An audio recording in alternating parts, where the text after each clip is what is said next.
We can continue with the program. Our next speaker is Vince Schaper from maxgeo, who will be talking to us on maxgeo 2.0, the next generation of data management. Thank you.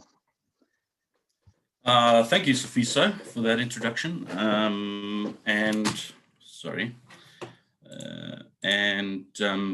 Very good morning to all my esteemed colleagues who are joining in on the Technology Day today.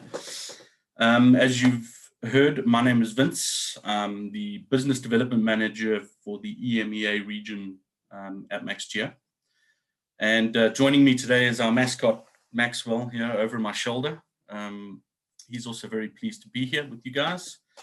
And we're pretty excited to talk about what the future holds for maxgeo and data management in general.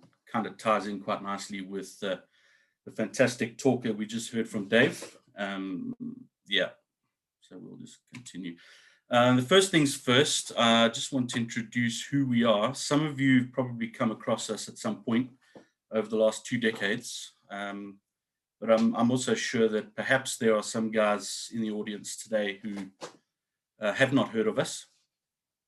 So we're a collaborative and privately owned company that are based in Fremantle, Australia.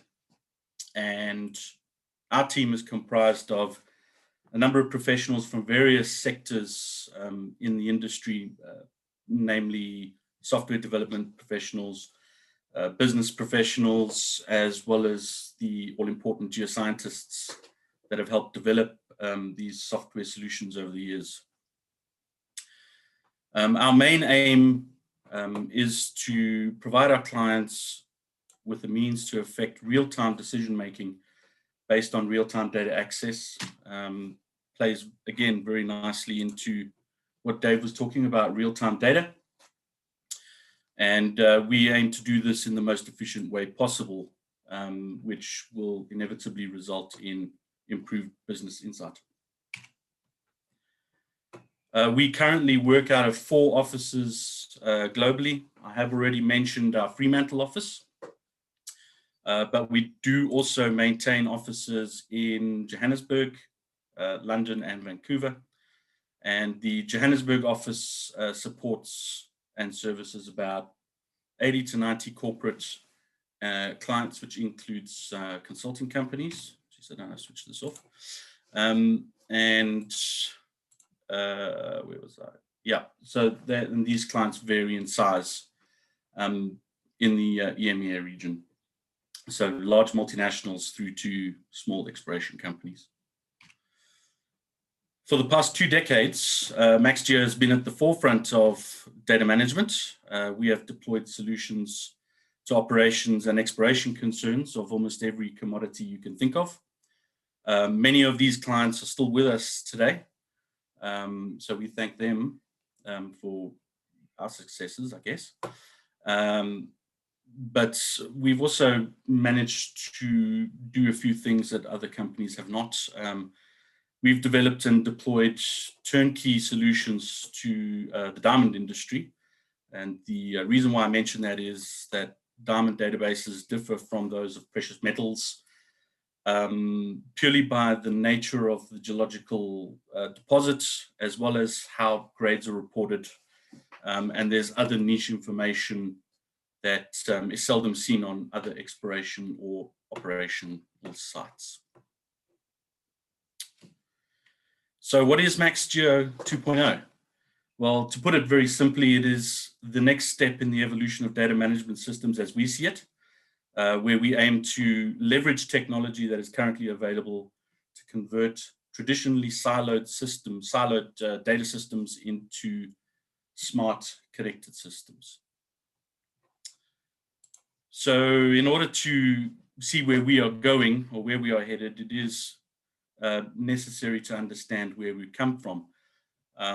So if we take a look at the journey so far, this is a development timeline from when maxgeo purchased Datashed way back in the days when we were still called Maxwell.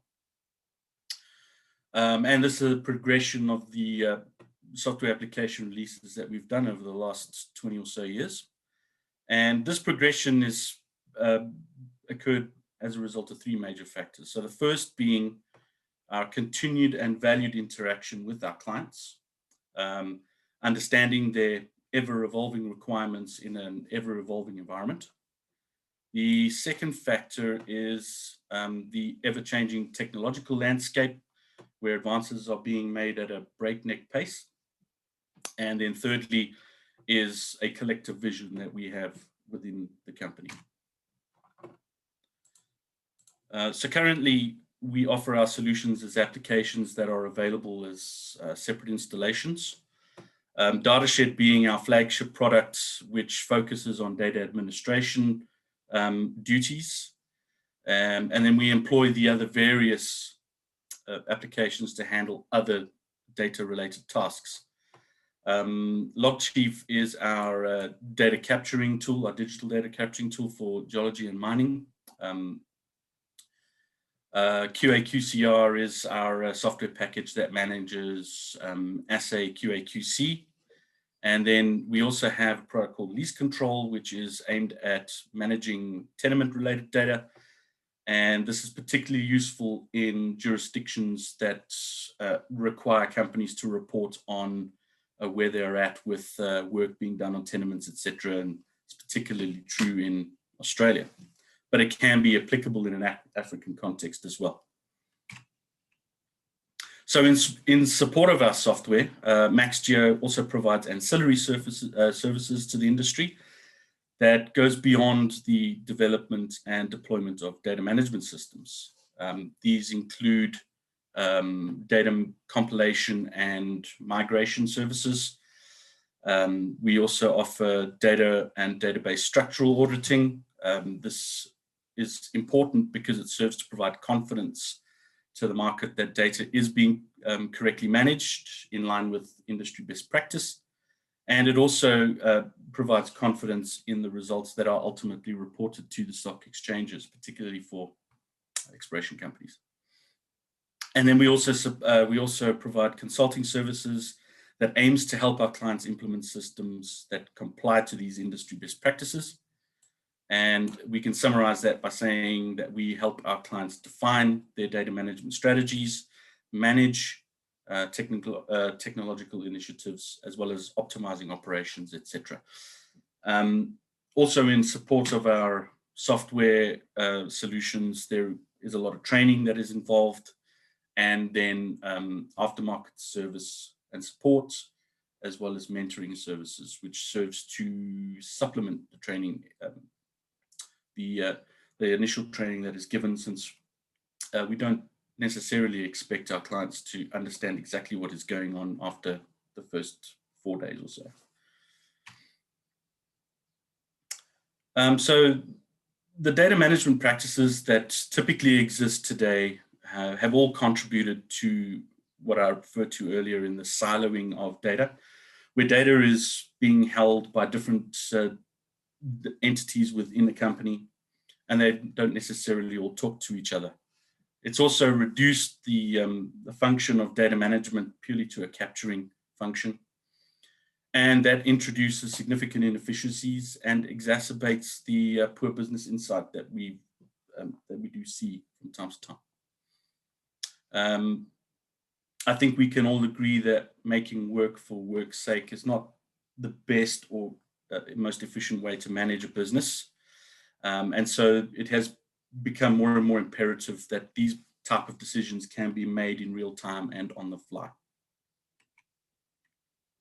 So how does maxgeo envisage changing things up in the industry? Well, in a nutshell, I've already mentioned this phrase, smart connected systems. maxgeo is currently making very steady progress in achieving the vision of smart and interconnected systems by embracing current trends and maximizing what today's technology can offer to better our clients' experience and to make data more accessible in an ever mobile world, say for the last year or so, of course. Having said that, though, even though our vision was conceived pre-COVID-19, it has become more and more evident that interconnected systems are critical in these times where full-scale lockdowns are omnipresent, and accessibility to data from remote locations is invaluable to make these real-time decisions. In order to create these smart and connected data management systems, there are a few challenges that we face. And the first one being centralization. How do we connect databases at a group level? If you consider that a lot of companies these days often run out of places like Australia or Canada, and their operations are in West Africa, how do we consolidate those individual systems into one centralized system that the head office can view over, have an overview of all their operations at the same time? How do we incorporate 24/7 data collection systems that never switch off? The access to real-time data is always a challenge. End-to-end system, or traditional end-to-end systems, can be pretty clunky and somewhat user unfriendly. Seamless connectivity between devices and applications has come a long way, and it is becoming more and more, there is more and more focus on it. And then lastly, enabling continuous analysis of that data across an organization. So there are quite a few ways of getting around these challenges, and what I'm presenting here today is how we envisage achieving smart data management. maxgeo has spent many hundreds of hours interacting with our clients and designing appropriate database architectures for them, or architectures that are appropriate for them, and then taking those lessons and applying them to our business. We can then take those databases and connect them all together into one large centralized data repository that, with the right security access, can be viewed or reported on from anywhere at any time. When I say anywhere, I mean literally anywhere on the planet where you have an internet connection, of course. We have leveraged cloud technology to achieve seamless connectivity and real-time data access that is particularly aimed at a more mobile customer. And we've also embraced the need for spatial visualization of the entire database through integration partnerships, as well as instituting a cultural shift from being a data administrator to becoming a data scientist. So our vision is to consolidate all of our current software applications into a single browser-based framework that can be deployed over a local intranet or via the web. This single platform will seamlessly integrate technology, data, and people to simplify the data collection process, the management of data, and then ultimately viewing and reporting on that data. We further envisage that by the second quarter of 2021, our current software applications will be available in the single platform. Currently, DataShed and QA/QCR are already up in the cloud with Logchief and Lease Control set to follow. At our latest release, our add-on module, let's call it that, is DataShed 5, which is able to manage assays via its built-in assay management module. And this is not an insignificant step in the evolution of data management, since those who are in the exploration industry can attest that assay management takes up an awful lot of time in a database administrator's work cycle. And so this functionality does aim to make that process automated and less of a pain. Pretty soon, we also plan to incorporate our production-related modules. These include things like ore block depletions, load and haul information, stockpile recons, etc., that can all be used in conjunction with third-party software to accurately track and analyze mining performance, as well as perform accurate grade control. And Dave touched on that briefly, that grade control is exceptionally important in the mining value chain. This particular functionality has been available in our traditional installations. However, being able to remotely access this functionality via a web page is a game changer. The graphic on this slide is an example of our dashboarding functionality. It's worth pointing out that the reports and dashboards are all fully customizable, so you can add your logos. You can customize your reports to report on whatever it is that you are looking to do. And they're all downloadable in various file formats, Excel, CSV, PDF, that kind of thing. And they also, you can automatically schedule when these reports are generated and sent to whoever it needs to go to. So there is an awful lot of power that's packed into our current Datashed 5.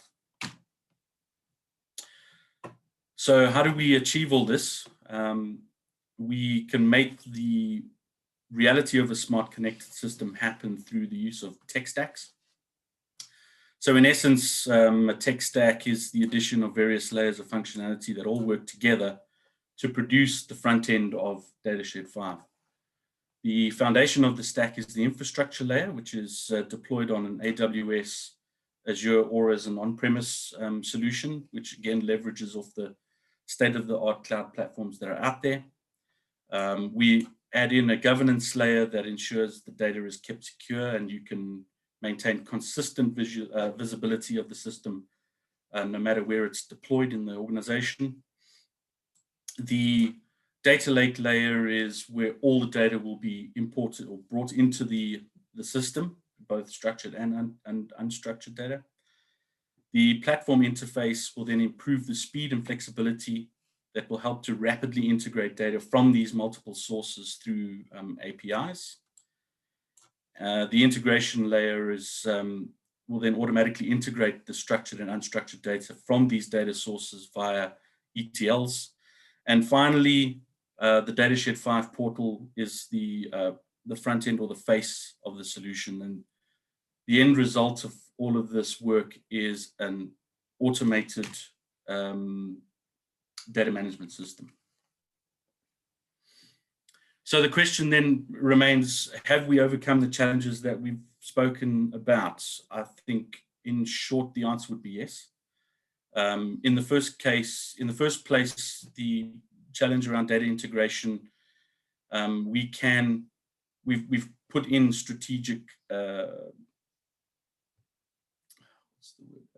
partnerships with third parties to be able to integrate data from multiple sources. These sources can be from drill rigs, loaders, geological logging, whatever the case might be.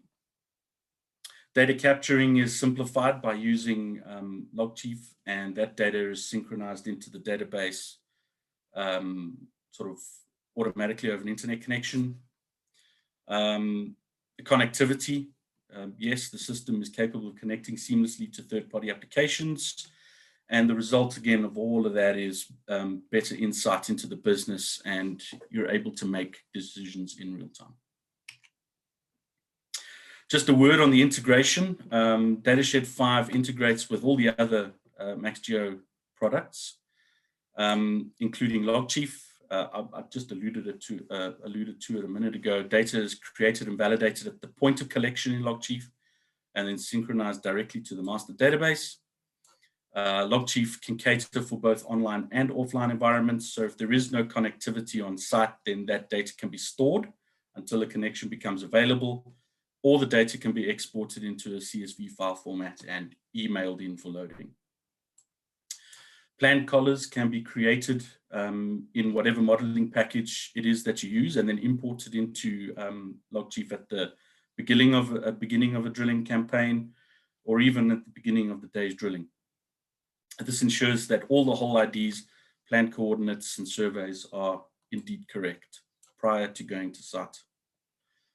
As soon as all that data is synchronized, then you have the ability to use it in your real-time data decision-making process. And as I say, we've established some automated integration with third-party mining software, and we actively engage third-party data providers and software companies to help improve the services and integrations that we currently working on. They're not limited. There's a whole little list there of what integrations are included, but I'd like to give a special mention to Index. We have a third-party integration partnership with them, where the Reflex tools will collect all the downhole data, gets uploaded into the Index Hub, cloud approved, and then can be synced via an API into the datashed database. So we can now visualize how this data process would look. This particular example is in an exploration context, where you can take a conventional drill rig and turn it into a smart drill rig that collects all sorts of data, whatever it is that you're looking to collect. There's no exclusive types of data. You can collect whatever it is that you need to see, be it assays, geology. Talking about the system can manage all of this data together, and it can become part of a larger data management system that plugs into the mining value chain. There we go. Sorry, we can also do this in a mine production environment,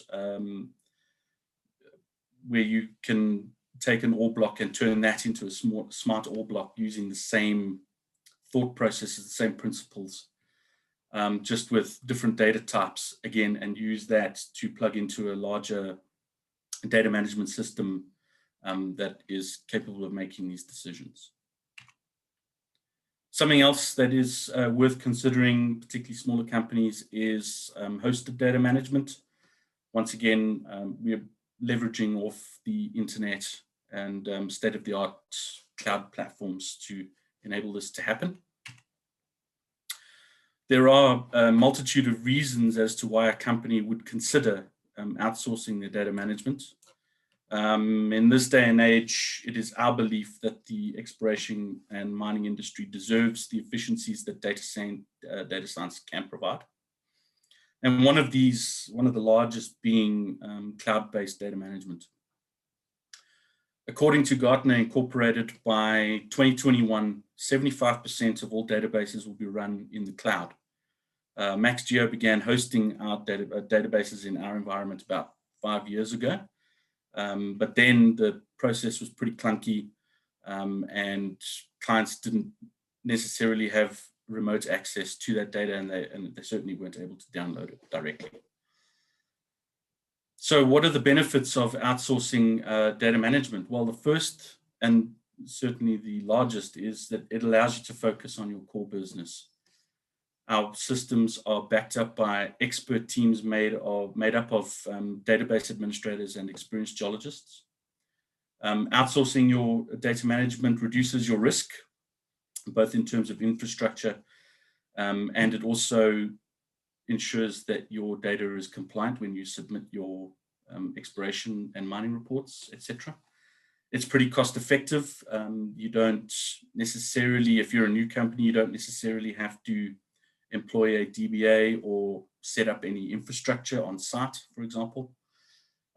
We've spoken about the fact that this too is browser-based, so you can view your information anywhere, anytime.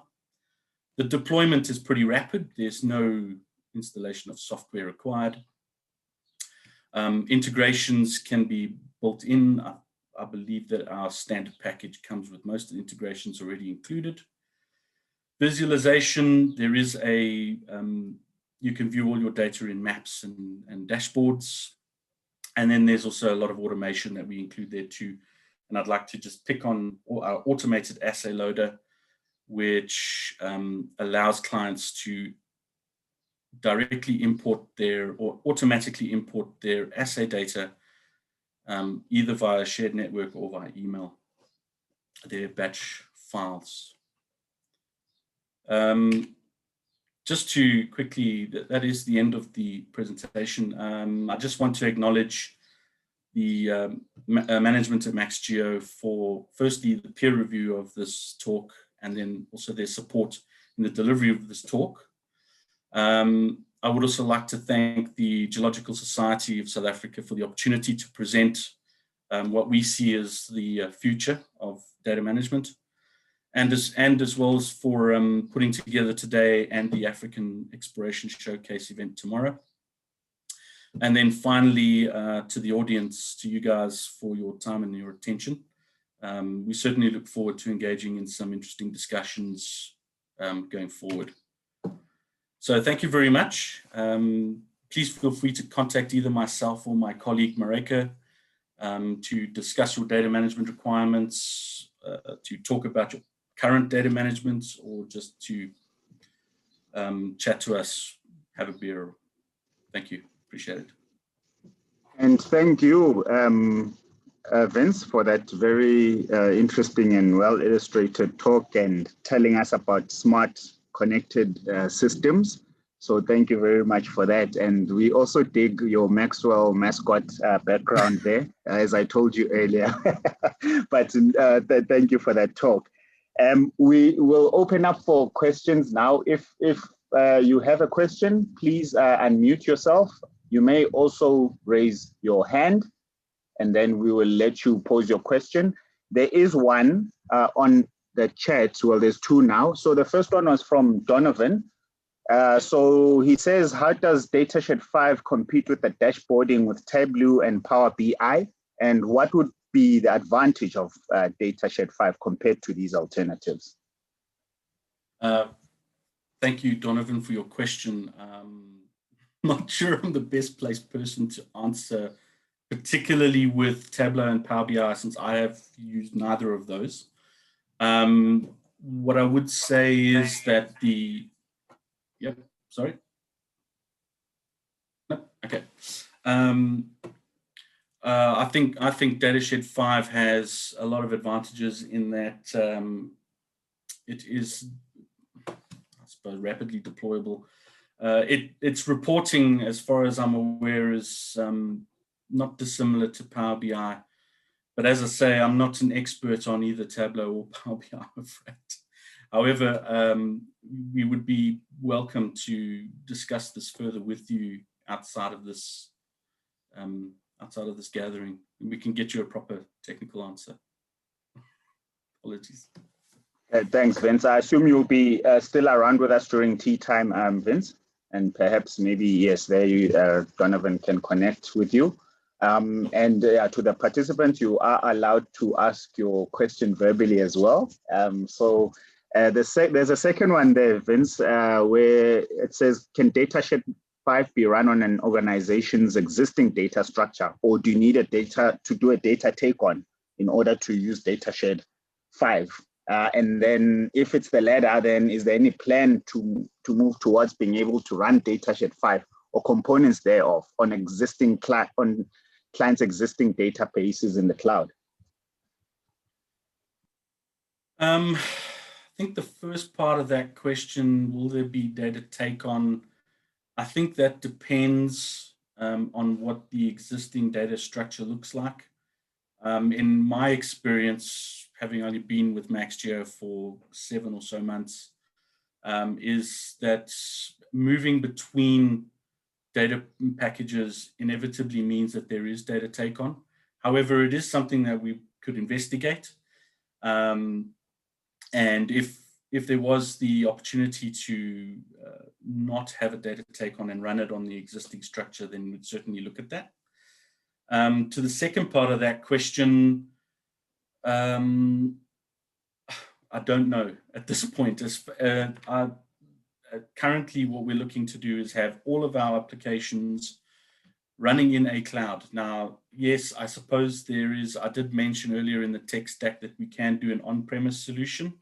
But whether we can do that on an existing database setup, not really sure. But again, we can chat to you about it and see what the best way forward would be. I'm not sure that really answers the question. Thanks, Vince. Andrew, are you happy? Can unmute yourself? Yeah, that's fine. Thanks. I think our intent is to move our data into the cloud. We're busy with that project at the moment. The question is really, it is a pretty complex and well embedded data structure that we've got, and a data take on is quite an extensive process. So we're wondering whether it's something that can be run directly on that cloud structure as it is. Sure. Yeah, Andrew, I'd be happy to chat to you about this. I suspect I know what company you're from. I think we may have had some recent dealings with you, and I do believe that this question was asked at that time, and I do apologize if we didn't answer it sufficiently then. So yeah, we'd certainly be willing to sit down and chat to you and see what the best way forward would be if maxgeo was something that you would be considering. Good, thanks. All right, thanks. You see, it's a smart, connected world. All right, thanks. Craig, you had unmuted yourself. I don't know whether you were trying to ask a question. Yeah, just maybe a comment and a question, and for both of the previous two speakers. I mean, the picture that's being painted here, which we all are aware of, is the tremendous advances in technology and data acquisition, data management over the last 2 to 3 decades. And these two companies represented here are by no means the only companies involved in this. Most mining houses are involved in this. And the general question I have, which I'll probably bring up later in the day, are our universities preparing graduates for this kind of world, or are they too stuck in the past? Should we be trading some petrology courses for some IT courses, for example? And I'll just, it's a thought and a query I'm going to probably raise later in the day. But if anybody would like to comment on that, I'd like to hear about it. Okay, since we have a bit of time, Vince, you can start off, and then Dave, if you want to add anything to that, or anyone else for that matter on the participants. Vince? Sure. Yeah, Craig, I think that's a very good observation. It is certainly something that has become apparent to me, having sat down with some industry professionals who certainly have far more experience than I do in this type of thing, that database management is something that you learn when you get into a job. I know from my experience as a mine geologist that data management was the furthest thing from my mind, and it was certainly not something that was spoken about at university level. I don't know if that is the case today. I have my personal doubts, and I do think it would be beneficial if graduates were exposed to data management and the systems that are used out there. You're right. There are a number of companies that are doing it, and there are a number of mining companies who have a stake in this kind of thing. There should be some exposure to this, whether it be at university level or vocational level, just to prepare them for what the real world is going to throw at them when they enter the mining industry, particularly. I'm not an exploration person, so it is an exceptionally important part of the mining process. The data that you create costs a lot of money to create, and it needs to be looked after as closely as the ore body is. So yeah, I'm in total agreement that graduates should have more exposure to what is out there, and that will give them a grounding from when they actually hit the ground. Thanks, Vince. Dave, go for it. Yeah, no, oh, sorry, there's a noise in the house. I find the idea of replacing geology courses for IT courses mildly terrifying. But by way of example, because the fruit doesn't fall far from the tree, my own son is doing first year science at the moment, and he's doing physics, maths, and geology, which is funny in itself. But in part of his courses now, the physics course, he's learning Python and how to analyze data in Python. And I think they're the sorts of skills which will become increasingly important. I think the geoscientists of the future will really need to be able to cope with a lot more data coming at them more quickly. The fundamental geological knowledge you need to make sense of that remains the same, but you need the tools to turn it into that information that you can apply your geological reasoning to. It's a really good question, actually, Craig. Another way I talk to people about is, rather than needing as a geologist, geoscientist, to look at everything to work out what's going on, these systems should enable you to put more effort into the 10% of what you're looking at that's actually genuinely interesting. I think ML, machine learning AI, will ever find something for you, but it should steer you into, in a sea of data, what's most interesting, and then you go and apply your well thought out geological reasoning to evaluate that. Thanks, Dave. And with regards to the tools you are talking about, Patrick Richards on the chat has got a comment. He's still in varsity. They weren't exposed to any mine-related softwares. They have companies every now and then who give them 2-day courses on the software, but it's very basic and short. And it goes back to your point about the tools and how you teach that and get that across and let them acquire these skills. One person I wanted to get on the spot, I see he's dropped off now, is Dr. Glenn Weiler. He was on about 10 minutes ago, but he'll be on again this afternoon. Glenn is interesting because he worked with me recently. He's an ex-colleague, and he's gone back to varsity, and he's doing quite a lot on the machine learning and those sort of aspects. And perhaps it's a question we can also ask him, because I know he's trying to adopt some of these skills and tools in the teaching. So perhaps we can ask him later as well. He's dropped off now, unfortunately. I think he feared that I was going to put him on the spot. But yeah, it's an interesting one. We can park that for now. It's 10 o'clock, and we can engage again during the tea times and later on. But it's a very important question. So thank you, everyone. So the next talk, thank you, Vince. Dash, if you can start sharing your screen.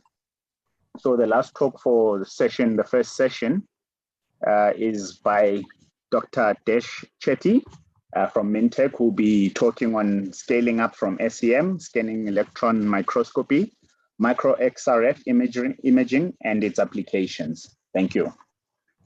Okay, can you hear me? Yes, loud and clear, thanks. Thanks very much for the introduction, Safiso, and good morning, everyone. I'd firstly like to thank the GSSA and Noveen in particular for giving me the opportunity to present here today. And I want to tell you something more about micro XRF imaging as a technique and some of the exciting things that we've been doing with this, but also to compare it with more standard scanning electron microscopy, or SEM, hence the title of my talk. So the outline will be basically looking at, well, why would one want to consider micro XRF imaging. I'll then give an overview of the technique and compare it with SEM studies. And very importantly, I'm going to show you some examples of the kinds of things that we've been doing here, looking at drill cores, coarse particles, a pyrometallurgical example, and then an urban mining example before I give you any closing remarks. So in the first instance, what would have led Mintech to look into micro XRF imaging? Now, I'm taking things away from the field and going back into the laboratory, because at Mintech, we do a lot of mineral characterization, ore and product characterization. And some of the tools that we make use of would include an optical microscope, a scanning electron microscope, and an automated scanning electron microscope. Many of you would be familiar with things like QuemScan and MLA. And for the purpose, the kinds of samples that we're pretty familiar with would be thin sections, polished sections, in this case 30mm round mounts. And in our case, we tend to look at sort of larger samples of about 80 by 80 millimeters. And as we're familiar with, we normally have to polish these and coat them before analyzing them in an SEM. Now, some of the information that we're familiar with in terms of outputs that we get from these instruments, the standard optical micrograph, photomicrograph, from reflected light or transmitted light microscopy. When it comes to an SEM, we're looking at the backscattered electron image. Also, you can do secondary electron imaging. But together with X-rays, we can produce mineral maps that come out of our automated scanning electron microscope. Now, looking at these kinds of images, you can see from the scale bars here that we're dealing with pretty high resolutions and therefore lower fields of view. So one of the challenges that we faced is what happens when we want to analyze larger samples in situ, for example, a cut piece of drill core. Putting this into a scanning electron microscope, while it is possible, it's not the best forum in which to analyze sort of macro scale textures, because you'd need to cut up that sample and mount that into a suitable section that could fit into the chamber of a scanning electron microscope. In a similar vein, if we wanted to look at coarse particles, here about 20 to 30 millimeters, it's not really suited to that application. Again, it can be done, but it's not terribly practical because you'd need to make numerous polished sections and analyze one of these things at a time to be able to get sufficient particles together.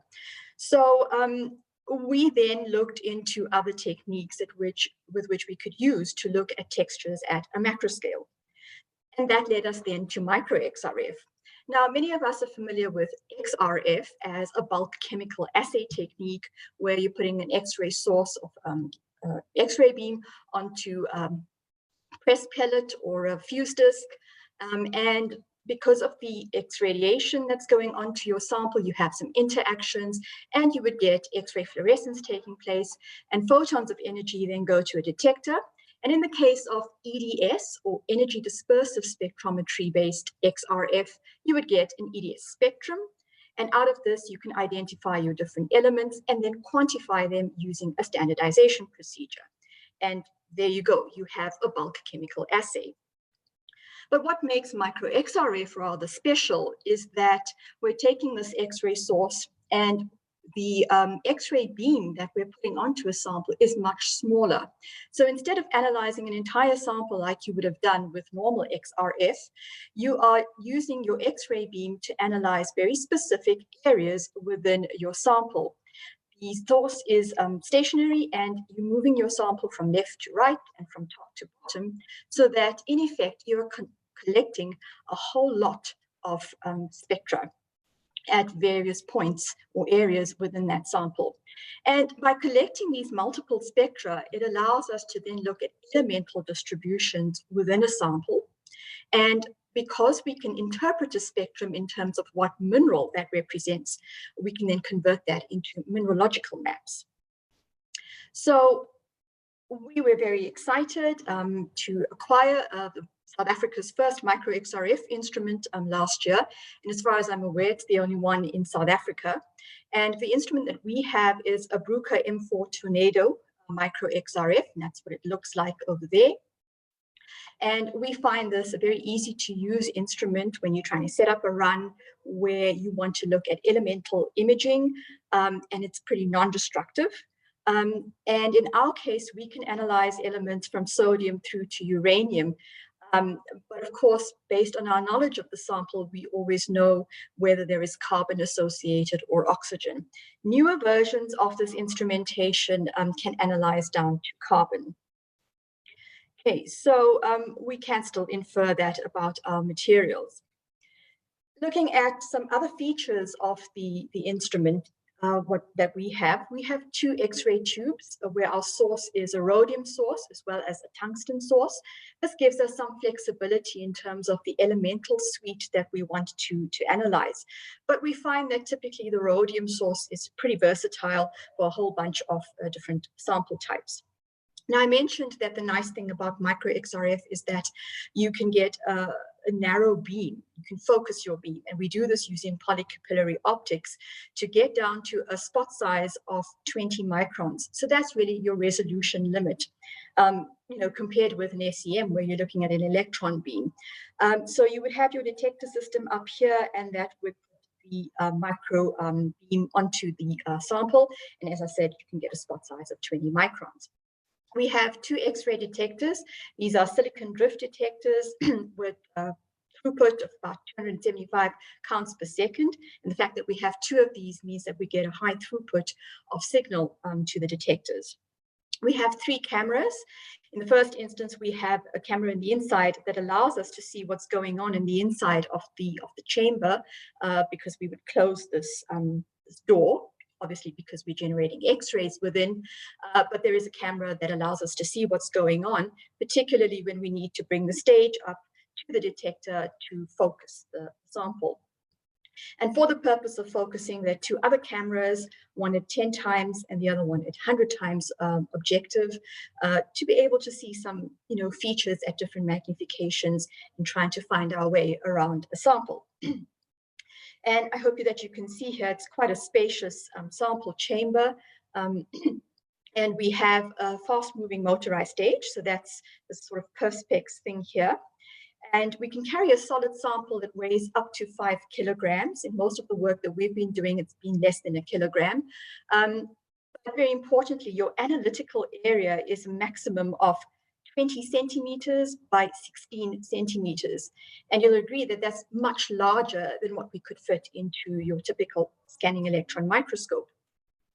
Of course, you can put sort of larger areas of samples in here, then you're only going to be analyzing a particular area, which is delineated by these sort of white markings, if you can see them on the stage. And the other nice thing is that you do not have to necessarily use a vacuum like you would with an SEM, because you can get enough information without the need for that. But very often we do make use of a vacuum, but it doesn't take very long to get to that vacuum because it's not as high as you would have in an SEM. So this is a very wordy slide, but I put this information in because we had a number of questions from various people interested in the technique. And so just to compare it with scanning electron microscopes, we do work at a lower resolution, but again, when we look at the application of the system, this is perfectly acceptable because we want to look at things at a macro scale. So there's no point in going down to sub-micron resolution when you're looking at much larger samples. But the point to be made here is still that you can go down as high as 20 microns in resolution. Now, because we're dealing with X-ray energies, we get information not just at the surface of a sample, but a little bit deeper down than you would have using an SEM. In fact, you can go down to centimeters depending on the matrix of the sample that you're looking at. And consequently, you're going to have a larger interaction volume of these X-rays with the sample.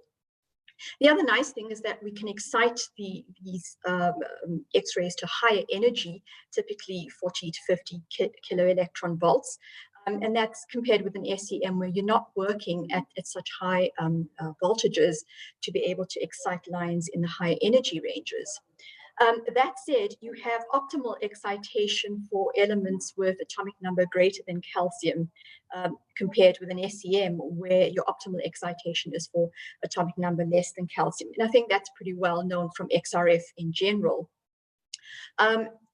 Also, we can detect on our system from sodium through to uranium, and on the newer instruments, it is possible to analyze from carbon. So pretty similar there with the SEM. The other nice thing is that you have a sensitivity for trace elements. Theoretically, you could go down to the ppm level of detection, but again, that's dependent on which particular element that you're looking for. There's no vacuum necessary, whereas with an electron beam, you definitely require one. We do get some spectrum artifacts, and these are actually dependent on the source that you're using.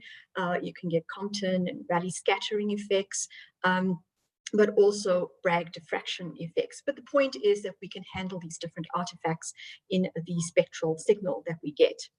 And a key thing to note here is that when you're dealing with scanning electron microscope, you're looking at secondary electrons and images from that, and backscattered electron imaging. In micro XRF, there is no such thing as an electron beam. You're not working with an electron beam, so you're not going to get a BSE image. Instead, we use an optical image as our basis, but where we're getting majority of our information from is the X-ray intensity maps. I've already mentioned one of the key reasons that we were interested in micro XRF was that we could use a larger sample size and analyze that as it is. And the other nice thing is that you need very little to no sample preparation. I'll show you that in a bit. And when you compare with an SEM, you typically have to mount things, section them, and polish them, and then coat them. So there's quite a lot of sample preparation involved there compared with micro XRF. So what kinds of samples have we been analyzing? It's quite a variety, from smaller ones to quite large samples. They can be regular or irregularly shaped. What we look for is usually a relatively flat surface that we prefer, but you could take a geological sample, for example, and just scan that without doing anything in particular with it. And people have looked at very nice crystals growing in druses and really mapping that. Now, the nice thing is that there's no coating or polishing needed. So here we have some examples of cut pieces of drill core. This is about 13 centimeters across. This is about 11 centimeters. There's your standard little polish section here, larger sections, and an even larger slab that we've made, which is about 21 centimeters in length. The other nice thing, as I said, is because you do not need to polish things and so on, you can also look at particulate matter without actually putting it into a section. You can just sprinkle it onto a substrate and analyze it as it is. So what kind of outputs do we get in terms of the images that we're able to generate from the instrumentation? Well, in the first instance, you want to get an overview of what your sample looks like. And so you just use the microscopes that I talked about to collect a series of mosaic images. In other words, the instrument is going to take a number of fields of view of different images, and then it rapidly stitches them together so that you can get an overview image of what your sample looks like. And this is literally from seconds to less than a minute to get that image together.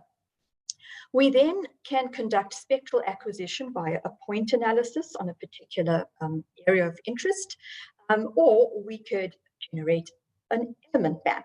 So here's an example of an element map where we're looking at the distribution of silicon, phosphorus, and calcium. So because we're acquiring multiple spectra, if you recall my saying before, we can get now what's the distribution of the elements in that sample. And based on the spectral information that we have, we can convert these element maps into mineral maps using a software called AMIX, which is the Advanced Mineral Identification and Classification System. So using that previous map that I showed you, we can identify apatite, quartz, K-feldspar, and in this case, some resin that we used to mount these little particles in. So those are the different types of outputs. Now I want to look at some applications to show you examples of the things that we have been imaging. And in the first instance, we were interested in drill core pieces. Here we're looking at a chromatite drill core piece. And here we scanned an area of about 6 centimeters by 3 centimeters, excuse me, because we were interested in, well, what is the textural variation? What's going on here? And beneath, I've shown a series of elemental maps, and you can see that the iron and the magnesium maps are pretty well correlated, and the calcium and the aluminium maps are nicely correlated, and that there's an inverse relationship in the chromium and the silicon maps. These are based on the relative intensities of these elemental signals from the various spectra that we have acquired. And already from these elemental maps, you can see some textual relationships that are going on. We can then combine these into a composite elemental map. And what we can see from the features here is you have all these tiny little grains of chromite that are shown up by the chromium elemental map. And that sits in a matrix of feldspar, which is shown by the calcium and the aluminium signal, and also pyroxene, which is this yellowish portion shown by the iron and the magnesium maps. In this part of the drill core, you can see that it's relatively clear of the chromite grains and is really enriched in feldspar and pyroxene. In these pyroxene clusters, you can see that there's specific portions, sort of central portions, if you like, that do not have as much chromite overlaying them. But there are other areas, particularly at the boundary between the pyroxene and the feldspar, where the chromite grains tend to congregate quite a lot. So I'm sure the petrologists would have a lot to say in terms of genesis and from these textures, but it's pretty interesting information that you can get out, again, at a macro scale, because this isn't something that you would even see on a normal thin section. So here I have a whole bunch of elemental maps taken from just another one of these chromatite drill cores. And again, you can see a very stark boundary here between the more chromite-rich areas and the more silicate-rich areas. And then we can compare the two different drill core areas in terms of, well, visually, what are these textures looking like? How might they differ? Now, it's not just a pretty picture in terms of a map. Behind this is all the spectral information that has been gathered from these multiple areas. And what we can then do is get bulk chemical information through an integration of all the spectral data to come up with, well, in this case, I've just normalized some values. And although we're not measuring oxygen, you can assign that by stoichiometry. So you can then compare different portions of a particular drill core to see what the bulk chemistry looks like as a function of the textural variation. And so that's what I've done here with these different portions of the drill core. So the next example that I want to look at is textural evaluation in coarse particles. Now at Mintech, we do a lot of mineral processing to upgrade ores at various stages. And as I mentioned before, one of the key challenges of analyzing coarse particles in a scanning electron microscope is you can't really fit in a huge sample.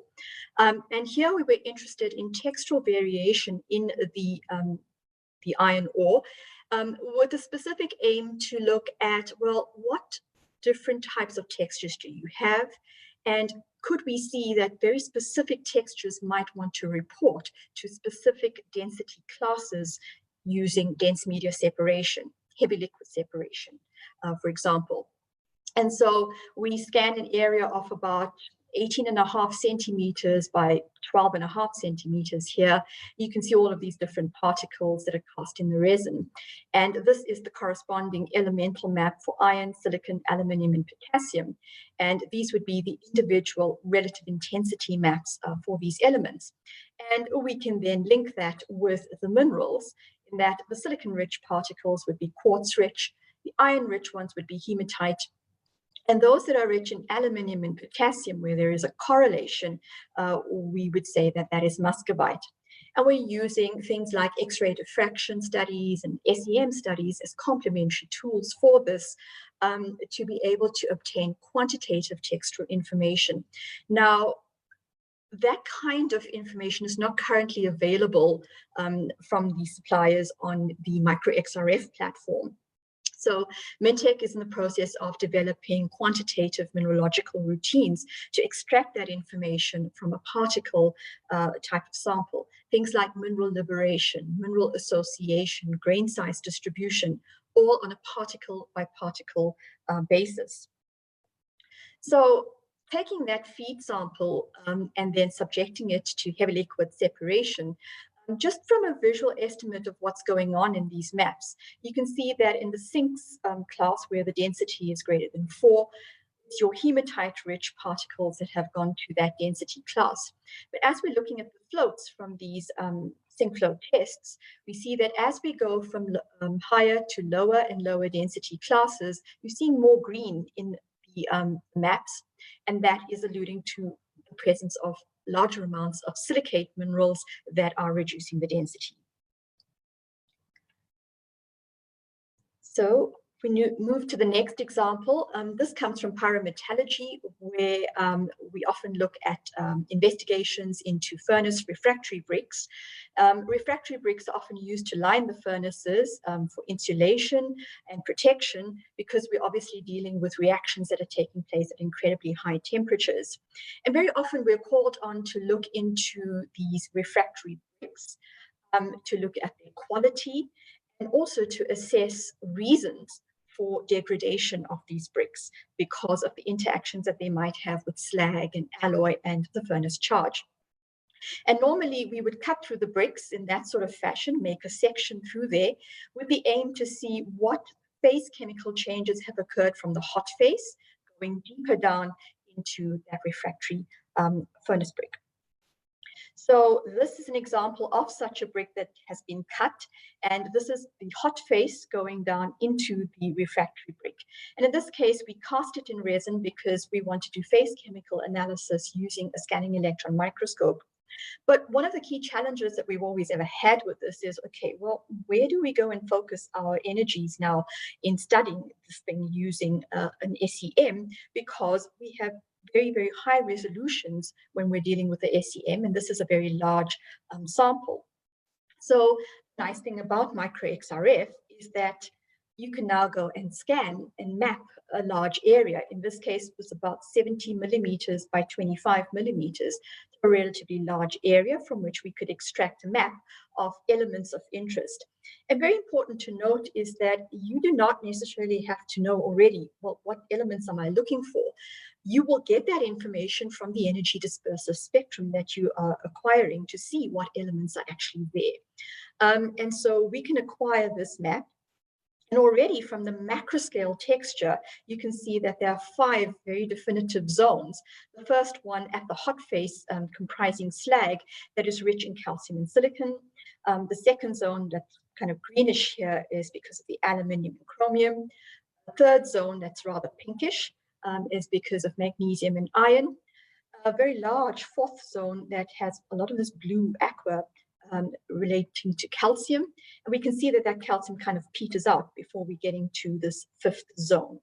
So already being able to see what's going on at the macro scale, we're able to then take that very same sample, put it into a scanning electron microscope, and then focus our efforts on very specific things, because now we know and have a better idea of where we need to look in terms of expected phase chemical changes. And this is really a nice example of complementary techniques being used from the macro scale to the micro scale, and we call that correlative mapping. And at Mintech, the very nice thing is that we're actually using very similar software on both platforms, so you can actually compare your results very nicely with that. And so my last example looks at urban mining. Mintech has been very involved in looking at e-waste processing to recover, in particular, precious metals. And in this case, we were looking at dismantled printed circuit boards from e-waste, and these were then shredded and the plastic components removed to get all the metals that are recovered from them. But this forms really then the feedstock for smelting, from which you can then target specific metals that can then be leached out using hydrometallurgical methods. So what we were asked to do here was to look for where does the gold occur here. In a bulk chemical assay, the gold was occurring at the ppm level. So we were tasked with looking for, well, where is that gold and in what form is it occurring? So we just did a sprinkle melt onto a suitable substrate. Looks, and I keep joking with people, it looks like a bit of a scrap metal junkyard. But here we looked at a 60 by 60 millimeter area that we were then mapping. And what we did was to extract a gold map. And what do you know? We were able to actually see where gold is specifically concentrated based on the elemental map for it. And we could then relate this to very specific pieces of metal in that PCB that was shredded. What we then did was to take that gold map and then focus well, not focus, but using the elemental information. And this is done completely offline because, as I said before, it's not just a pretty picture. There is spectral information underlying that.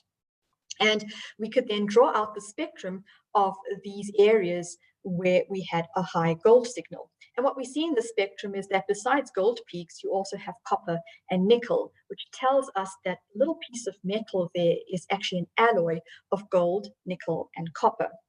We bring in nickel and copper into the map, and you see, well, actually, there are lots of pieces of metal that contain copper.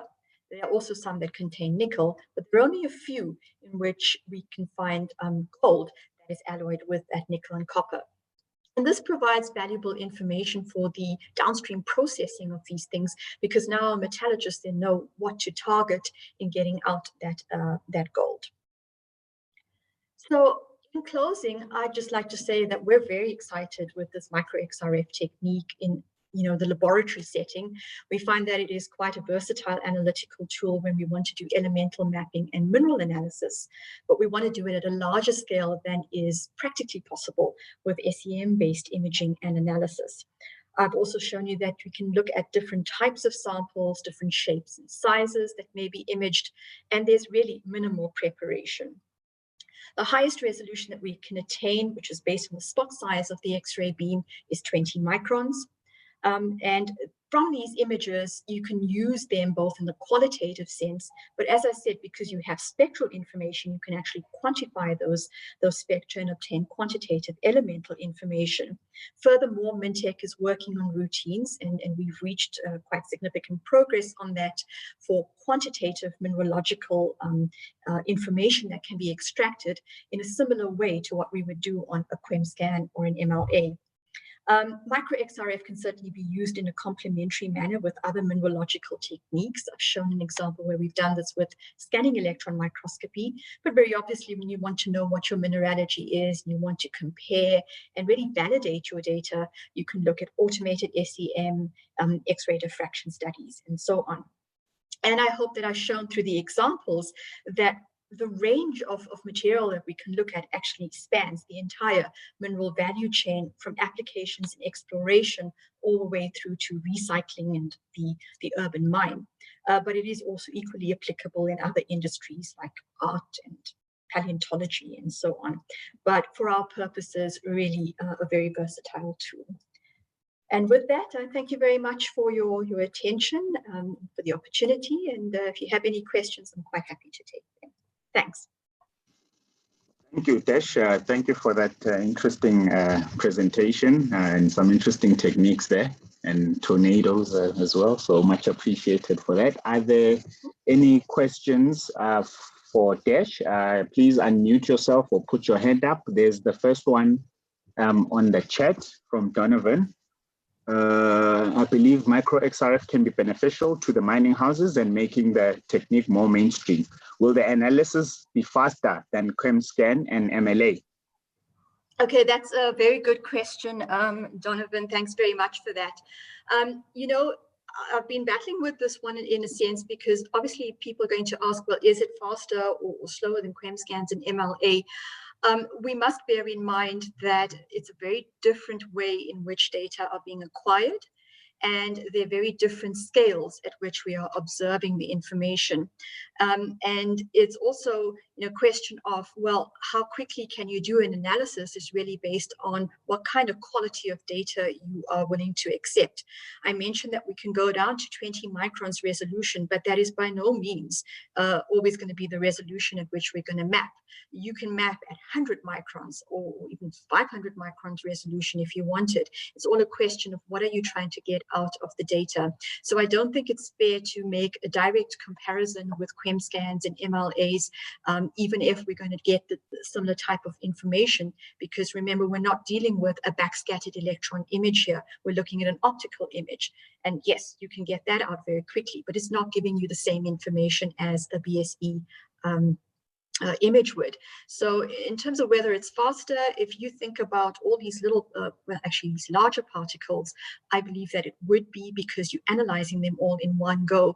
To get the same number of these large particles out from a QEM scan and MLA is just not practical.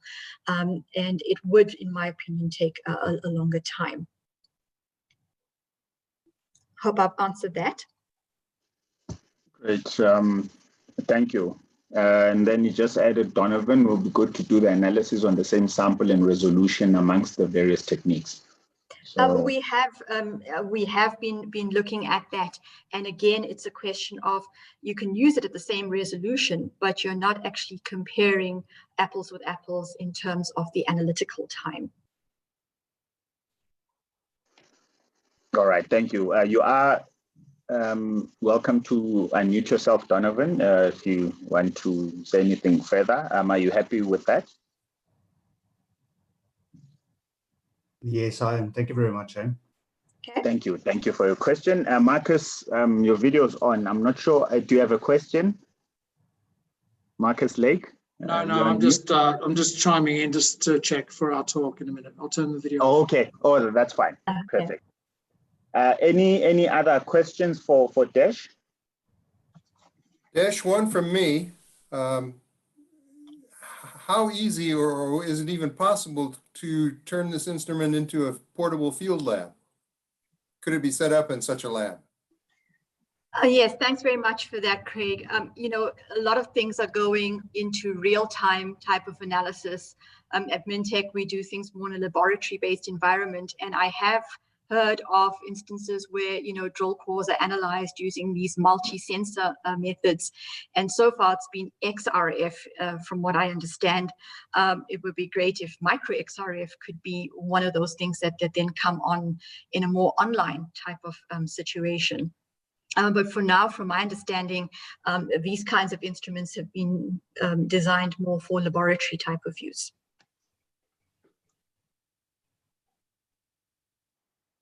Craig, have I answered that? Yes, you have. Okay.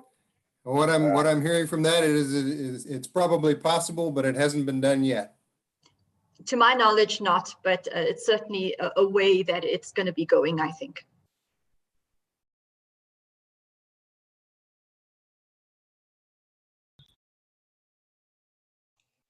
Hi, thanks, Nolene. Okay, so yeah, today I'm going to talk about the use of the portable XRF in mineral exploration. Just going to make sure this, okay. Can you see my first slide? We can. Second slide. Okay, all right, great. Okay, so I've just started with a bit of a history of the instrument. And so you'll see back in the early 1900s, this sort of the first concept to use a primary X-ray beam to excite fluorescent radiation from the sample was proposed. So it was in the 1970s that the first prototypes were developed of the portable instrument for the XRF. And it was really in the 1980s that they first was sort of tested in the exploration sense. But during the 1980s, it was predominantly used in scrap metal and waste management. Going into the 1990s, sort of the multi-element detection was developed. At that stage, it was mostly used in the mineral exploration industry for heavy elements like the base metals, but it was also starting to be used in sort of lead and housing paint and scrap metal content for recycling. In fact, it was the use of the portable XRF in the scrap metal and waste management in the early years that was sort of the catalyst and funded the development of the handheld devices. So going into the 2000s, the applications of the instrument sort of diversified quite a lot. And we see uses in sort of forensic science, fine art, paleoanthropology, archaeology, and again, still in the other industries like scrap metal, and getting more popular in the exploration environment as well. It was really in the 2010s where we see a significant increase in the percent of publications containing studies using the portable XRF related to mineral exploration. And so I've tried to sort of show this in the table in the bottom right. This is taken from a paper by Durrance in 2014. Now they ran a Scopus search. Scopus is the sort of Elsevier search engine for all the scientific journals. And they ran a Scopus search from 1969 to 2014, based on the keywords you'll see there in the top left of the table. So portable X-ray, fluorescence, PXRF, etc. So in that search, a total number of publications came out that contained those keywords of 421. Of that, 60 were related to Earth and planetary sciences. And of that 60, only 22 were related to mining and exploration. So I updated the search from where they left off in June 2014. And you'll see since then, in the last 6 years, a further 179 total publications have been added, and 79 of those are related to Earth and planetary science. And of that, 46 are related to mining and exploration. So you can really see a sort of exponential growth in the number of journal articles at least coming out related to mining and exploration that are talking about using the handheld XRF. Okay, so what is the portable XRF? I'm just going to read through the science here. I think Desh just touched on it, so bear with me. An electron beam is emitted by an X-ray inside the portable XRF, an X-ray tube, and this beam interacts with the atoms in the sample by displacing electrons from the inner orbital shells of the atom. The energy of the source beam must be greater than the energy binding the electrons in their proper orbits in order for displacement to occur. Electrons are fixed at specific energies in their positions in an atom, and this determines their orbits. The spacing between orbital shells of an atom is unique for each element. So an atom of potassium has a different spacing between its shells, orbital shells, than an atom of iron, for example. So when electrons are knocked out of their orbits, electrons from the next shell up can move down to fill the vacancy. This causes energy loss, which is called fluorescence. The amount of the energy lost in is the equivalent to the difference in the energy between the two orbital shells, which is determined by the distance between them. The distance is unique for each element. The individual fluorescent energies detected are specific to the elements present in the sample. The proportion of individual energies is calculated by the instrument structure to determine the quantity. Now, the time of the fluorescence process is very short, and the time required for a measurement will be determined by the sample type and the levels of interest. So in general, time required increases with decreasing concentration levels. So we can summarize that the portable XRF is a non-destructive technique used to determine the chemical characterization of materials. Okay, these are some of the leading brands on the market. There are multiple manufacturers of the instruments as well as different models. Brands here included are Olympus, Niton, Spectro, Hitachi, Oxford, and Epsilon. There are handheld gun style models. There are stand mounted and desktop varieties. All are small and portable, as well as lightweight. I'm more familiar with the Olympus Vanta and Reflex setup here on the left-hand side. So you'll see here the stand allows for a more controlled environment with casing enclosing the sample and the beam, while still having the optionality to use a gun-style instrument by freehand. The desktop variety is portable and can be set up in the back of a vehicle. However, the sample type should be considered when selecting the model, as obviously only samples that fit inside and can be enclosed in the casing can be analysed. The table there at the bottom lists some of the instrument ranges. This data has been gathered from a really comprehensive comparison of portable XRFs on the 911 Metallurgist website. On this website, they also list price comparison and also list prices for second-hand instruments for anyone that's interested. All are lightweight, between about 2.7 and 3.9 pounds, which I think is about 1 to 2 kgs. The temperature range, the operational temperature range is minus 10 to 50 degrees Celsius. Most instruments now measure an element range from magnesium to uranium, and some only from calcium to uranium. All use a lithium battery power source and transfer data via Bluetooth, USB or Wi-Fi. And finally, all instruments are multilingual and can be set up in English, Chinese, Russian, Spanish, and many more languages. So, as mentioned, the portable XRF has diverse applications, including forensic science, fine art, paleoanthropology, aerospace, jewelry, cement, food, toys, and mining and exploration. So, with many instruments and a diverse range of applications, how do you choose which instrument is best suited for your project? Sample type, location, accuracy, and project duration should be taken into consideration. For example, A gun style is more suited to core and loose pulps and soils, whereas a stand mount or desktop variety is probably better suited for your pressed pellets. Location and whether or not the versatility of the gun are needed. And so, in other words, do you require static measurements or do you need mobility? How many analysis are required, and determining the duration of the sort of portable XRF campaign that you're considering will influence the decision to rent or buy the instrument. Buying can be cost effective for long-term projects, whereas rental options are available and perhaps more suited to small-scale, time-constrained projects. And of course, accuracy requirements have to be considered for the target elements and the purposeful use of the data downstream. So the quality of the data is critical.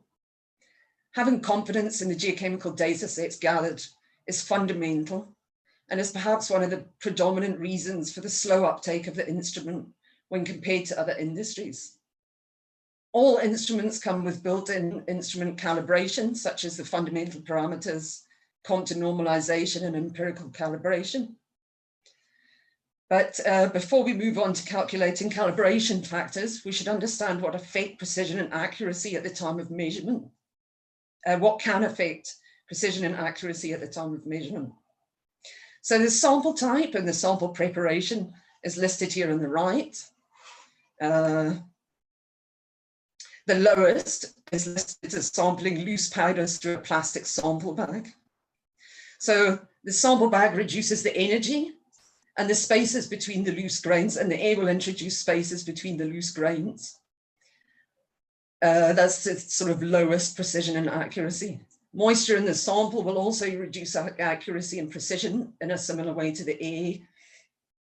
Measurement on loose powders directly has a slightly higher accuracy and precision. Here, the barrier of the sample bag has been removed, but the beam interaction with the sample atoms will be affected by the gaps between the grains. Okay, so moving up. Next is the point analysis on core. Here, the beam will analyze on a point of core. This can cause the nugget effect, where one mineral grain will be analyzed. I think if we go back to Desh's presentation, we look at that beautiful XRF image, we can imagine the sort of beam interacting with the surface, and it's only going to hit one mineral. So that's why it causes the nugget effect. The nugget effect will generally increase with the increased grain size. So the next slide goes into more detail, but it's worth pointing out at this stage the difference between lithogeochemistry and chemostratigraphy.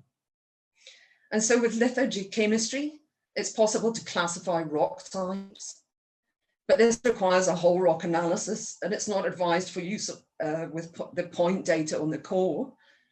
However, point analysis on core through the borehole can provide data of adequate accuracy and precision to develop element ratios which can provide stratigraphic profiling. Finally, the press pellet XRF measurements have the best accuracy and precision. Data is comparable with laboratory XRF, and with matrix match standards, calibration factors can be calculated quite reliably.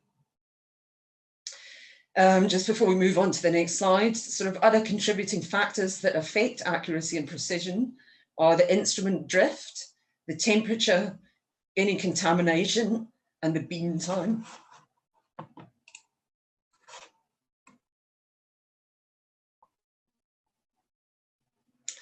So this is an example from Bork and Ross in 2016 on the left-hand side, where they compare the results of the portable XRF on the y-axis and the lab results of the lab XRF on the x-axis. The different colors represent different sample types. So pink is the loose powders and blue is point analysis on core. Firstly, there is visible variation in the accuracy of the lighter elements, magnesium, aluminium, and silica.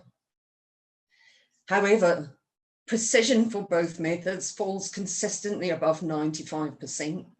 So we already understand that the loose powders will produce a negative bias owing to the spaces between the grains, whereas point analysis on core may produce a nugget effect, especially in coarser grained material. However, what we can see is that both bias are consistent. This allows the use of the element data and ratios to be used in chemostratigraphic profiling. And I've tried to show this in these graphs where you see the profile of the borehole down hole. And you'll see here that in red, it's plotting the ICP analyzer, and in blue, it's plotting the XRF. In this case, it's pressed pellet. And so you can see before the correction factors have been applied, the results are already very comparable, and in my opinion, can be used reliably for building these chemostratigraphic profiles. So because there is high confidence in precision, confidence in accuracy does not allow for lithogeochemical characterization from core, point analysis on core, or loose powder, owing to the biases mentioned. So what I'm trying to say is understanding the confidence levels of both accuracy and precision is fundamental. And from this understanding, we can develop systems that utilize large data sets, the large data sets being produced. Pressed pellets give lab comparable results. With matrix match standards, calibration factors can be applied. However, good practice should be followed when selecting and analyzing matrix match standards. And I've got here on the right a few examples that show the effect that outliers can have on the correlation coefficient, as well as the sort of spread of data through the minimum and maximum of each element. Ideally, when selecting materials, they should provide a wide spread of data across the minimum and maximum range for each element. And certified reference materials, when you're selecting them as well, you should make sure that they contain all the elements from your matrix samples.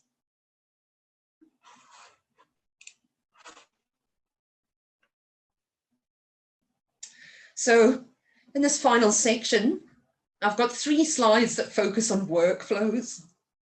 And here on the left, I've put together a geological timescale representation of the data collection and storage over time.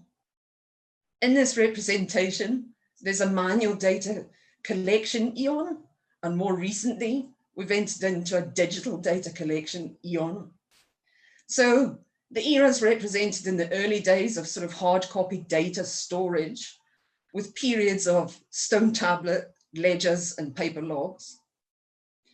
Here, data collection and storage is manual and hard copy. Then we move into an era of digital data storage, but most of the data collection is still manual. And here we're seeing progression in data storage from sort of single user interfaces through to server-based databases, but data collection is manual. And so I'm not really referring to geophysics or lab geochem here, but rather sort of core logging and rock identification and stratigraphic profiling and that sort of thing. Now we've moved into the digital data collection eon. So where both the collection of data as well as the storage is digital. Manual geological interpretations can be aided by large data sets, and workflow systems can now be developed. And so what are the pros and cons of using the portable XRF? Well, the pros are that you get real-time data. It provides large data volumes. It can be used to sample large volumes cost effectively. Apart from gathering real-time data at the rigs, the portable XRF can also reveal otherwise hidden geochemical characteristics from historic cores and pulps, which can then be applied to a more mineral systems approach. That's to say, it's not only useful to identify areas where there might be grade, it's a multi-element data collection. And so what are the The cons are that changes in workflow need to be developed and managed. And if this is not in place, data overload can occur. There's been a reluctance to drop old ways, coupled with concerns of loss of hard copy data, especially during the custody chain of data validation. So this is the sort of standard reflex and index workflow for data collection.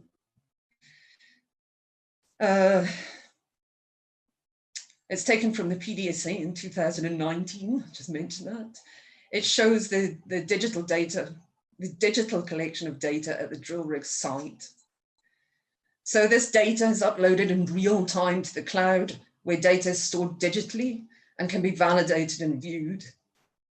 In this example, data has been transferred into the Acquire database and plotted with other data sets, such as geological logging and downhole geophysics. So already it's possible to make interpretations using integrated data sets in real time. On the right, the workflow for lab at rig is shown, where it's possible to crush and pulverize samples at the rig and produce press pellet samples for analysis in real time. However, industry confidence in this workflow for data collection appears to be low or slow on the uptake, where companies still prefer bulk sampling to be analyzed for grade at the laboratories. But confidence can be gained by conducting project-specific matrix match CRMs in conjunction with the laboratory analysis. So this workflow may not replace fire assay at this point in time, but if multi-element data can be collected, a significant value add can be introduced into rock types, alteration, dike discrimination, structure, and tracer elements.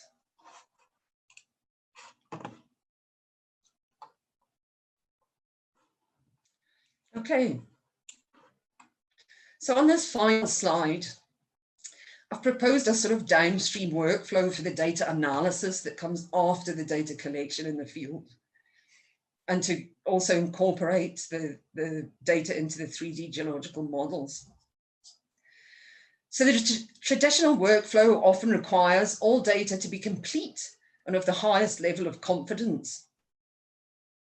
At this point, following all QA/QC data is then incorporated into the 3D modeling for the reserves and resources estimates.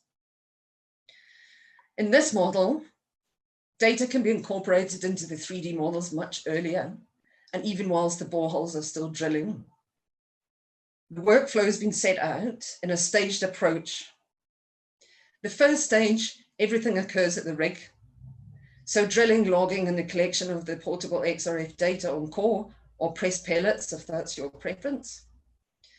In stage 2, data collection is on drilled core, but at this stage, the borehole can still be drilling.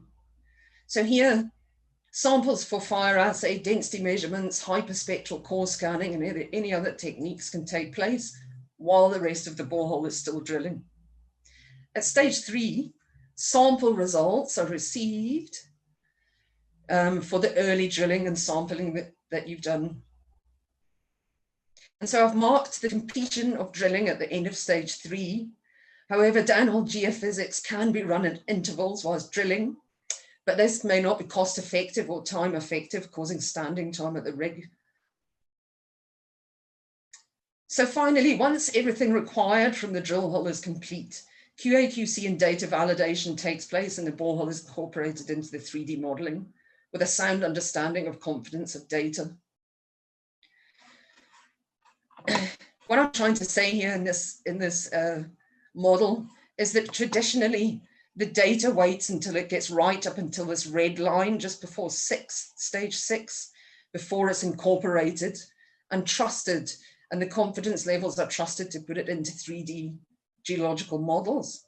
And what I'm trying to show here visually is that actually you can have a continual loop of data being added into your models if you understand the confidence levels in that data, and you can understand then how that data can be used from that. So this model should have highlighted optionality around when data can add value to the geological understanding. It's all about confidence levels, understanding what level of confidence can be used for what. And finally, on the left here, is just a suggestion for this sort of integration of geochemical data sets that can be automated going forward. Is just a sort of simplistic hierarchy of confidence levels you can have in the instruments. You could also take this to preparation, sample preparation, and digestion techniques. And so this is programmable into computer systems. You can set out a numbered system like I've done here, 1 to 8, where 1 is your highest level of confidence and 8 is your lowest. Then if you've set that hierarchy numbering system up, it can be automated through the softwares so that you're collecting real-time data at the rig. It's going into your software, it's running automatic QA/QC, and it's allocating a level of confidence based on the technique that you've used or the sample preparation. And I think that's it. So thank you, hope that was okay.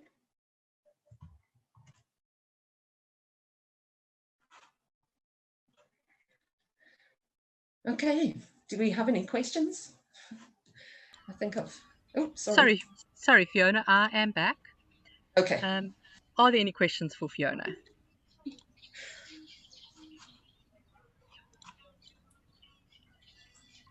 One from myself. There we go, Craig, thank you. Are we at the stage where some of this handheld data are being incorporated into CP reports and so forth? Or is it sort of horses for courses kind of story?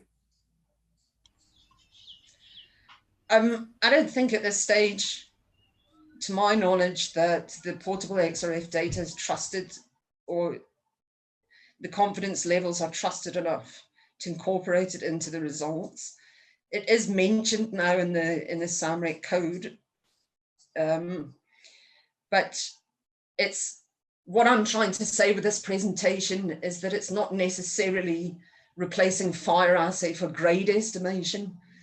It's giving you hidden information that you don't know is there yet. And so it's what I'm trying to say is it's not, it shouldn't be replacing grade results for resource estimation. It should be feeding multi-element geochemical data into mineral systems approach understanding of your ore body that can be integrated with other data sets like your geophysics and things like this, so that you're coming up with an almost semi-automated system of core logging. And so you're getting data from the handheld XRF that's feeding into your chemostratigraphic profiling that you've set up in the early stages of your project.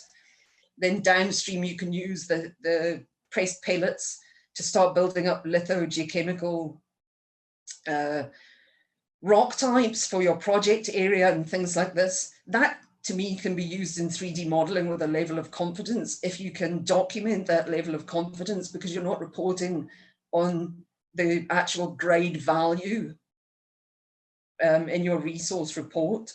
So it can still be used to give an understanding of the mineral system, which can be invaluable in tracing your deposit. Thanks, Fiona. Yeah, totally agree. I think it does give you your information in near real time, which is invaluable. Donovan, I did see your question, but Marcus, would you like to add to Fiona's answer?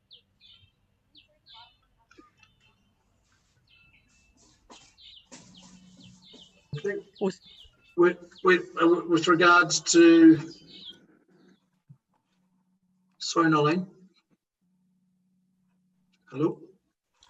I was just wondering if you would like to add to whether it is being used in CPRs. No. But I have put you on the spot there, so maybe you could just go no comment. So it's not. But the JORC code has a section in it where portable XRF is written up. If the sampling is being done by A, B, and C means, it can be included. So when people are reporting it in their reports for the stock market and for shareholders and etc. They say XYZ was found at XYZ depth using an Olympus Vanta portable XRF. So it is specified that it was XRF data, so the market knows that it was handheld and it needs to be validated by other means. Okay. Great. Thanks, Marcus. Donovan's asked in the chat about the approximate cost of an XRF. They obviously range. So, Donovan, if you'd like to have a chat with Stuart Bateman, who does sell the XRFs in South Africa and Africa, I'm sure he'll be able to help you. Also, remember that you can rent them. You don't actually have to buy them. Little punt from me there. Any other questions? No? Last chance? Fiona will be around, I think, for a while. So if you think of anything, you can either just pop it in the chat or ask her during the next break. We'll move on to our next speaker then. Speakers. So this is a collaboration between Phoenix Mining Technologies, Geotech Limited, and Innovex Africa. And they'll be talking about the introduction to geotech instrumentation for geosciences. Alice, if you'd like to share your screen.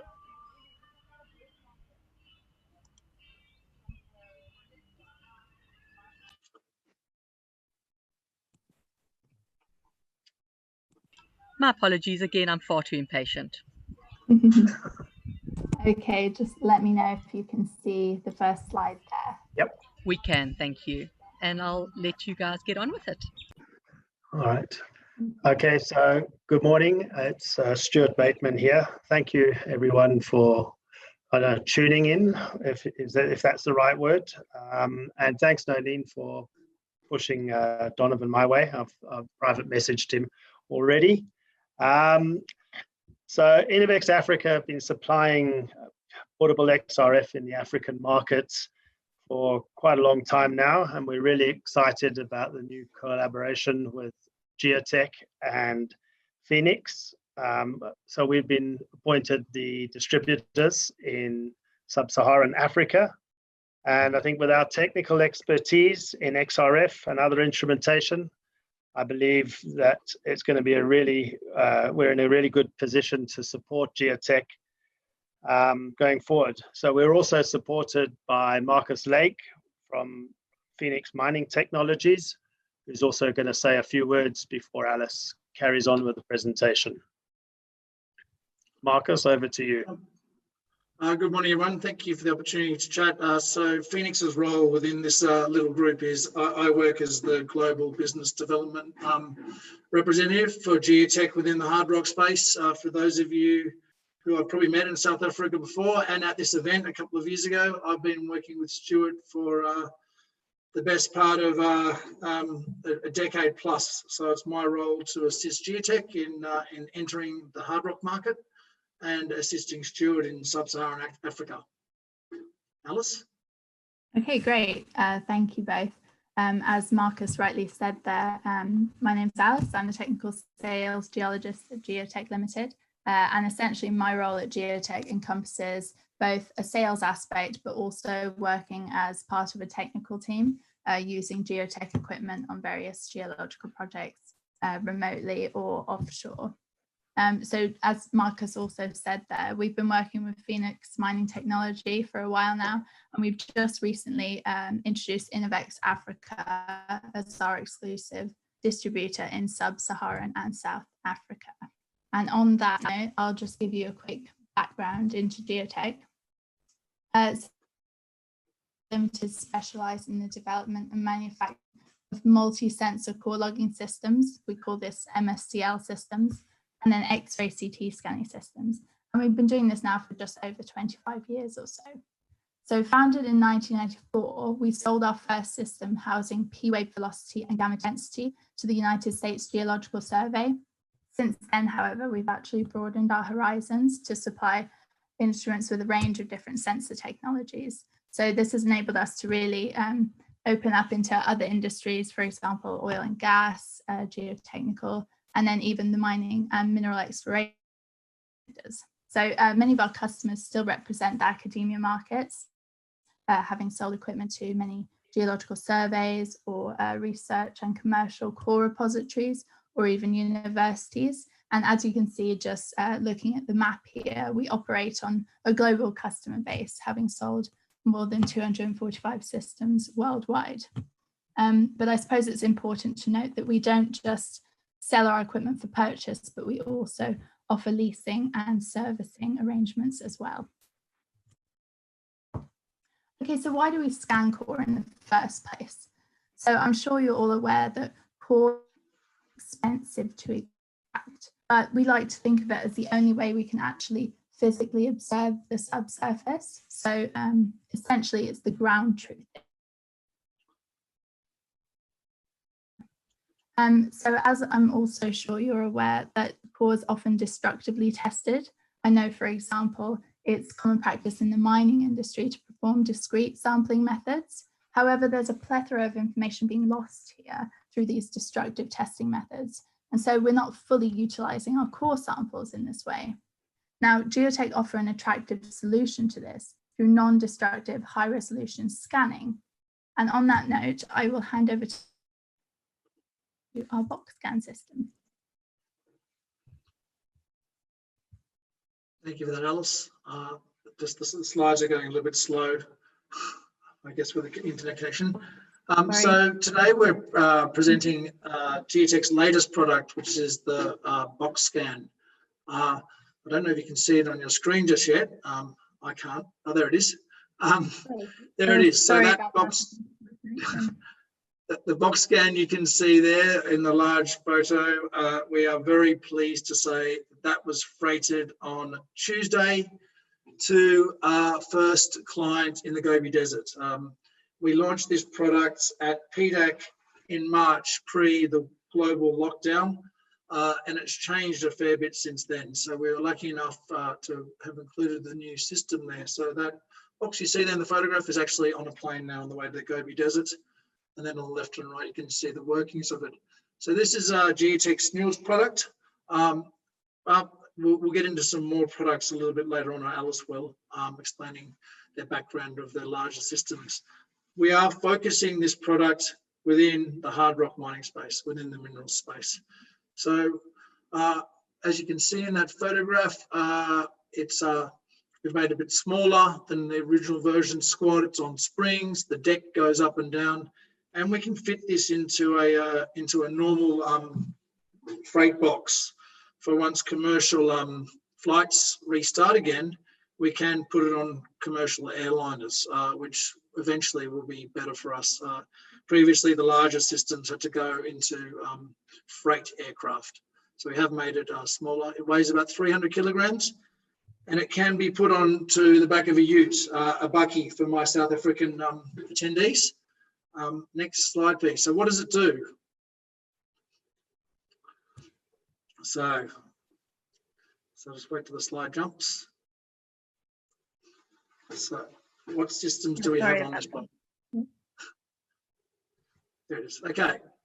So on the left there, within the circle, you can see the inner workings of the box.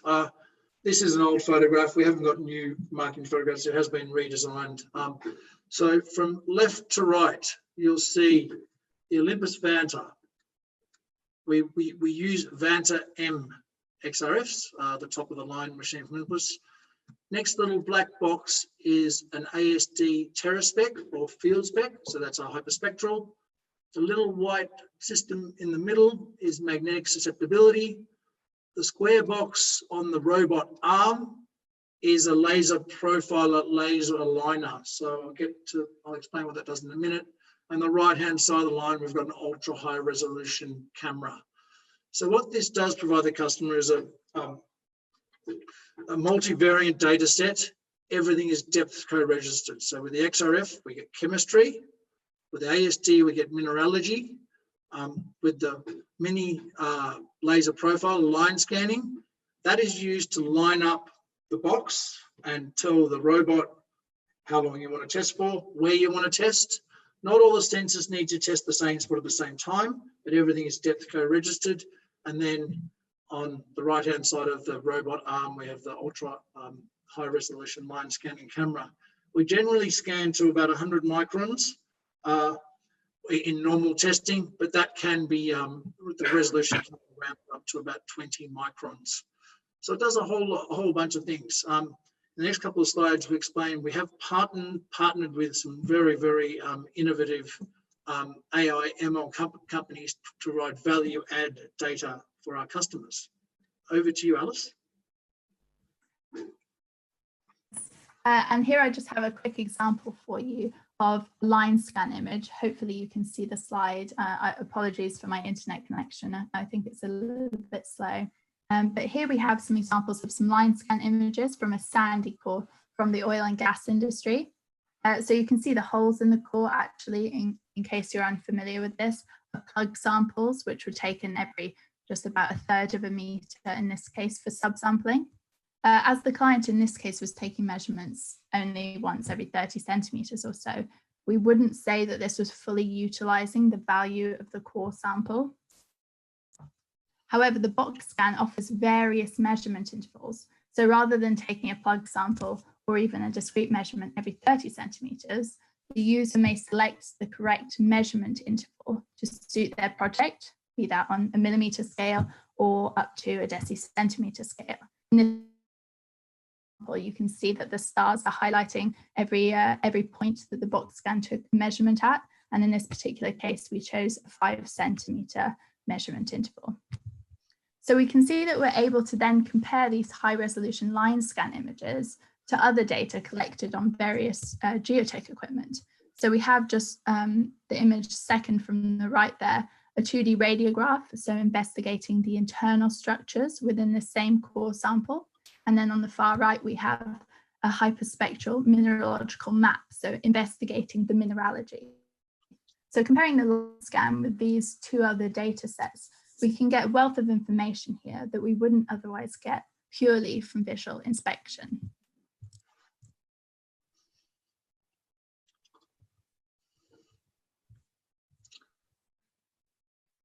And just handing over to you, Marcus, when the slide So loads. I mentioned quickly in my introduction that we have brought some very, very innovative AI ML companies to the table who provide some of the best products for what they do within the world. A lot of you would know this company, Auspec, with their product AI Cirrus.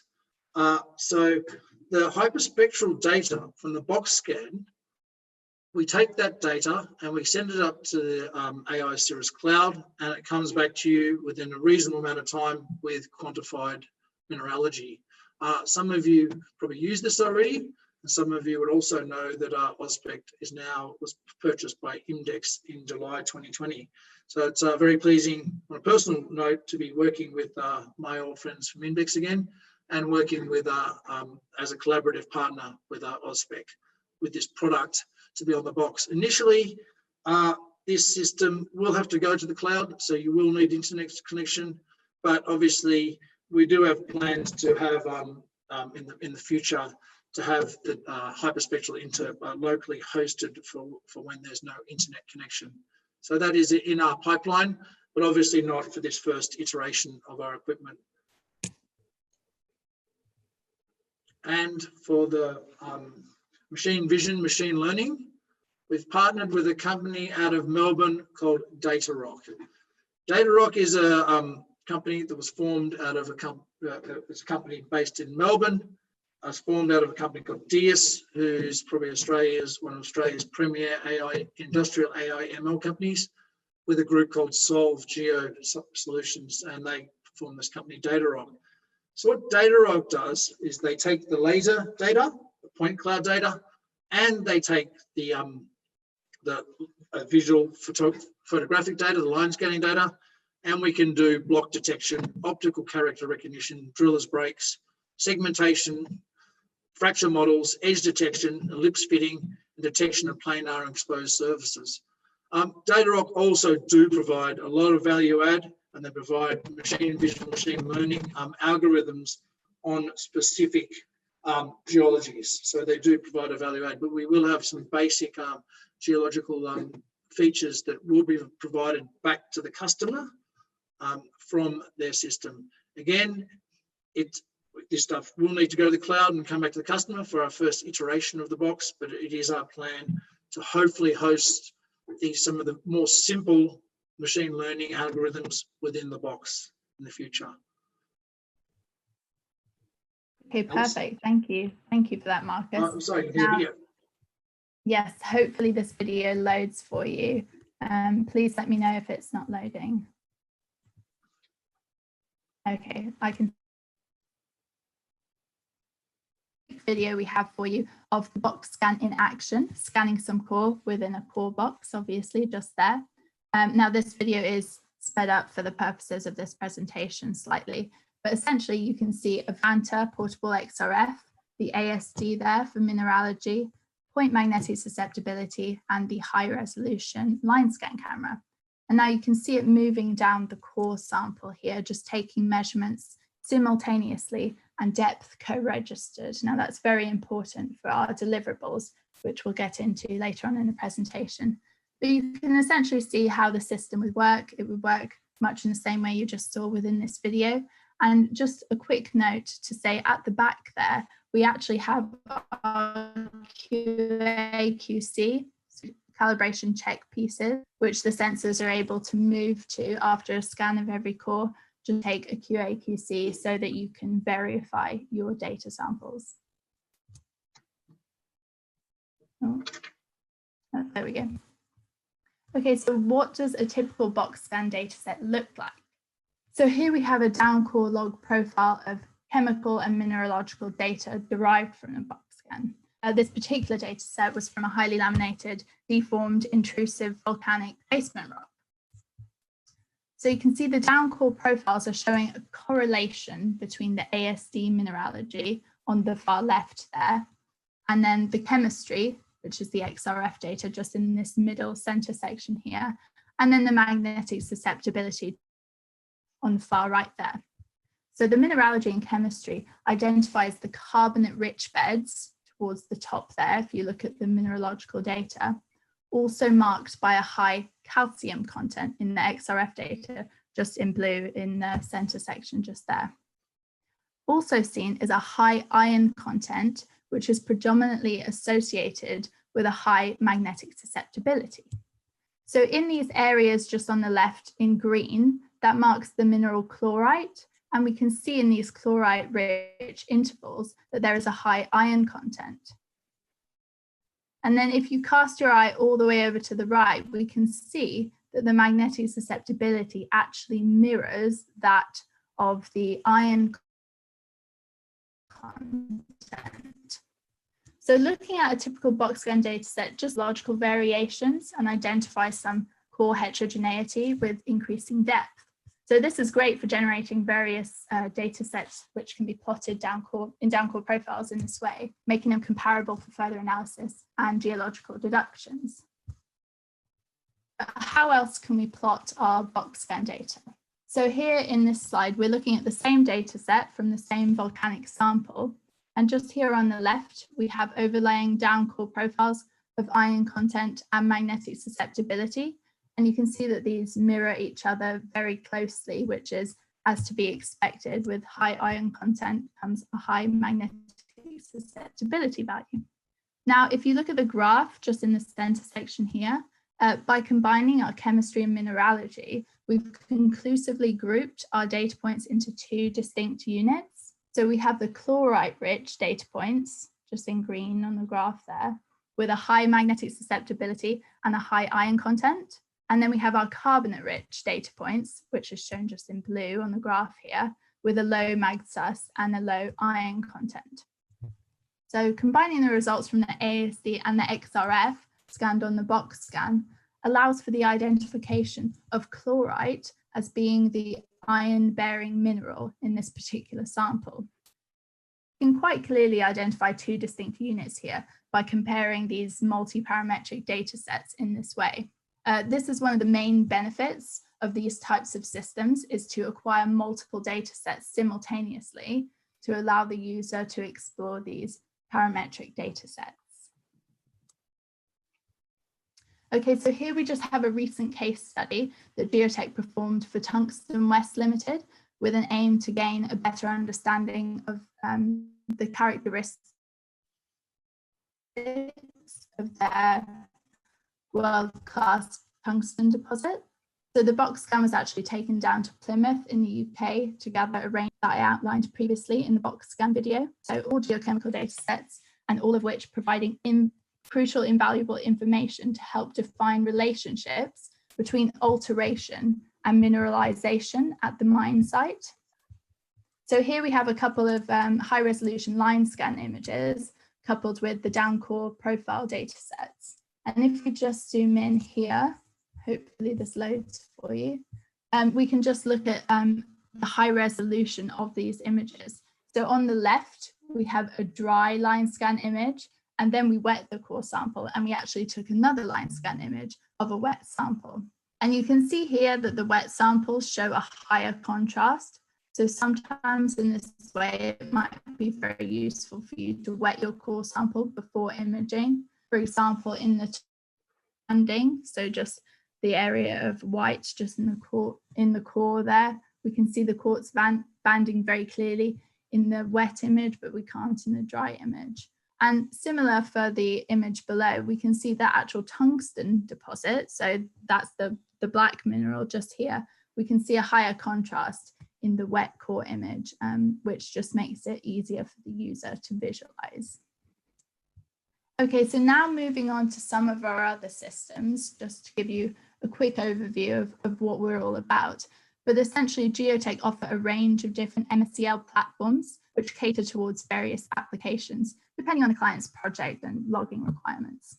So the systems are all able to take simultaneous measurements of multiple parameters to obtain, as I said, depth co-registered downcore profiles. So just at the top here, we have our MSCLS. This is our standard multi-sensor core logging system, and it's our most versatile system. A typical setup would allow for physical property measurements, such as gamma density, P-wave velocity, attenuated natural gamma, and also geochemical measurements like that seen in the box scan. The second row down in this particular table, we have our hyperspectral system. So this really caters towards customers who are really interested in mineralogy data. So this could be useful, for example, if you're trying to work out more, how should I say it, a more accurate way of assaying your mine site, for example. Next down on the list, we have our core workstation. This really caters towards high core throughput. As you can see, it's a cabinet-based system. This was purely designed for our high resolution helium flash XRF. So we need that to keep the user safe. But this is really designed for high core throughput, as the user can load in multiple core samples at once. Now, the difference between this and the box scan system is that the box scan system accepts nearly any form of core material within a box, whereas this system, you'd have to place your cores on individually. So it would be for split sediment cores or rock cores that aren't stored in boxes already. And then finally, just at the end here, we have our X-ray CT systems. Now, these are all catered towards looking at core internal structures through 2D radiography and full 3D CT. So as mentioned, Geotech offer a range of geophysical and geochemical sensor parameters. These are all able to be integrated onto our different registered simultaneous logging. So the customer essentially can pick and choose their system. So let's say, for example, in the image here, we have an MSCLS, and then the customer can choose their desired sensor options depending on the project requirements. So the MSCL systems are modular, meaning it's easy to integrate and take off sensor options. But this also means that the client's able to customize their sensor configuration, and in the future, they're able to upgrade their system by adding additional sensors. So just to quickly go through them, you can see them all in the slide, but we have gamma density, P-wave velocity, electrical resistivity, magnetic susceptibility. We have a loop for whole core and a point for split core. We have spectral and total natural gamma. We have color spectrometry. We have the Olympus Vanta XRF, which we're able to integrate onto our system. And then we also have a high resolution helium flash XRF. And then we have our visual and very near infrared, short wavelength infrared point sensor. This is our ASD integrated onto the box scan. And then we also have our hyperspectral camera, our SpecCam 4, which also utilizes the infrared part of the light spectrum. And then finally, we have our high resolution line scan camera. So it really does depend on your project, which system would work best for your requirements. And then you can really pick and choose those sensor options to kind of focus more on your project specific requirements. So here we just have a quick data set for you of more than 40 meters. So this is from the Osprey field, from the Dunlin decommissioning field. So this borehole was drilled in 1985 and wireline data was collected, which you can see just here on the slide. Geotech actually went back and scanned this archive core recently to see if we could achieve a better understanding of the stratigraphy at higher resolutions compared to the original wireline data. So in this case study, we have interlayered sandstone shales with the occasional siltstone thrown in. And you can see here in the original wireline data, we're looking at things like gamma density and P-wave velocity. And now let's add the MSCL data. So we can see here there's a good correlation between the well log data and the MSCL data. However, the MSCL data offers a much finer measurement interval and therefore resolution of data. So you can kind of pick and choose and see the highs and lows that you couldn't see in the original wireline data set. Then we have the added value of the geochemistry here. So from what we found from analysing this wealth of MSCL data was that due to the finer resolution, the MSCL was actually able to indicate additional geological boundaries which weren't present in the previous wireline data. For example, we have the identification of iron-rich beds here, noted for their high density and high P-wave velocity.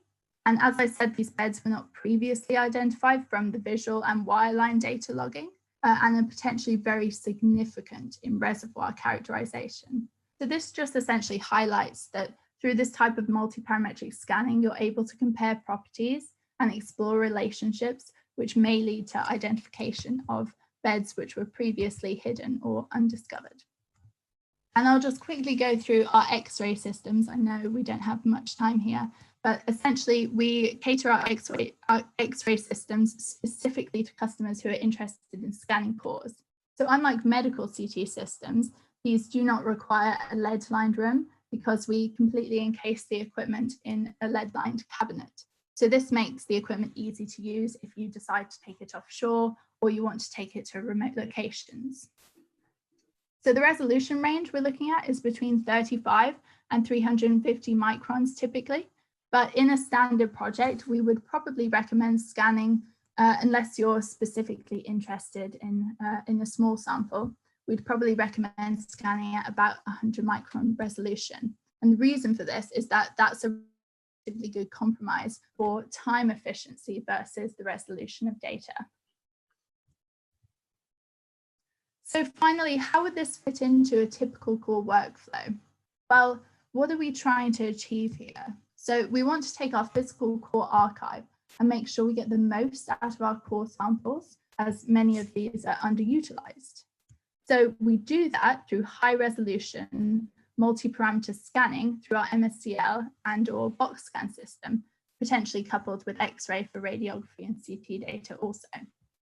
We can then feed this wealth of information into a custom digital database, allowing for ease of access, even from remote locations, for the geologist to essentially gain a better understanding of their core samples and hence their mine site or core repository or oil reservoir, whatever you're looking at. So this data can be further analysed and fed into geological models to allow for accurate assaying at a mine site or making informed project decisions in real time as data is collected in real time, and characterising reservoirs to decide where best to drill. So we can achieve all of this through our non-destructive core logging philosophy, and we hope to extend that awareness and type of methodology into the South and Sub-Saharan Africa regions. So on that note, I'd just like to say a quick thank you to Marcus and Stuart who organised this presentation today, And I'd obviously also like to thank the Geological Society of South Africa for inviting us to speak today. And I guess on that note, I'd like to open the floor to any questions, if anyone has any. Thank you, Alice. It should be also noted that our commercial model is Innovex Africa and Geotech and myself, we sell this product, we provide it on as a rental, and we can provide it as a service, as in Geotech will send a technical person to your site and do the work for you. So we have 3 commercial methods to provide customers. So it's not one size fits all. We recently collected a whole bunch of data from Tungsten West Limited and Cornish Lithium, which we are putting together. This is very, and we are able to share that with customers.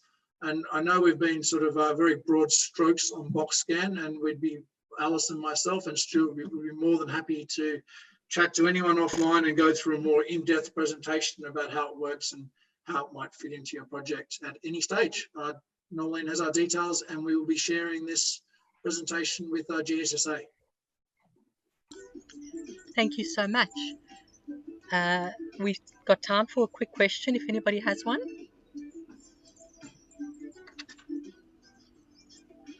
No questions? Any comments?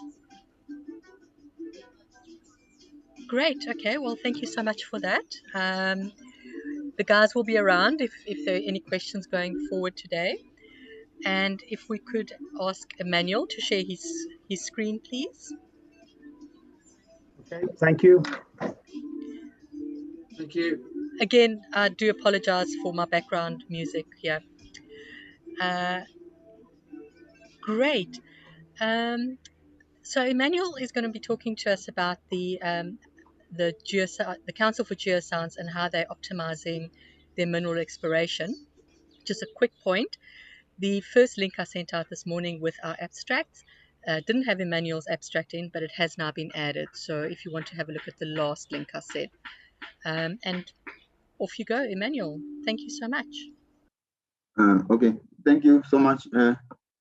I'm going to give a presentation where I'll be looking at how can we optimize mineral exploration using technology that we have currently. So I'm coming from the Council for Geoscience, which is one of the entities of the Department of Mineral Resources and Energy in South Africa. So as a disclaimer, most of the information that I'm going to present, if you want to use it, you have to cite the Council for Geoscience or get permission to use the information. So in terms of my presentation, I'm going to give a background information about my presentation, and then I'm going to look at why do we need to optimize regional mineral exploration. We look at the how part, how are we going to optimize mineral exploration using a new available technology like artificial intelligence. I'm also going to give an overview of what these systems are all about. And then we'll look at a case study. And then in my concluding remarks. Sorry for the video. I think it was switched off. My apologies. So basically the Council for Geoscience is one of the national science councils in South Africa, and is a legal success of the Geological Survey of South Africa, which was formed in 1912 by a combination of 3 former surveys at the time, of which the oldest one is the Geological Commission of the Cape of Good Hope, which was formed in 1895. Then the Council for Geoscience is guided by, is mandated to do geoscience mapping onshore and offshore, and is guided under the Geoscience Act of 1993, which was amended after that. And it's a Schedule 3A public entity under the PFMA Act. So the Council for Geoscience's mandate is mainly to drive economic growth through various projects that we undertake of which today I'm going to discuss on the mineral resources development, but we also do all those activities that are listed on your slides. So as a background, we all know that there's a lot of data being collected, and it's being collected at a fast and dramatic pace. So the diagram that you see there shows the general growth of digital data being collected in the world. And as you can see, that it's almost exponentially increasing, and also geoscience data is also following the similar trend. So in terms of extracting meaningful information from data, humans have developed machines to try and augment that process, but still it leaves a big gap in terms of what so hence we have to come up with new approaches and techniques to augment the humans in terms of extracting valuable information. In this particular case, we are trying to extract information to try and optimize regional mineral exploration. So we know that, as I said, currently most of the geoscience data, or in the past, people have been trying to sift through all these maps manually, trying to extract knowledge from the data, which is a very slow and inexpensive process, and there's a lot of subjectivity in it, and it's not a standardized process. Hence, one of the key drivers to this project is to try and come up with some kind of a standardized approach, which is easily adaptable in various mineral exploration schemes, and also should be agile enough that you can be able to change the model on the go, if you like, or once you get more information. So now comes the question of why should we optimize regional mineral exploration? So one of the important aspects on why we should optimize mineral exploration is one, how do we contribute, as the Council for Geoscience, for example, it falls on the bottom pyramid of the exploration pyramid. So the other incentive that we have is to see how can we reduce the initial exploration expenditure. So the one approach to do this will be through regional mineral exploration, which is normally called mineral prospectivity mapping or mineral potential mapping. So also an important factor that why we should have to do regional mineral exploration at this scale is to fertilize some areas where we think there might be of economic mineral exploration in the future, and also so that we don't have to, we plan well in terms of land use, so that we don't have to go the route of moving people from one area to another, because there's now potential in that area. So one of the key drivers in this approach is to support land use planning into the future. Then also, as we know, there's a lot of demand in terms of new minerals. So one of other importance is to try and improve how we can discover new mineral deposits. In this particular case, I'm referring to South Africa. So now it comes, the next question is, how do we optimize this? How do we optimize regional mineral exploration? So how we do this is through the approach that I'm going to present to you, which is a combination of 3 different approaches, which is one, we all know the mineral systems approach, which is the same like the ore deposit approach that we normally use in regional mineral exploration. So, and then also there's a knowledge discovery process, which is a kind of a standardized approach to converting data information into knowledge or wisdom ultimately. And then we also have the AI algorithms, which are excellent in terms of trying to automate some of the process and reducing the subjectivity that normally comes associated with trying to join various geoscience data set in this particular case for mineral exploration. So the approach that I'm going, which is a modification of the knowledge discovery process, is whereby instead of, before you start going into the collecting of the data, you need to understand what type of mineral systems you want to extract, and they also translate them into mappable proxies. And then after that, you accumulate that data, and then you do data pre-processing and transformation, whereby you are going to adjust the data to suit the data mining approach that you want to use. In this particular case, it's a combination of AI algorithms that you want to use to extract your mineral targets or mineral potential areas. So this brings us back to one of the aspects of this project is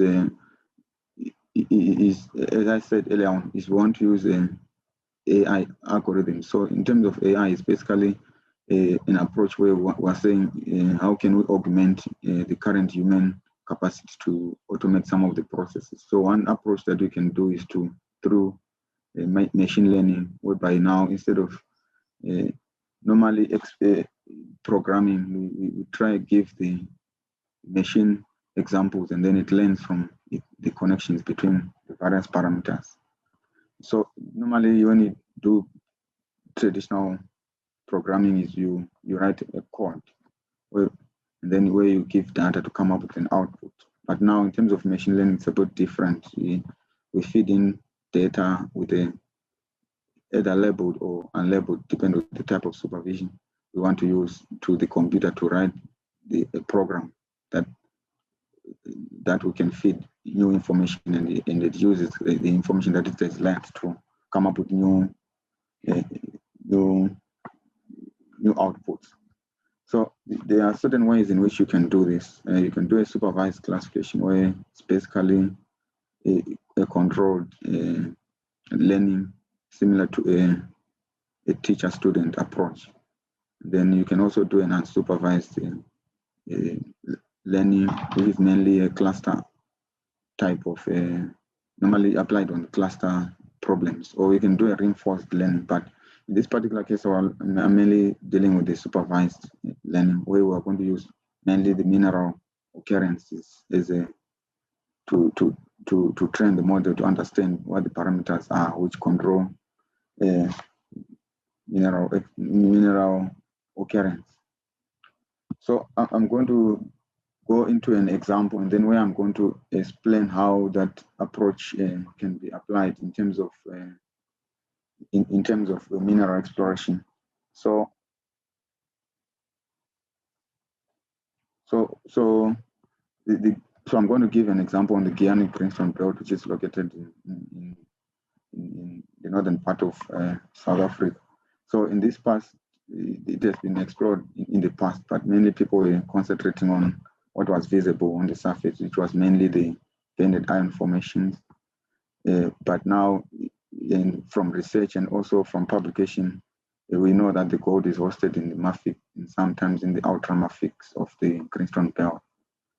So, but now there used to be mining in that Greenstone Belt since the 1990s, but it was abandoned because of scarcity of the outcrops, as they were only targeting what could be visible on surface. And also the deposit size are quite small. And also the metal recovery, it's a bit problematic because it's mainly some of the deposits they've got arsenopyrite, which can be a bit difficult to recover. So, but now we know that there is a potential in Guiana Greenstone Belt that can be exploited. So hence, a research like this can contribute to uncovering some of the interesting prospects in the area. So now comes back to the approach. The approach that can be used is a 6-stage approach. So I'm going to take you through each individual of the 6 steps. from the start to the end. So in terms of the area, as I said, it's a Guyana greenstone belt. It's located in the northeasternmost region of the Kapval crater, which is located at the contact with the Limpopo mobile belt. And so the greenstone belt is about 15 kilometer wide and 70 kilometer long. And there's mainly supercrustal rocks of the Guyana group, which mainly consist of your, as I said earlier on, it's your mafic, ultramafic rocks, where we also have the meta sediments and also the felsic rocks. So also what is interesting in this greenstone belt is it has undergone several deformation stages that leads to emplacement of the gold mineralization, which is mainly a complex deformation phase where, according to Carranza et al., they mention about 3 deformation phases of development of the gold deposits, which is mainly the D1, where you have your tectonic thickening and prograde metamorphism. Then you also have the D2, where you have the thrusting along the Haute River shear zone. Then you also have the development of secondary strike shear zones in the area. So with all that being said, you realize that there are several gold deposits. So there are about 55 known gold deposits, and so far about 10 tons of gold has been recovered from the greenstone belt, and the gold is mainly associated with your quartz veins, and which will be hosted in your beefs and also in the schist.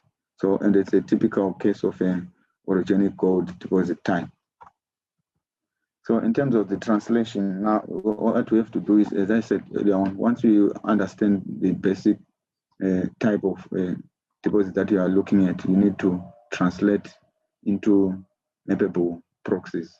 So in this particular case, it's a mineral systems approach, which is basically involves mapping your sources, and then understanding the pathways and the pathways, and also looking at the trapping mechanism to which the deposits are formed.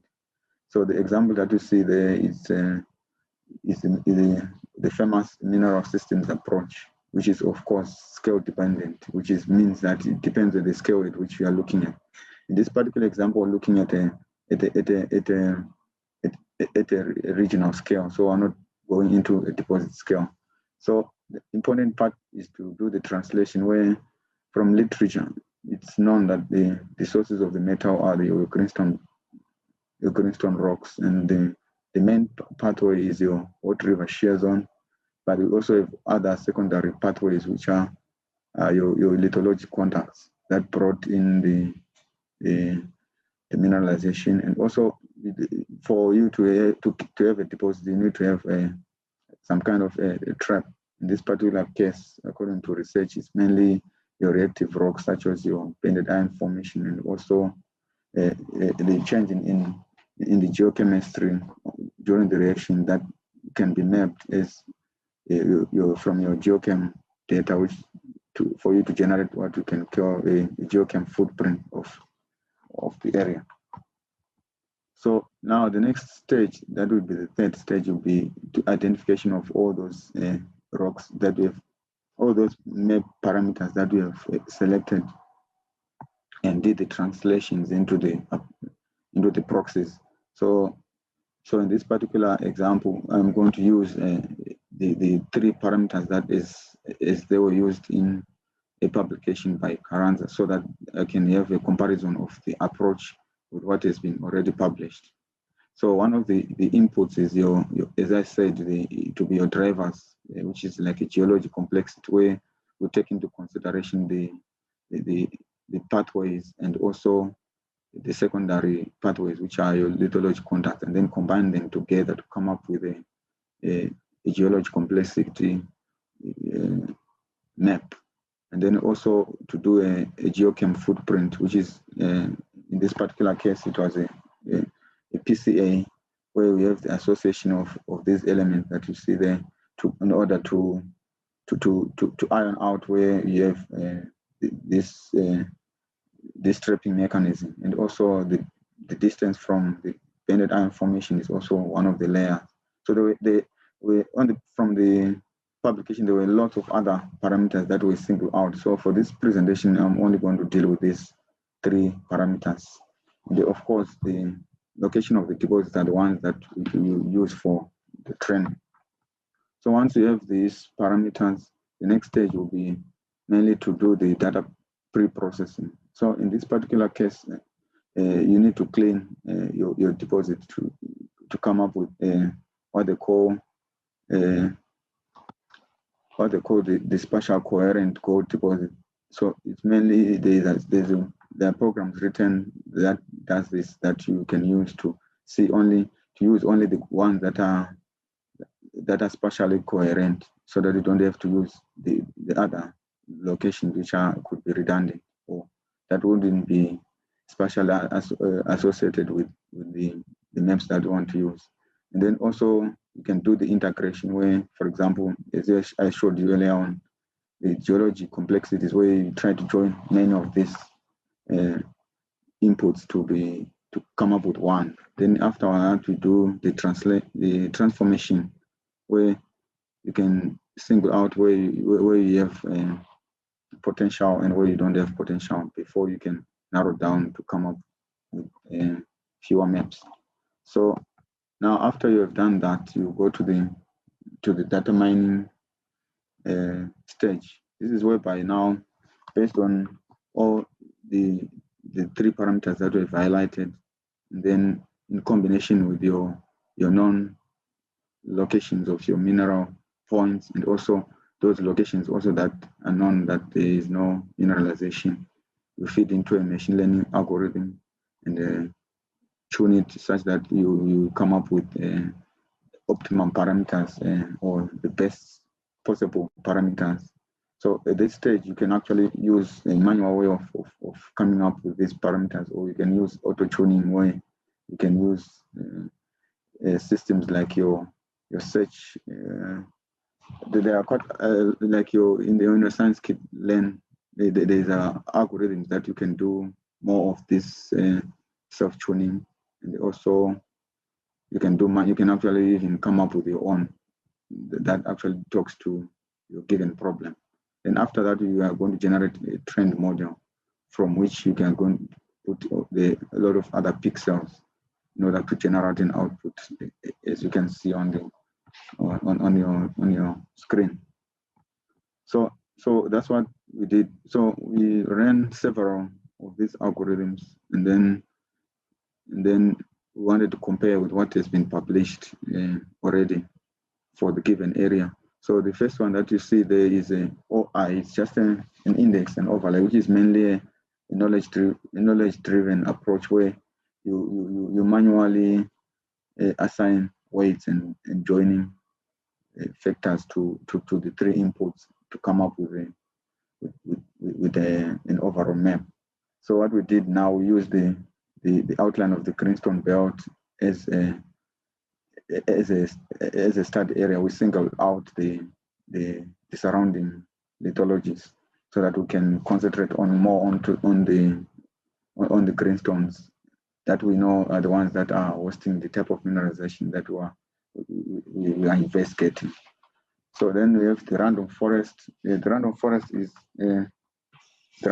is basically a supervised learning approach where you combine a lot of decision trees and then you make a lot of repeated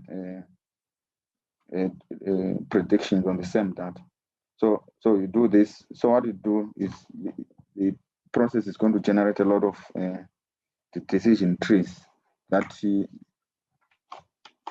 so once you have the decision trees, you also need to come up with a lot of these subsets of that same data set, and then run a series of processes like the bootstrap aggregation processes in order to come up with the best decision tree connections to that matches your data. So in this particular example, we had to run with you also need to select as well the number of your estimators. So this particular example, we set up the number of estimators to be like 100. And then the number of features, we use the automatic, the computers to find us the automated number of features based on the data. And also use the gene type of a criterion. Then the other one that you see there is your support vector machine, which is basically a supervised classification approach also, whereby we're trying to fit a hyperplane that differentiate the classes very well. So how do we do this? In this particular case, in like mineral exploration, we're dealing with a high order dimension, because we've, like in this particular case, about 3 maps. So you need to use some kind of a kernel function to do the matching of the hyperlink, the hyperplane. So the idea is to obtain a good separation between the different classes that will allow the generation of a lowest error between the classifier. So in this particular example, the best one that could come up with the best kernel function was the radial function, but we can try the linear, is polynomial, and see the signal function. And you can also set the level of misfit for the classifier, which in this particular case we set it at 0.1. So when you see those 3 maps, and then also at the end is to do some kind of a test on the data sets by comparing the various models using area under graph, where we basically look at how many of these were correctly classified, how many were the false positive, and then we come up with the graphs like the one that you see. So as you can see on your screen, that graph on the bottom, you see the index and overlay, and the support vector machine, and the random forest. So of these 3 approaches, so since the original aim is to narrow down the search area for mineral exploration, you can also compute the accuracy of the model, which is basically checking how many of the mineral points are correctly classified, and then adding them together to come up with a percentage of the classifier. So the number that you see is just an accuracy. So to me, I will go for the one that has got the least prospective area, even though it could be a bit. So, but it depends. Some people, they prefer to go on the conservative approach to take the wider. But now the original case that we're looking at is trying to narrow down the search area. So there are many ways in which this can be done to improve these models. One, you can use high resolution data to try and get pinpoint to accurately where, with at least greater confidence, where you have higher chances of getting the new deposits in the area, or also adding other architectures that was not mentioned in the parameters that we use, like the lithospheric architecture, which is important. So normally you get this formation from you're running a series of magnetotelluric surveys to understand how the lithosphere over the deposit is distributed, and then you'll be able to come up with a different model. So as you can see, that there's a bit of an agreement between the models and what is already published. But what you see is published, they actually used also expanded the area to cover also the whole bigger area where there was a geochem data.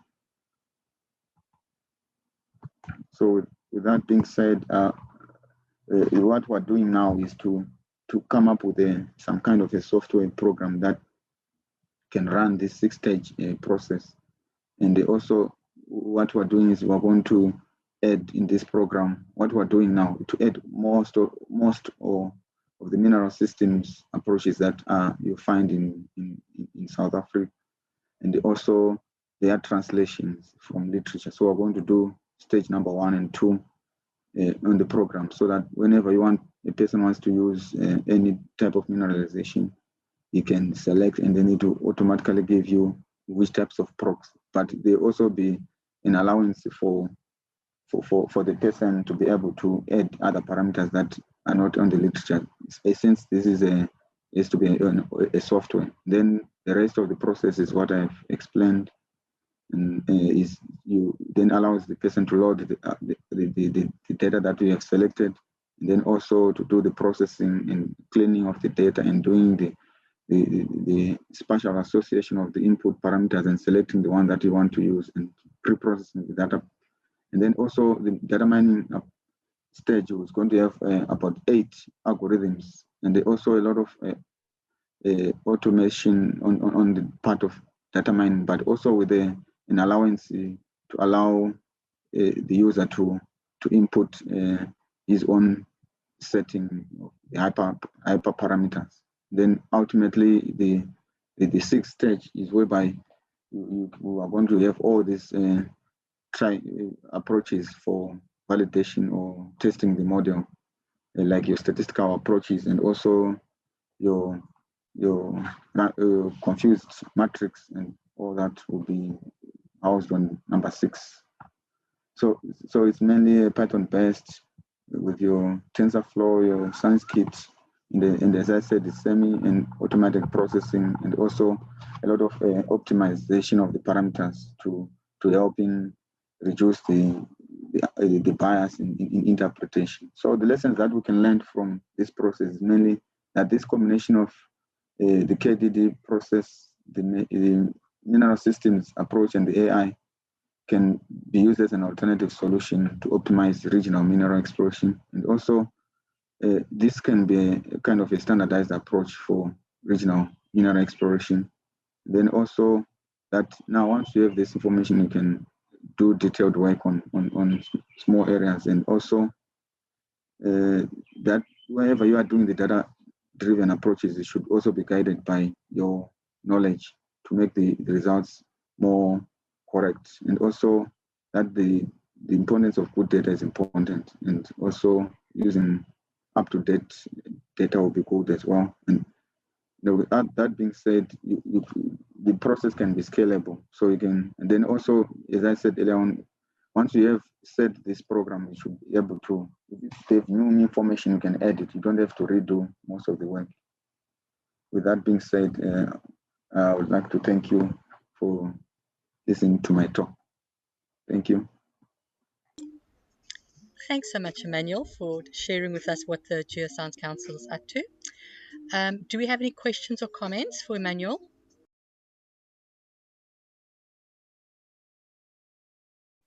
It seems to have turned into a popular event. With that, I'd like to restart this afternoon's session of Technology Day. The first speaker of the afternoon is Charles Okajeni of the Department of Earth Sciences, University of Western Cape. His title is a little bit different than what you've got in the abstract book, Automated Core Logging Using Portable XRF Data Supervised Machine Learning Techniques. So Charles, with that, take it away. Thank you very much, and also thank you for inviting me to give this talk. I have been introduced already, so I think I need to go to the first slide.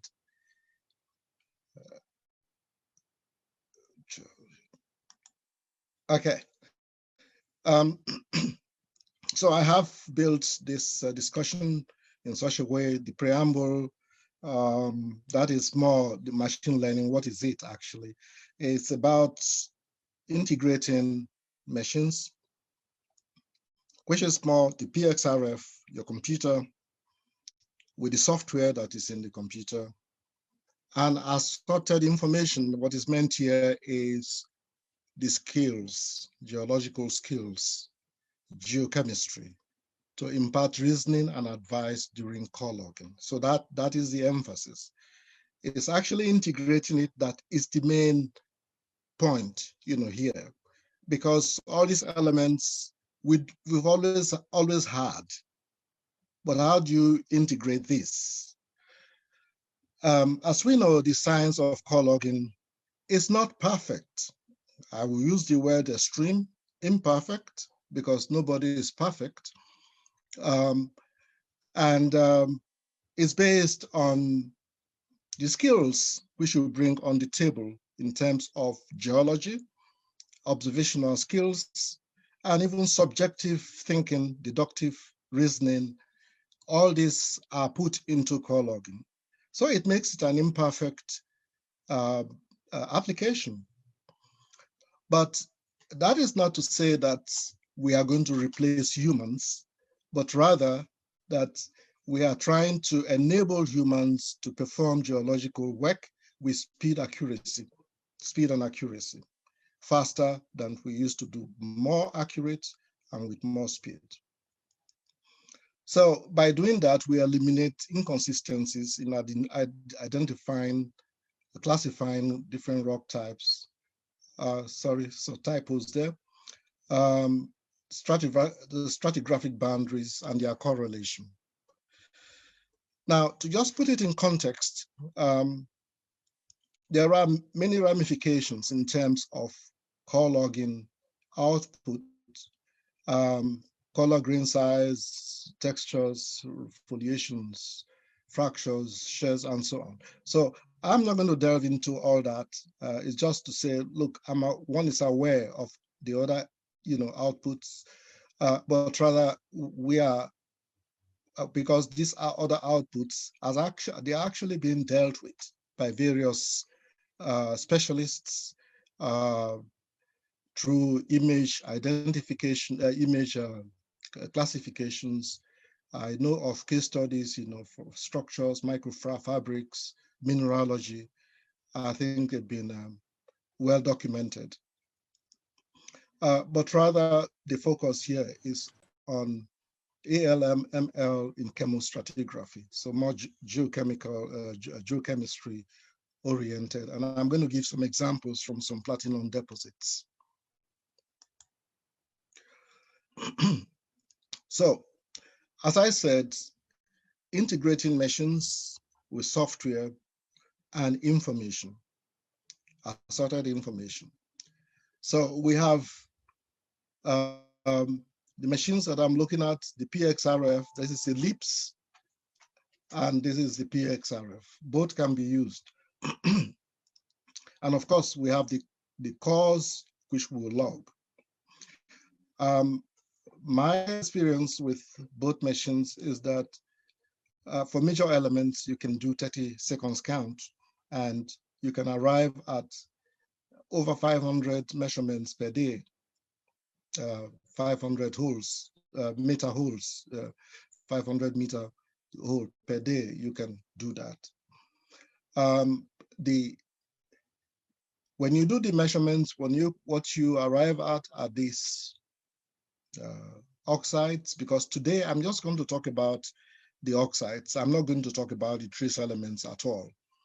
The data processing, it can be, if it is well integrated, it can be completed in an hour. I think that should be the goal. In terms of data evaluation, there are so many techniques available in supervised machine learning, raw classifier by k-means, clustering, nearest neighbor, dbScan, PCA, TASNE, and even alteration indices. All can be put into use for what I'm going to describe. I've put some examples of such plots. There's a cluster plots. This k-means mean clustering, dbScan.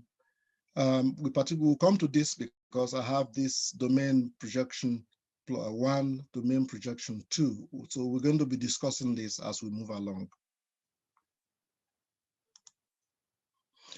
All right.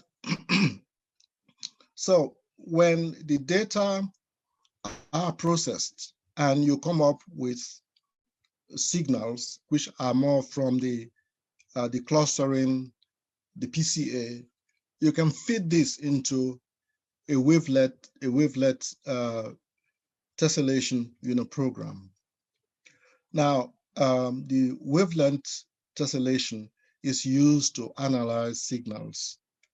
So although we are dealing with wavelet tessellation in terms of time, our case in geology, it is space that we are looking at. So if we have a drill hole run, we'll look at it as space, downhole.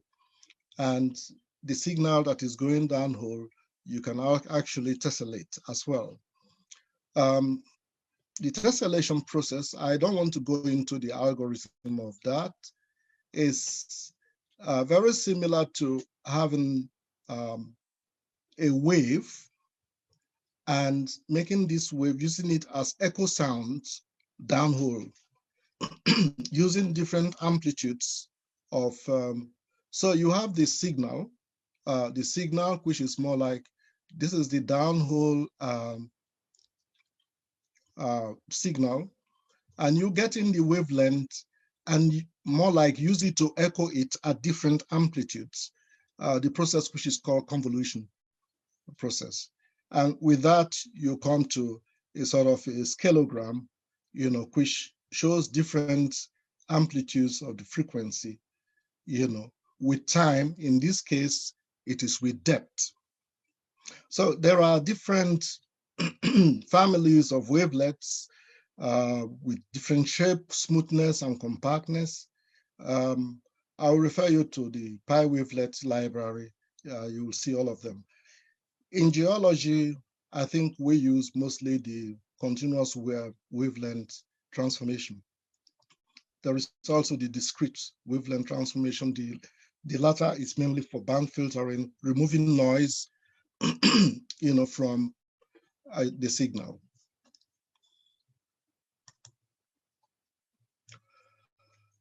All right. So if we have then the wavelet, the signal on the left side of the screen, and you have passed this wavelet, through it, you will, because of the echoing in areas where there are abrupt changes, you are going to have corresponding coefficients emanating, which can be scaled. And so these are those areas with abrupt changes we'll call boundaries, downhole. And in previous diagram, I've talked about the scale of these boundaries, more like a scaleogram, which is the mosaic. So we have, first of all, identified geological boundaries, with the transform coefficients, and then, of course, using the wavelength coefficients as a measure of the boundary strength. So I think that is what I've tried to talk about. In this case here, you could use multiple signals. That means if I'm doing principal component analysis, I can use PC1, PC2, PC3, because each of these represents something else in terms of my data. And by using all these together, I may come to different boundaries as I scale it, do the spatial scaling of my scaleogram. I may see different areas, where there are sharp, boundaries, and I can use this to determine my lithologies from small scale to large scale.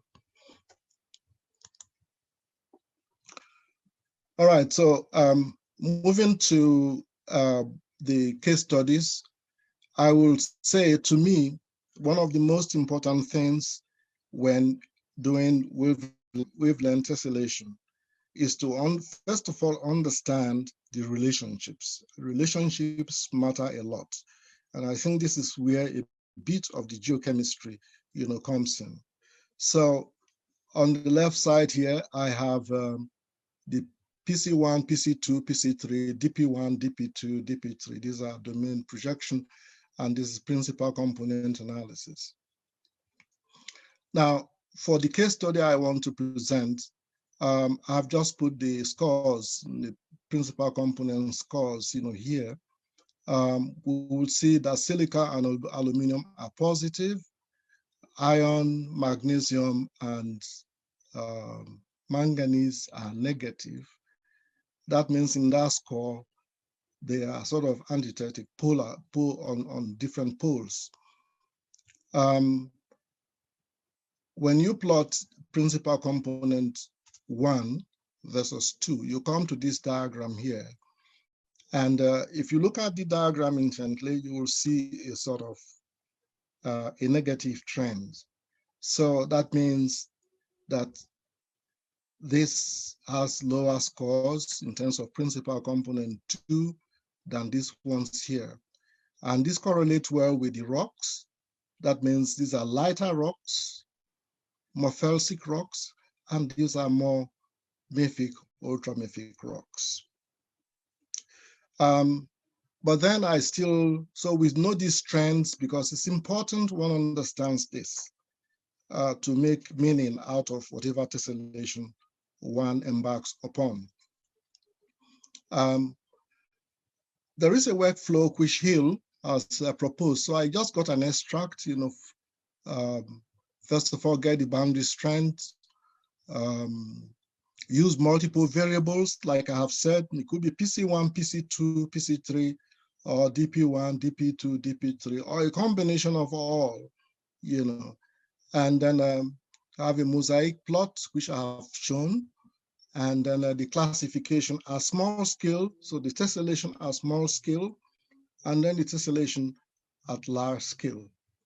So that will give you an output, a sort of multi-scale classification.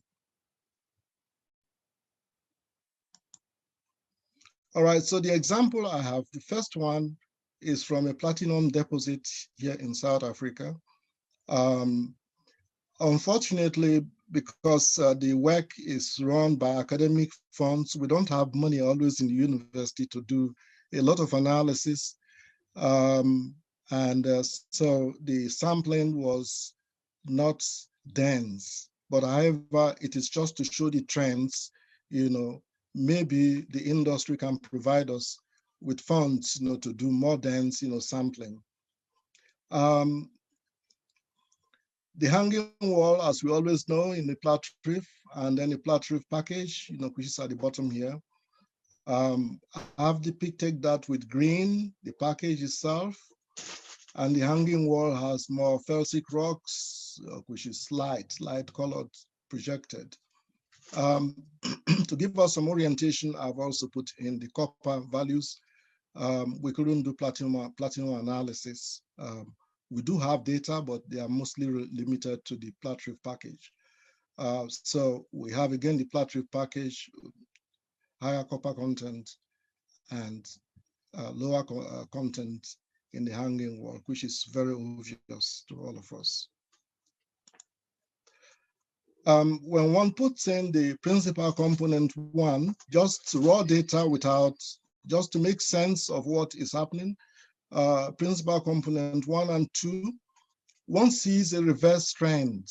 You can see the PC2 has higher scores than the PC1 in the flat reef package. I have mentioned that before. If we look very intently, you will see some relationship between the copper mineralization as well and the rocks. The same thing applies to the cluster 1 and 2. More the reverse, trend actually shows, as well, but a bit, will I say, with some variation, but the trend is almost the same. So that means, one could actually use these machine learning tools, for work. All right, so I have put here some of the scores against some drill holes, and these are the curves, which will sort of indicate the coefficients, that indicate our boundary strengths, and the mosaic, histograms. So the tessellation has been done with ground zero, that is at the beginning, and also it's been scaled in certain instances as well, as the slides, will show. So for example, this is the raw data, scale, low scale, and this is at 69, this is 31, and this is PC1 at 111. It didn't quite, PC1 didn't quite give good results. But one can see the boundaries. Okay, so it's like you push a boundary across the bottom here. One can see a correlation between the different rock types, feldspathic pyroxenites and granites, paraperoxenites. Here, feldspathic, this pegmatoidal feldspathic pyroxenites, pyroxenite and feldspathic pyroxenites, and paraperoxenites and paraperoxenite as well, up. So indeed, between the signals that we have and the rocks, there appear to be some good, correlation. Well, I have an old log from a student, MSc student, actually shows almost the same pattern. The second example I have is from down Platte, but in this case, I have used cluster analysis for it. Downhole, you have Humfells at the bottom here, and the Platte package, at the top, and of course, gabbronorites, at the topmost, part going into the hanging wall up. One of the things that came out of this thesis was finding very high platinum content, platinum, palladium in the Humfells. The analysis wasn't done by us, it was done by a scientific, there's a company here, commercial laboratory did the analysis, so we wondered. So there's quite a good amount of platinum in Humfells. The upper layers did not show much, but that was expected because it wasn't really very mineralized, hole.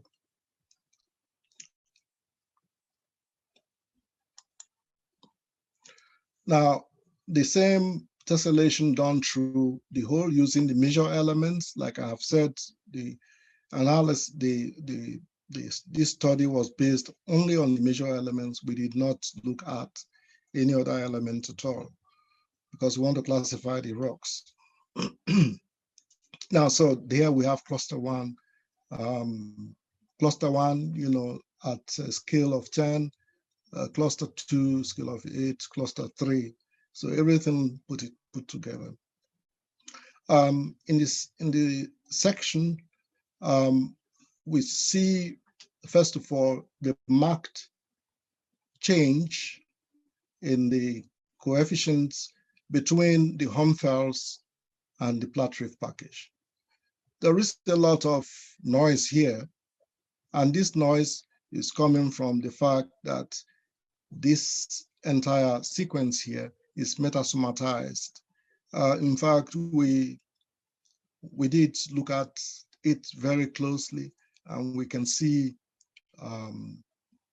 different layers or zones, put it that way, metasomatized, zones.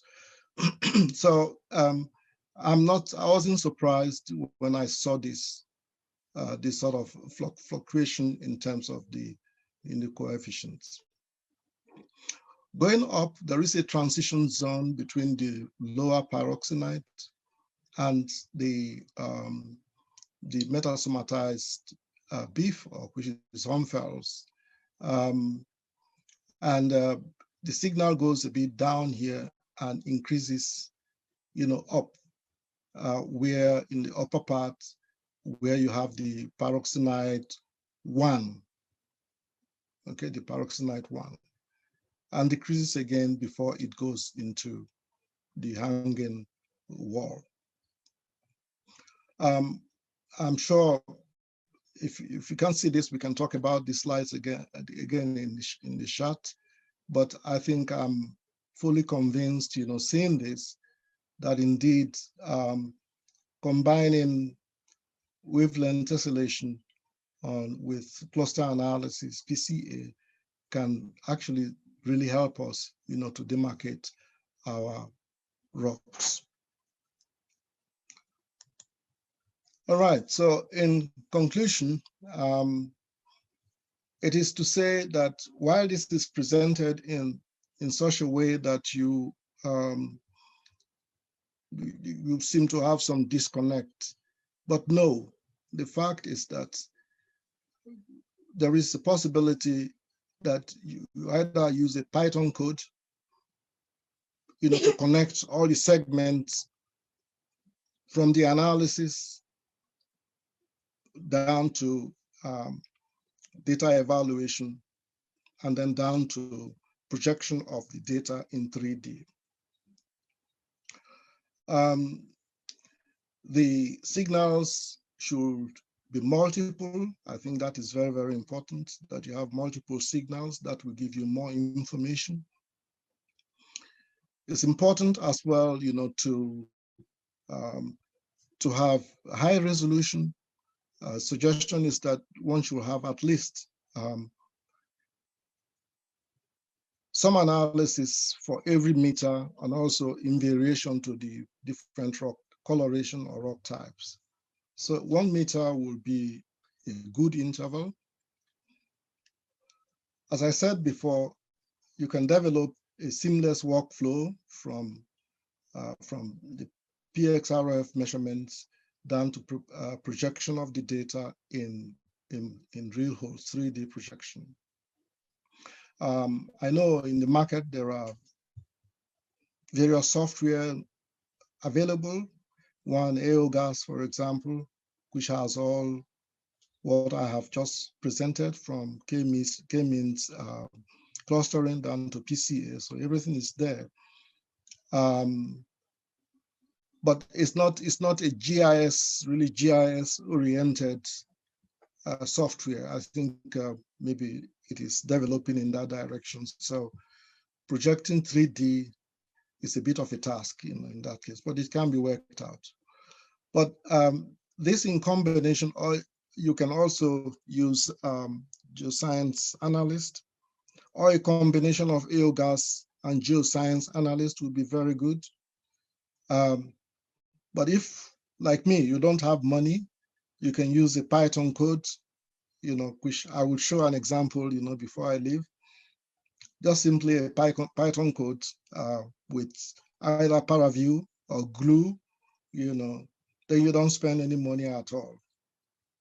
So in conclusion, I will say that this can be worked out in a very well-structured workflow, and is capable of producing at least 500-meter drill hole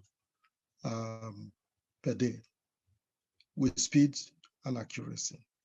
So before I go, I just wanted to, if you don't mind, if I just get this out. Well, it will not, I don't know, I finished actually. It's just I wanted to get,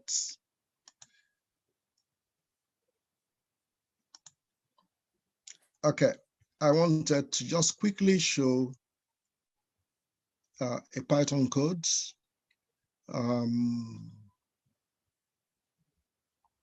Let's get this up. While you do this, Charles, if there's any questions or comments. It appears this is gone. Anyway, I think I'm fine now. It doesn't look like I thought I set this up before, but it switched itself off. All right, thank you very much for listening. Thank you, Charles. Do we have any comments or questions from, just unmute your mic or raise your hand? I do have one question. It's Glenn here. And my question is, you show that one can log up to 500 meters per day, but yes. I think you're looking at quantitative data, and as geologists, most of the time we collect qualitative data.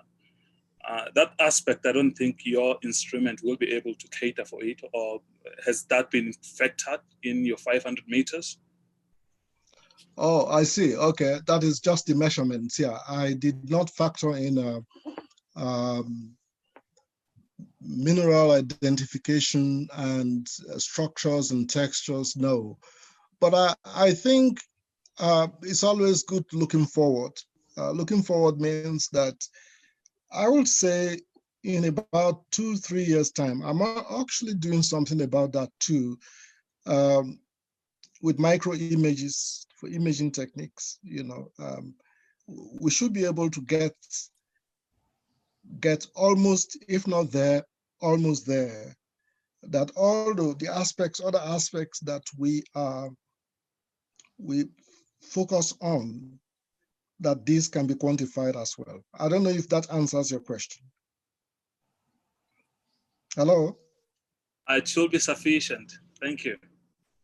No, but no, the answer is no, that the other aspects are not in. This is just more geochemistry.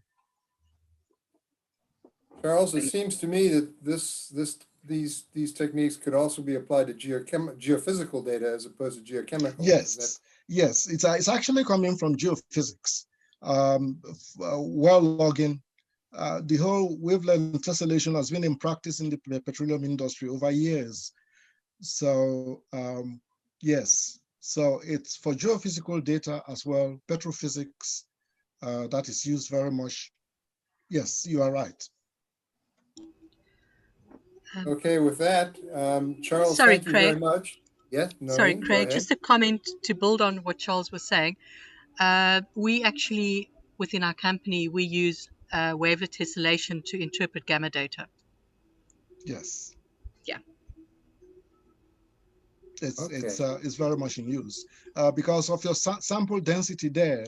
It's and that is why I'm talking about having high resolution geochem data downhole.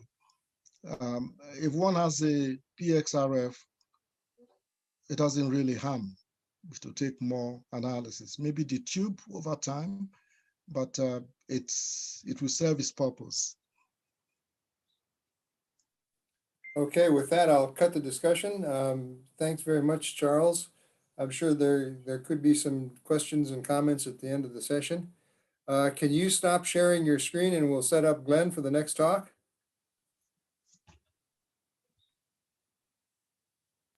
Okay.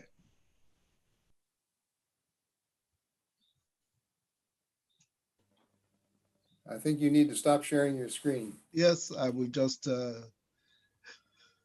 Up at the top of your screen, Charles, there should be a little red block that says stop share, just above your presentation. Oh, yes. Your screen is paused. Stop sharing. Let me just see. Just click on stop share. Stop share. Where is it now? New share, resume share. No. Oh, yeah. Okay. That's it. Okay, got it. Thank you. Glenn, are you there? Yes, I am. You want to, is that your screen that I see there? That should be it. Yeah. If you can see that spacing, Yeah, we can see it. Put it in presentation mode. Fantastic. Our next speaker is Dr. Glenn Nwela, University of the Witwatersrand, and he's going to talk to us about the importance of small steps in the adoption of machine learning for exploration for ore deposits. So another machine learning talk. Let's see what he has to say. With that, Glenn, carry on. Thank you so much, and I really appreciate the opportunity. The purpose of this talk is to actually focus on two main things. One is to bridge the gap between academia and the industry. And the second one is to showcase some of the novel work that we have been doing with the team and what can be done for industry application. So there's also some learnings that will actually come with this to say that what are some of the things that should be considered whenever you want to go under a digital transformation journey.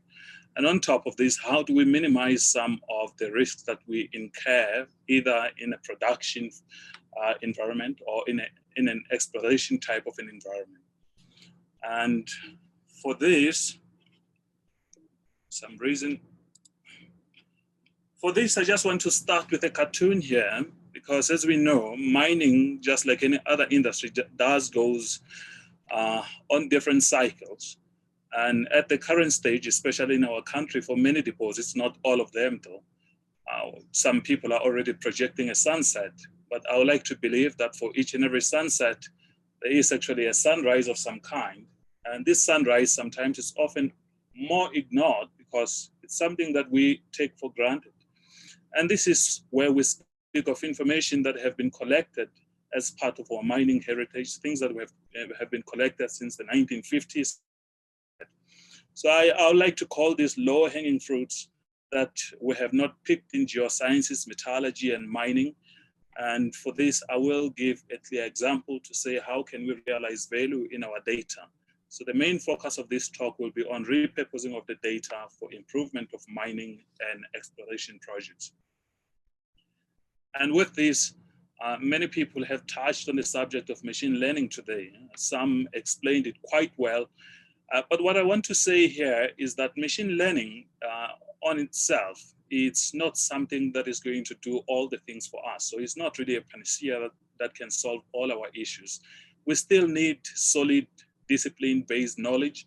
And with this is the only thing that will enable us on whether we are applying certain things that we have learned in statistics and we can realize some value in our data, and where does it meet with AI and optimization of our current processes. So this is the message that I want to take. I have actually used this image that you see in here, not to explain the definition of machine learning, but to speak a bit on some of the basics on where we can realize value as geoscientists. So on the left-hand side, you will notice that there is unsupervised learning, and I have put in some of the key things that any geologist will be able to understand or will be able to actually apply them. And this includes more things such as geodomaining, target exploration, and so forth. So this can be done with more of unsupervised type of a learning. And on the supervised type of a learning, we also have other things that we can do, such as forecasting whatever we're mining, optimizing different processes, and also learning some insights into the business. Then the third portion, which many people tend to speak of, it's more now moving into robotics and monitoring the load transportation of ore from one place to the other. But I will say that as much as that is very significant to adopt, one cannot start planning where to move tons and how to move tons without understanding the ore body itself. So I think we'll spend a bit of time speaking of that.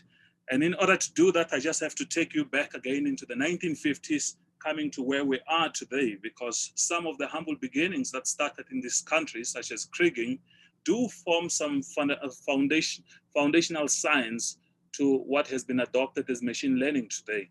And with this, I'll try to use a combination of some of these techniques, from those that were used in the 1950s, and some of them that myself and the team have developed between 2015 and 2020. So with this, I will use two case studies. And the reason for those two case studies is that one is being seen as the sunset, which is the Wits Basin. And the other one is being seen as the potential sunrise as it continues to give us hope, which is the Bushveld complex. So I will start with the Wits to say that there is still some light. What you see here is just an illustration of some of the prominent strata, which was done by myself and a friend called Lena. And in here, we're just actually trying to reproduce some of the ancient environments and try to use them to see if this can help us do anything. So what we have done, or where I will start, is that there's a lot of seismic data that has been collected in the Wits Basin. Initially, it was 2D seismic data, and then later on, there were acquisitions of 3D seismic data, which many companies have stored in their archives or actually produce some seismic profiles. What we have developed at Wits together with the colleagues, we have come up with algorithms that can actually enhance these seismic attributes. So what we do is we can look at the entire deposit scale. What you're looking at here is coming from the West Rand. Of course, I didn't show all the faults for it to be more visible. But what we have done was to look at the entire deposit, reprocess 3D seismic cubes, and actually take that data and utilize unsupervised machine learning algorithms to produce all the seismic, all the geological structures that are available on site. And with this, it means now one can do proper mine planning, knowing where all the major faults or the major dikes or the major reef rolls are going to be encountered. And you can also look at the shear size of this particular deposit that we're looking at. It's about 30 kilometers. And we have managed to process this using a single point cloud, and within 30 minutes, we actually had a full structural model. Not only do we model structures, we can actually look at the entire deposit and actually look at all the other things that actually comes into it using, again, this reprocessed seismic data or 3D seismic data, mine out again some sort of seismic attributes that can be utilized for machine learning, combined with a lot of qualitative geological data that has been mapped by many people. Some of them are actually in this audience. And what we have done here, we have actually produced the reef plane of a particular ore body. And then we did something. We started looking at how can we even make this far much better by eliminating some of the traditional processes, not just to model the ore body, but also to go further into resource estimation. Many of you will know that resource estimation in many aspects of the world, or wherever there is ore deposits or mineral deposits, those that are dealing with metals such as gold and PGEs, some of these, to get chemical assays, you require fire assays. So we also looked at how can we get rid of waiting for assays to do resource estimation. And for this, we started looking at some relationships that some of them are quite known, some of them are only known qualitatively to occur because people have mapped them, and some of them are mainly based on looking at the paleotopography. So what you see on the left-hand side is actually an area that was taken in the box here on this particular slide, which is 1,000 by 1,000 meters. And with this, we took a number of samples. Some of them were coming from drill holes, and some of them we collected them physically underground. And we actually used a combination of where we have taken these samples together with a 3D seismic cube to produce a wireframe that shows a paleotopography that you see on the left-hand side, which is where these samples were taken. And then our next step was to actually look at this notion where many people have mentioned that there is some association between sulfide minerals and gold, among other non-sulfide minerals such as silicates and so forth. And what we have done in here was to look at different pyrite generations, which many people have studied for years. We looked into this for one particular purpose, to say that which are some of the pyrites that are mainly associated with gold. And can we use pyrite as a proxy to predict gold using machine learning? And can also this be utilized in places where we are yet to mine or yet to explore, be it production exploration or near mine exploration? And then the question that came after looking at this is that there are many of these pyrite types. There is also subtypes in addition to what you see here. So we have the rounded type, sub-rounded, and crystalline type. And they are also known by different names depending on where you are in the mines. So the question is then, well, which type is most associated with gold in the Wits Basin? Because people have actually come up with certain associations, and they've also named some of them to say that if you find a concretionary type of rounded pyrite, sometimes it has gold inclusions and so forth. But most of the time, the only way to test this was to either dissolve the entire pyrite and separate it and see if you can find gold. Or alternatively, you can actually use things such as laser ablation, which actually give you more of a 2D representation of this. So in our approach, we're only doing this so that we can eliminate fire assays and be able to tell how much gold is in the rock without doing fire assay. And how did we do that? We turned into the field of medicine, first looking at the typical radiography that many people use to get their bones and any joints checked. And with this, we took a typical 2D radiographic image of different samples coming from the Wits Basin. And what we have done here, we started looking at mineral properties and how they actually behave in different energy coefficients. So each and every mineral has its own energy spectrum, depending on the combination of elements and so forth. So we started looking at these radiographs and actually turning again to X-ray computed tomography, where we simply look at attenuation energies of different minerals, some of them known to be associated with gold, and some of them have nothing to do with gold. They're just gangue minerals that are found with the ore itself. So with this, we were able to separate a number of minerals at different energy spectrum using X-ray tomography from this 2D radiography. So more of the bright spots that you see on the left-hand side represent gold, and more of the grayish material that you see in this particular regard mainly represent pyrite. So this is mainly the initial stages of trying to utilize a tool or additional coding on a tool that can produce rapid fire assays in the thousands of samples within a matter of hours than waiting for a week or two to get assays from the lab. And then what we simply did once we understood the behavior of each and every mineral was to actually look at this gold and pyrite association together with other minerals. Due to time limitation, I can't show all the other minerals. I'll just stick to pyrite for this purpose, and I'll build a case towards that.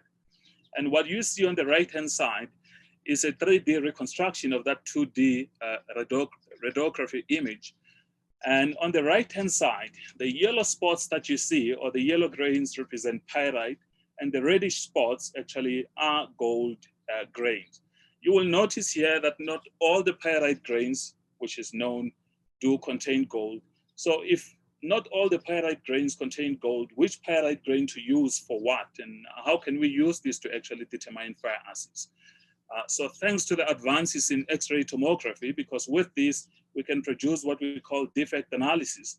And defect analysis actually gives us more than just one parameter. It tells us the volume of pyrite that is in the sample, the volume of gold, its distribution, the shape, all the dimensions that comes with it.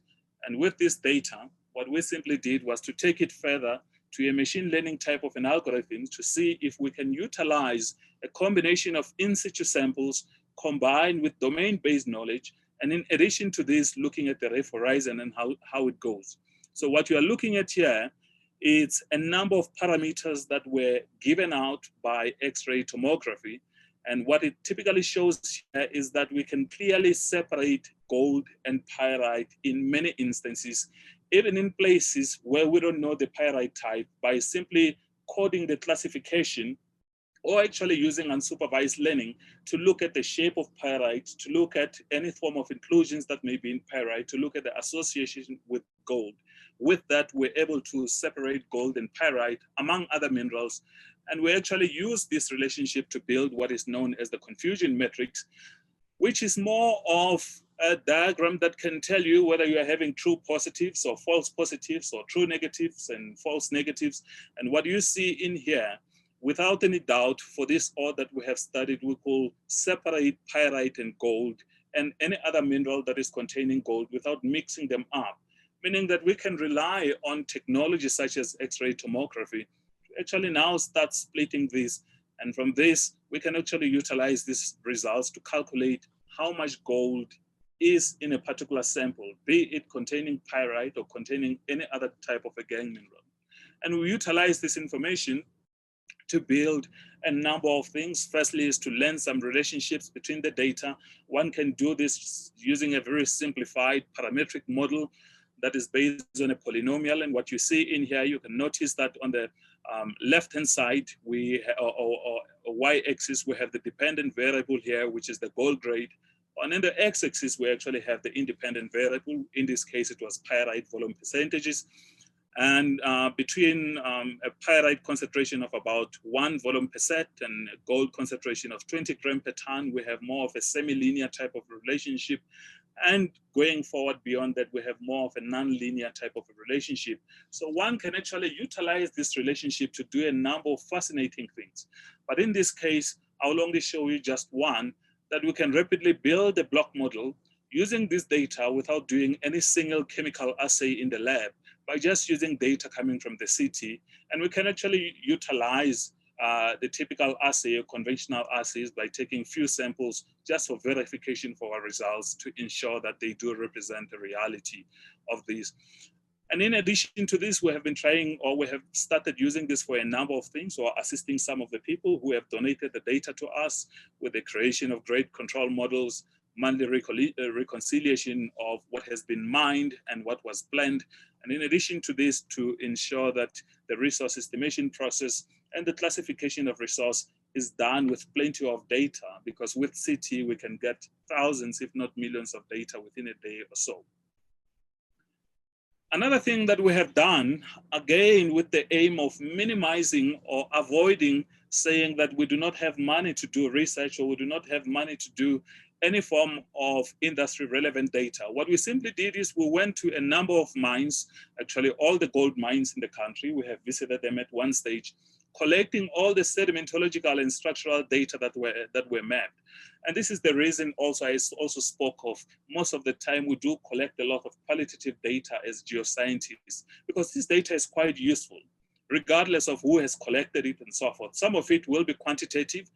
And from this data, what we simply did, we used an algorithm that help us to translate all this textural data or these descriptions into numeric form.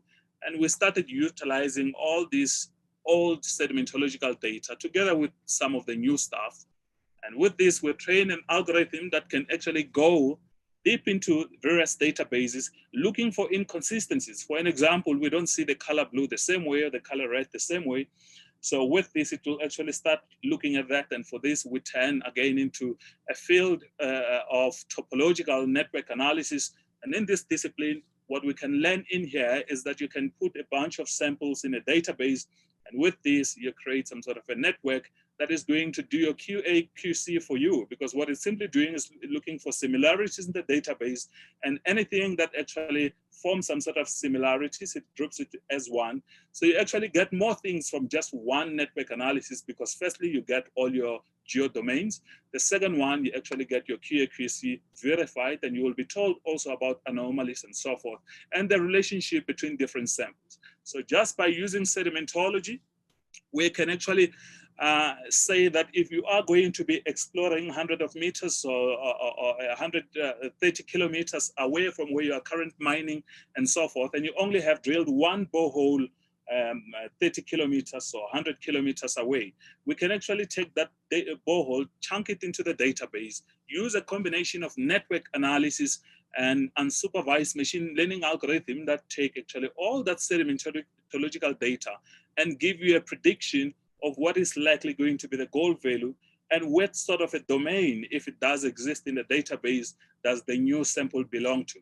And this is what we have done. You can see some of these nice predictions here.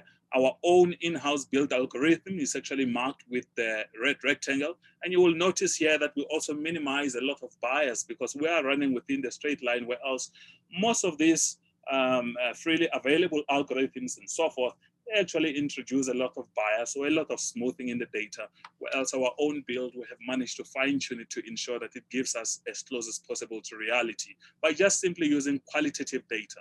So it means now we can use a combination of X-ray tomography. We can also use a combination of historical data in sedimentology and geochemical data to start building some block models.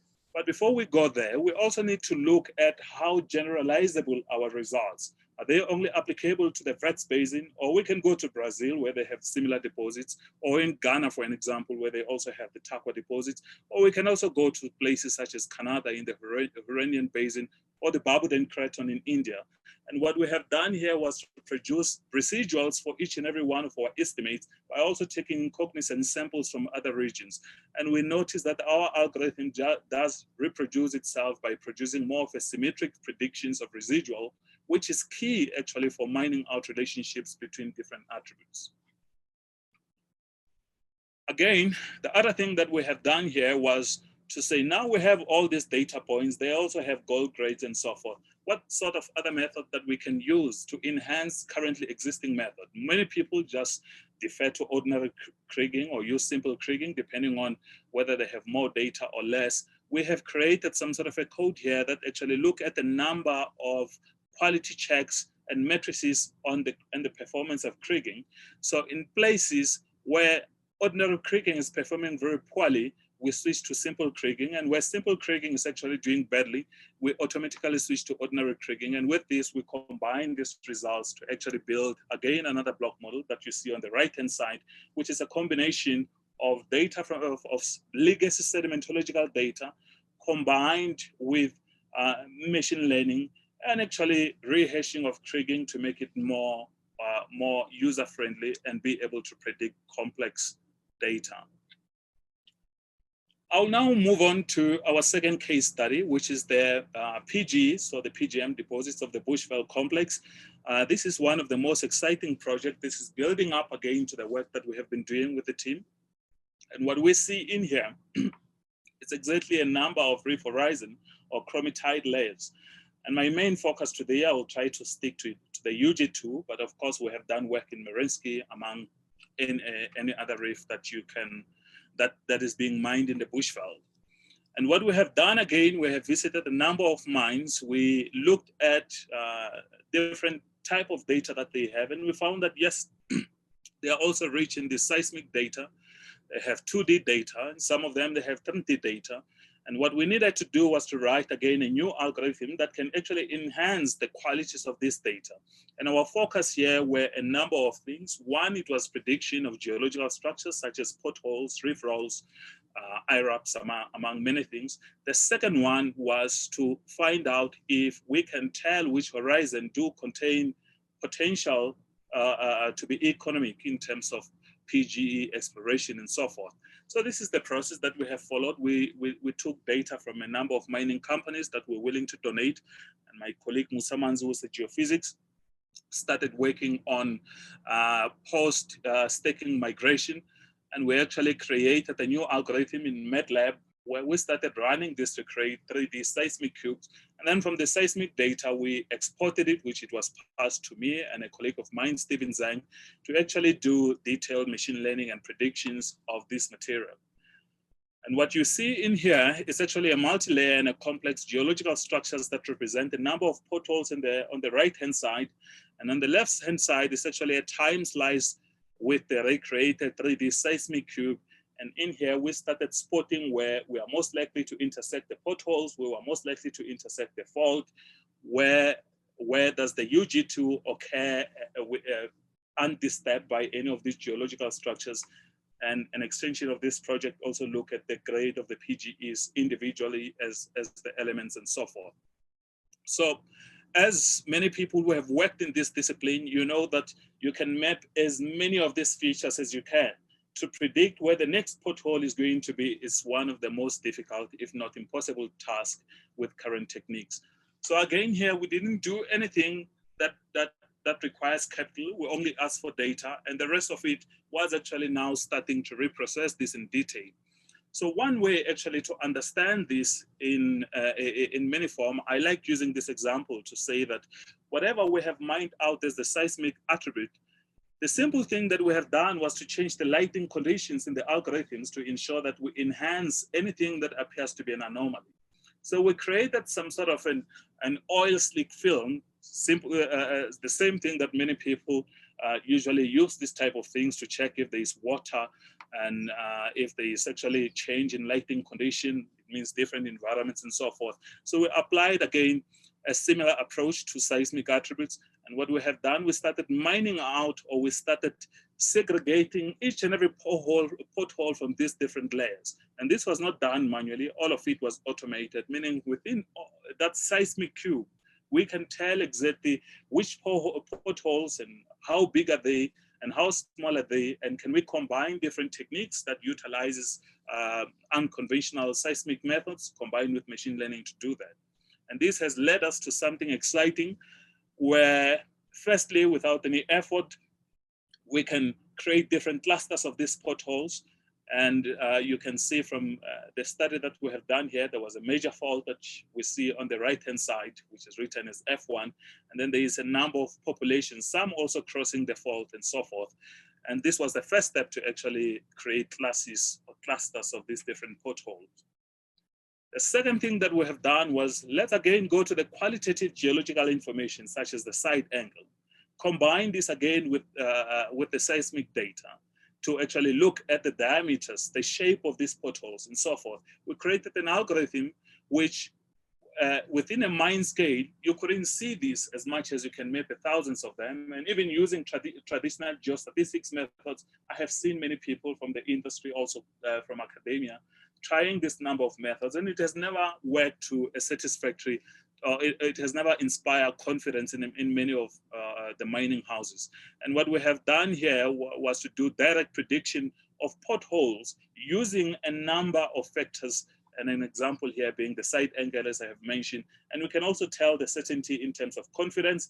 And again, to give you a simple example, if we're looking at the angle, we notice that all these large potholes tend to have more of shallow angles, whereas more of these tiny, small potholes are actually having more very steep angles. And this again can also be utilized as one of the predictors to say that if we measure, if a geologist come back with a mapping of a side angle of a particular pothole, what sort of a diameter do we expect?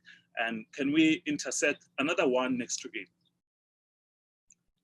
So what I'm trying to drive here is that before we even jump into buying more expensive things and more expensive tools and even testing new equipment and so forth, we have so much data, we have so much infrastructure, we have so much natural labs from our mines that we can do. So I believe that the route for adopting any type of a new technology in mining, which is quite a costly exercise, firstly, we need to understand the ore body, which now we can produce at an ore body scale, the entire topography of the reef line. And then with this, we can utilize techniques such as X-ray tomography and previous qualitative geological data such as sedimentology to build block models at a quicker speed as much as we want. The other thing is mainly to minimize some sort of a risk of either hazards that we may encounter, and also to know if we are prospecting or exploring next to a deposit or a couple of hundreds of kilometers closer to the deposit, can we tell whether there's similarities with what we have and what sort of values can we expect? And the other thing is more on the predictive modeling of hazards. For an example, potholes, as I have showed. And on our latest work, which we'll continue to showcase, we gave a talk this week at the GSSA, a technical talk where we continue to focus on this particular theme. Our aim is to ensure that operations that are being seen as sunset are actually going to see a sunrise, be it either in the near future, or we can get learnings from the mining heritage that we have for us to go on in the future. So just to summarize, the value of investing in technology is quite enormous, but how do we do this? If we want to do things the way we're actually doing things at the moment, where instead of utilizing what we have, we keep on buying new equipment, we keep on trying to test many things, I think we may end up in a cycle where some of the mining houses will lose appetite on which equipment to buy, because almost each and every day there's a new equipment. But I do believe that if we change the way we are currently doing things by first collecting all these low-hanging fruits, where we can do rapid acquisition of data without spending a lot by using one instrument and few trained geologists together, maybe with additional people with skills that are not falling from the geology domain. And then again, we can also get statistically representative block models because we have a lot of data that can be acquired without relying on few chemical assays. And lastly, we can also minimize exploration risk and identify hazards ahead of mining phase. And I just want to leave you here with just one example, which I picked up from collecting data from different gold mining companies that shows that there was a period, I'm not talking about things that happened in the 90s and so forth, I'm talking about things that happened as far as 18 years ago and as far as yesterday, or as far as 2020. And what you are seeing here is actually a combination of total gold produced by some of the major gold producers in the country, and also looking at the total ore milled and looking at the operating costs and the revenue. You will see that from around 2017, including 2020, there is actually a lot of tons being milled. The grade have significantly declined. The operating costs have remained steady or have actually increased in some cases. The revenue, despite the higher gold prices, is actually not too far out from what we're paying to mine a ton. So this is an opportunity for us to optimize our operation, minimize the risk using data analytics, machine learning, and artificial intelligence. And if you are interested in testing some of our techniques, you can reach out to Vets Enterprise, or you can contact any of the people mentioned in here, including myself directly. And with this, I'd like to say thank you to everyone who have attended this session. Thank you very much, Glenn, for this. We're a little bit over time, but not bad. There's a bit of time for a question or two. Does anybody want to raise their hand or unmute their mic?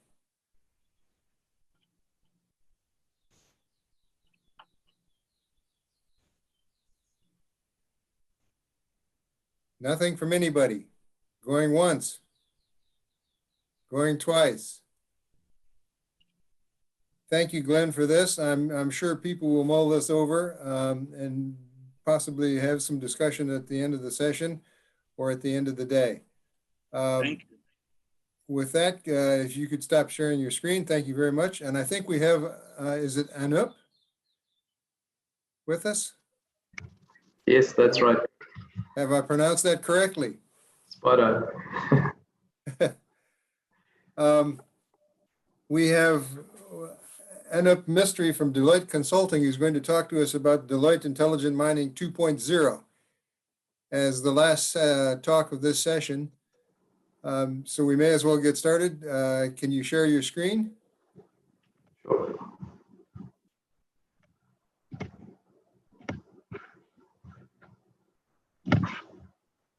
Looks good. Perfect.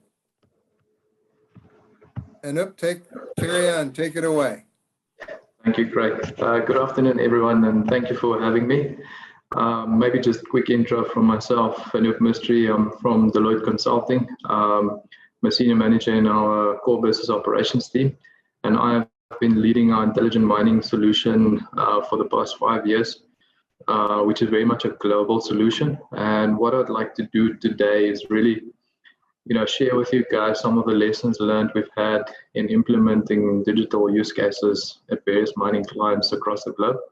And then, as opposed to showing you PowerPoint slides, I said, let me talk you guys through a couple of demos just to illustrate or demonstrate what we've done out in the field.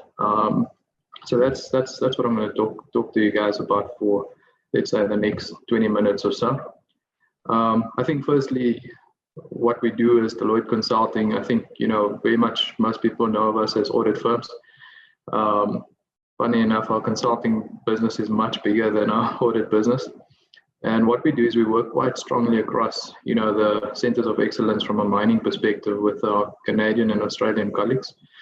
So what you'll see today is very much a global flavor when it comes to digital. We were embarked on this journey 5 years ago when we realized, the typical consulting work that we do is just not getting the impact at the mines that we wanted it to. And then secondly, we understood that we needed these accelerators, to keep us competitive in the market with respect to implementing digital. So we focus all the way from strategy all the way to executing digital use cases. And our approach is, very much a transformation approach, as opposed to taking our client specific use cases or off-the-shelf bespoke solutions. What we do is we collaborate with a whole host of alliance partners in this space. So what you'll see is, some of the alliance partners that we formed over the years, there's much more than this. These are just a select few. And what we do with these partners is we work with them to develop certain accelerators. So these are not exclusive partnerships, but what we do is if we want to demonstrate a specific use case, we identify, some of the key solution providers out there in the market. We do the technology spec and select, and then we build integration points with these so that when we go to our clients, we can demonstrate certain capabilities.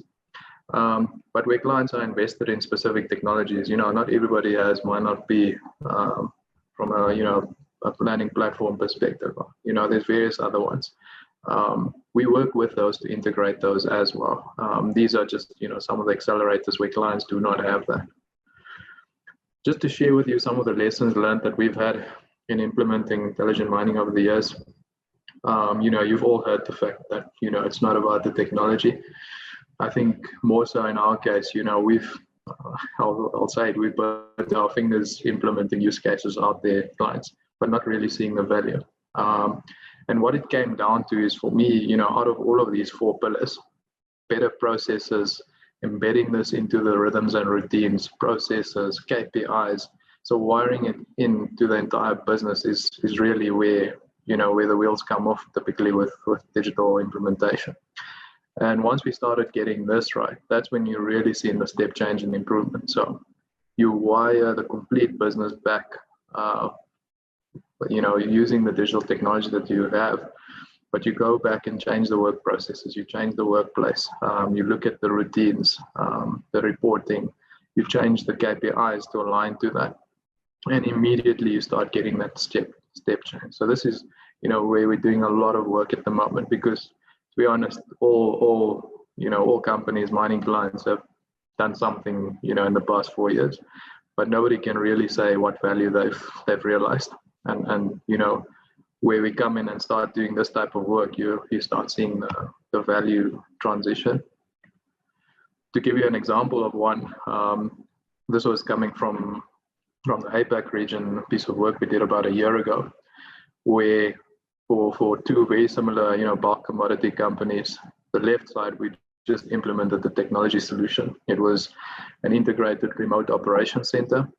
We built the building, we put the technology in there, you could see the entire value chain, etc., but not much else.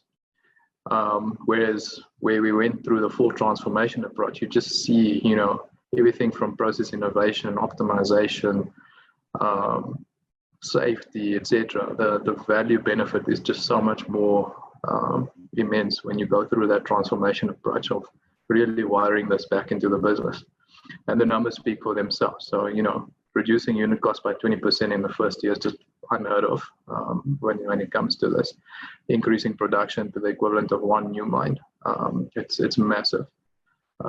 So this is really, where we do a lot of our work in just walking that transformation journey and making sure that the business, has this new way of working when it comes to digital. So intelligent mining, what is it? So intelligent mining is a suite of solutions that we've built up over the years and started integrating it into this integrated data platform. So it spans the entire value chain, all the way from exploration to, sales and marketing. It also goes through the layers of the organization, from the frontline operator all the way through to the boardroom. And then what we've done is, you'll see, these solutions keep evolving as we execute at our clients, etc. But what we've done is we've broken it up into those assets which are right at the front line, intelligent operations. So there's a whole suite of things which solve for bespoke, challenges in the mining value chain. So we talk about everything from capital projects to, processing and mining optimization. There's asset performance in there, asset care, mobile workforce engagement, etc. So that all sits there. Then what we do is we start looking across the entire value chain, and you've probably heard many terms: nerve center, integrated operations center, control tower, etc. What we do is we build this integrated data platform that brings together data across the entire value chain, both IT and OT data. So by that I mean, your ERP systems, your sensor data, SCADA systems, your planning platforms, etc. All of that comes into the central database. And then from there, we do all sorts of analytics that you can start looking at bottlenecks in your value chain, process optimization, etc. And, the backbone to that nerve center is being able to have an integrated plan, which I'll talk about a bit later. And then finally, working up the stack. So nerve center is very much an operational lens, bird's eye view. And then we've got intelligent enterprise or boardroom, where, very much positioned and targeted at your C-suite in an organization where, they want to have tabs literally on a tablet in front of them on what's the health of the business. And that's where intelligent boardroom comes in. Understanding things like shareholder value, what's the state of the business when it comes to cash flow. So we are rolling up all that data from the source right up into the boardroom. So it's a single version of the truth. You don't spend boardroom sessions arguing about the number, rather, focusing on what to do with the business instead. And then a very cool one, which I'm going to talk you through, is value beyond compliance, which is really, it's a hot topic at the moment. And a lot of mining companies taking pressure on this is, their social license to operate in the community. what are they doing in terms of community upliftment, job creation, service delivery, etc. And we've built some really cool analytics tools to do things like, community sensing, etc., which I'll take you guys through. So I know that's a mouthful. There's a lot in here. It's just intended to give you an overview, but I'd rather, demonstrate what this actually means and what we've done. So I'm going to go straight into it in terms of the demo. So I'm going to start off with short interval control, which most of you have heard about this. And what we've done in this case is really empowered the front line to use the information in real time to make decisions. So it's not, it's not a fleet management system. It's not a plant SCADA system. It's more a management decision tool. And in this case, what we've done, we actually built this for a coal mining client where we wanted to look at two things. They wanted to understand, is this plant actually running at its optimal point? And this was more for a plant manager. So he needed to understand that he had a sufficient inventory, to feed the plant. He needed to know, that the qualities are on spec that's going into the plant firstly, and, sent to the right modules. Then he wanted to know that he's operating this plant at the sweet spot. So typically your SCADA system doesn't tell you that. There's all sorts of limits and controls, etc. But you're not giving that management insight. So what we've done is, start looking at those type of metrics, things like OEE, etc. And then a very specific request was to say, how do we start using all of this information, bring in your LIMS system, etc., from a quality perspective, to use this to do bed building. So what we built was, as the guys in the control room is busy building his beds, we also feeding in the 2 hourly LIMS data that's coming through. So although, it's 2 hours, it's still after the fact, it's still better than, end of day or the next day. And what we did was, these represent the various, product stockpiles. Within these are the specific zones as you're building up the, the stockpile. And what we do is we monitor these qualities and very simply just be able to call out when you start deviating outside of specific parameters, in this case, ash content. So you'll see, I can click through and I can see the trend for the day, what's been happening. And then I can take corrective measures to make sure that I can certify the stockpile at the end of the day and get it back on spec. So that, it just gives you a bit of a practical example of how short interval control allows you to take, data that's coming from sensors, SCADA systems, etc., feeding that through in real time to your front line for him to be able to make, decisions, in shift. Then we start rolling this up into a nerve center. And apologies, just want to get that onto full screen. So what the nerve center is, like I explained before, is, short interval control is very much in shift frontline. Nerve center is now the bird's eye view where you want to be able to dive into the various areas of the business, whether it's mining or MRM or engineering, etc. We're bringing all of that data from various sources, and then you can monitor things like, how efficiently are you mining? What's your production versus your targets? All using the data which is coming right through from the source. So in real time, you start monitoring this. But because you start bringing together information from various sources, you can start understanding the dependencies in them. So typically, in the mining environment, you want to build up specific inventory or buffers through your mining cycle. Now that we're bringing all this, IoT data together, monitoring the rates at which mining, you can start seeing, well, if I'm running into problems with, running out of material to load and haul, for instance, or, available ground to drill and blast. So it helps you to start making that types of decisions, as well as various other metrics. I mean, you can draw into HR and you can view your clock-in data, for instance. But what I really wanted to talk you guys through is, I talked about integrated planning before.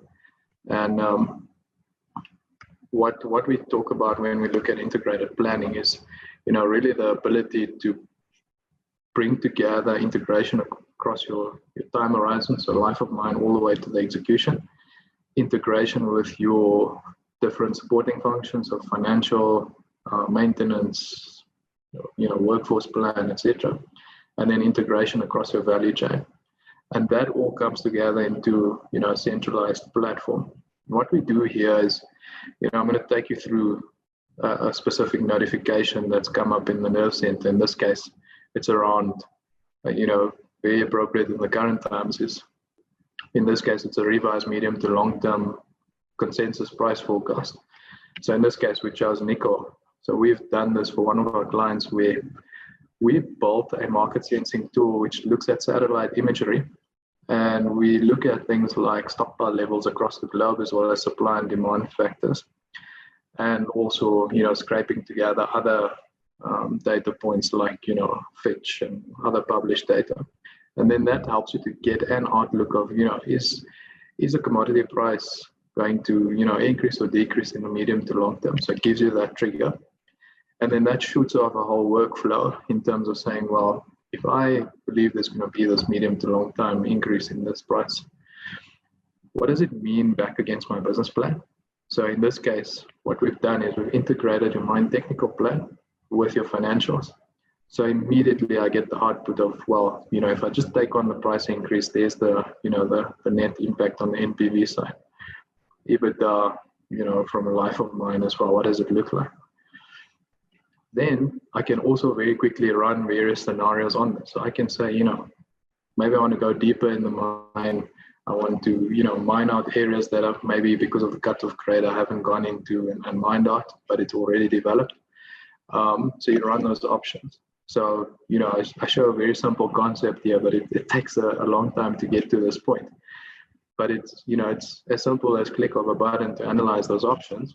And then you start evaluating, if I want to go into an area deeper in the mine, what is that impact? Or do I go and mine out an area which has already been developed?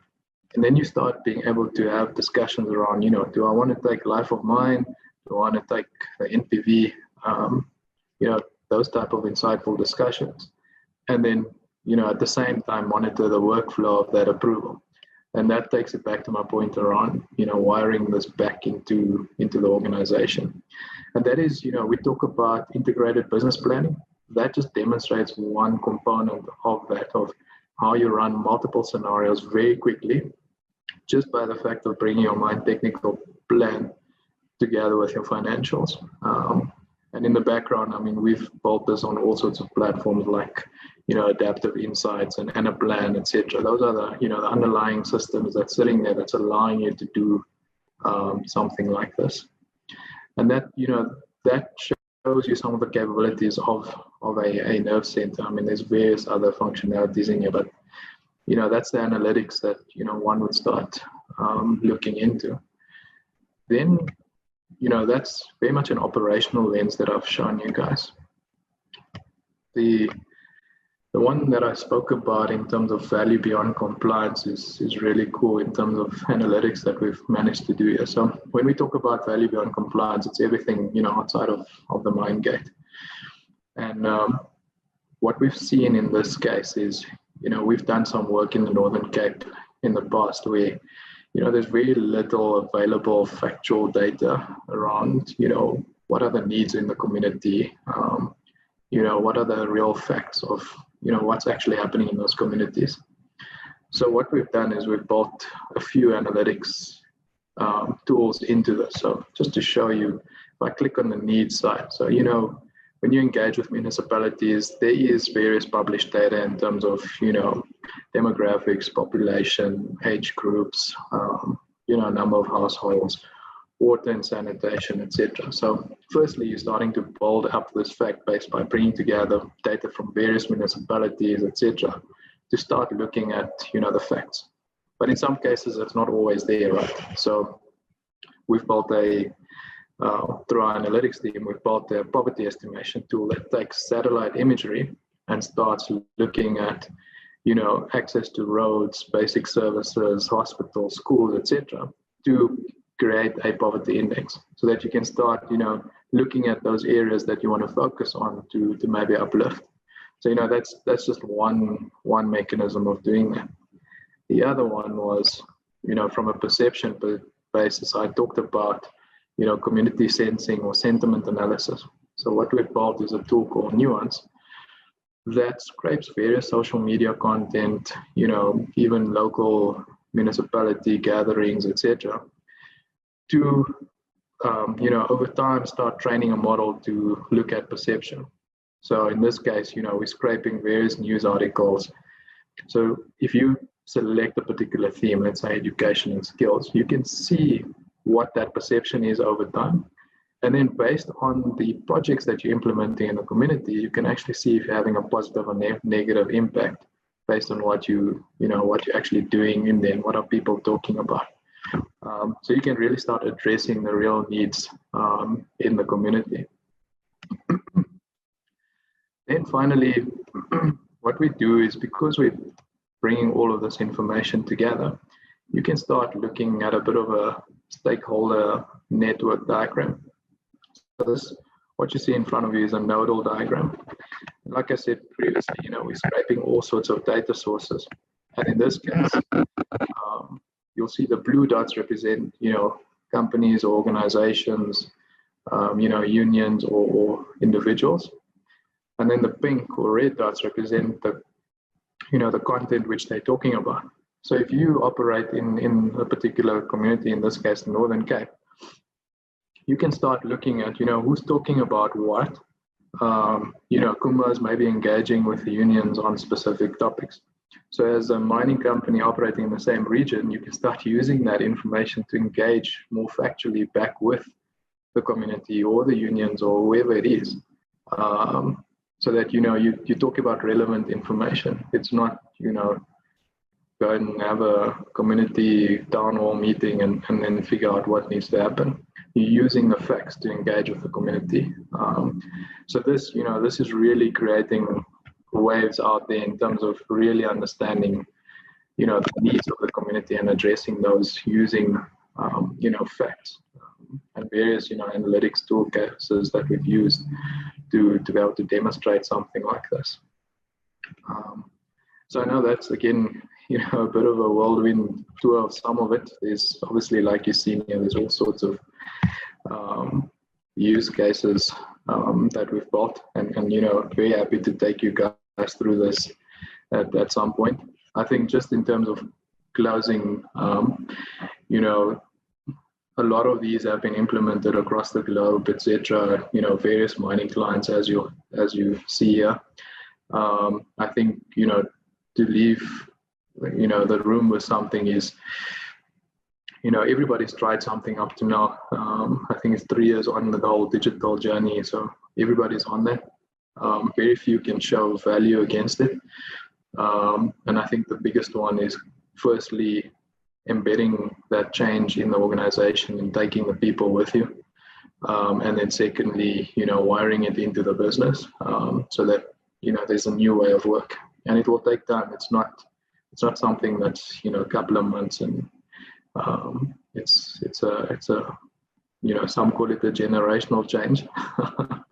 But I think, you need to start working a different way to see the benefits from digital. That's my story. Maybe, we've got some time for questions. Happy to take them. Thank you very much, Anand. Anup, sorry. Do we have questions or comments at this point in time?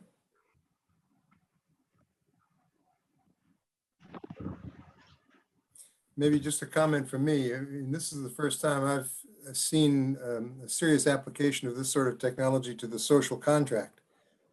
Are others doing similar sorts of things, albeit not with the same systems? Sorry, Craig, do you mind repeating that? Is anybody else, or any of the major mining companies using these similar types of systems, if not the Deloitte system, for managing the social contract? So we've got, we've got one client in the Northern Cape that's using some of this to engage with the community in a specific way. We've been having a lot of talks with many of the clients to be able to do this. I think it's I think we're probably a bit ahead of the time in terms of what we'd like to do. But I think in the next year or so, we'll be doing a lot more of these implementations out there. I think, we were having chats with the likes of, the big organizations like Anglo, etc. Because you'll appreciate that, the bigger the data set, the more value it's going to add.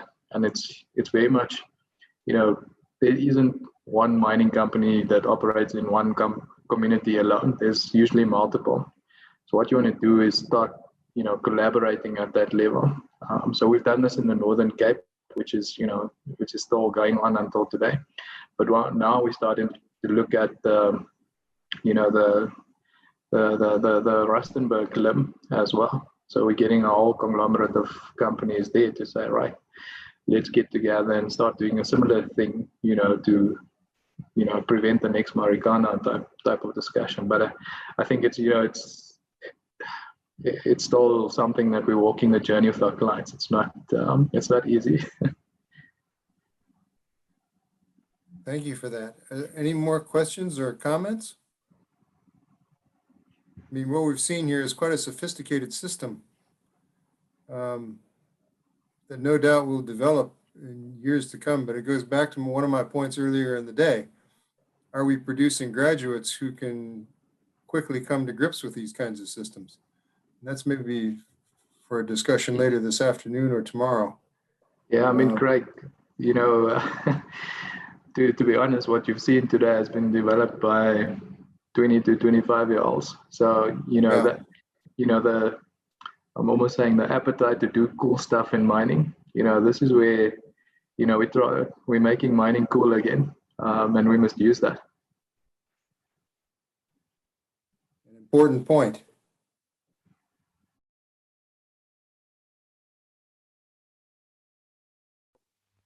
So folks, welcome back from the tea.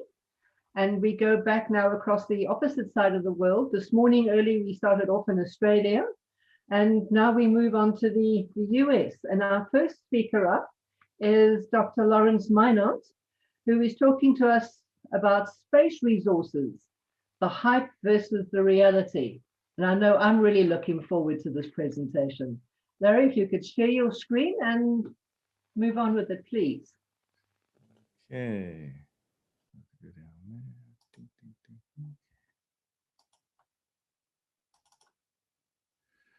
Okay, are we shared? Yes, we shared and it's looking good. Okay. Okay. Well, welcome everybody. Whenever I give talks about this subject of resources and space, there's usually two separate reactions. One is people rolling their eyes and saying, oh my God, what is this nonsense? And other people getting pretty excited about, gee, are there opportunities there? And the short answer to that question is yes, both of them are true. So what I'm going to do is take you through some of the fundamentals of what's possible and what's not, a sort of snapshot of the current state of the art and where things are going. And because of this conference, I'll take a deeper dive into the technology that's necessary to make it happen and the people who are currently developing things that are pretty exciting.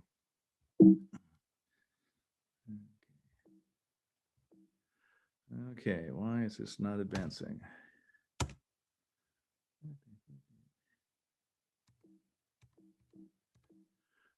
Okay, for some reason, the slides are not advancing.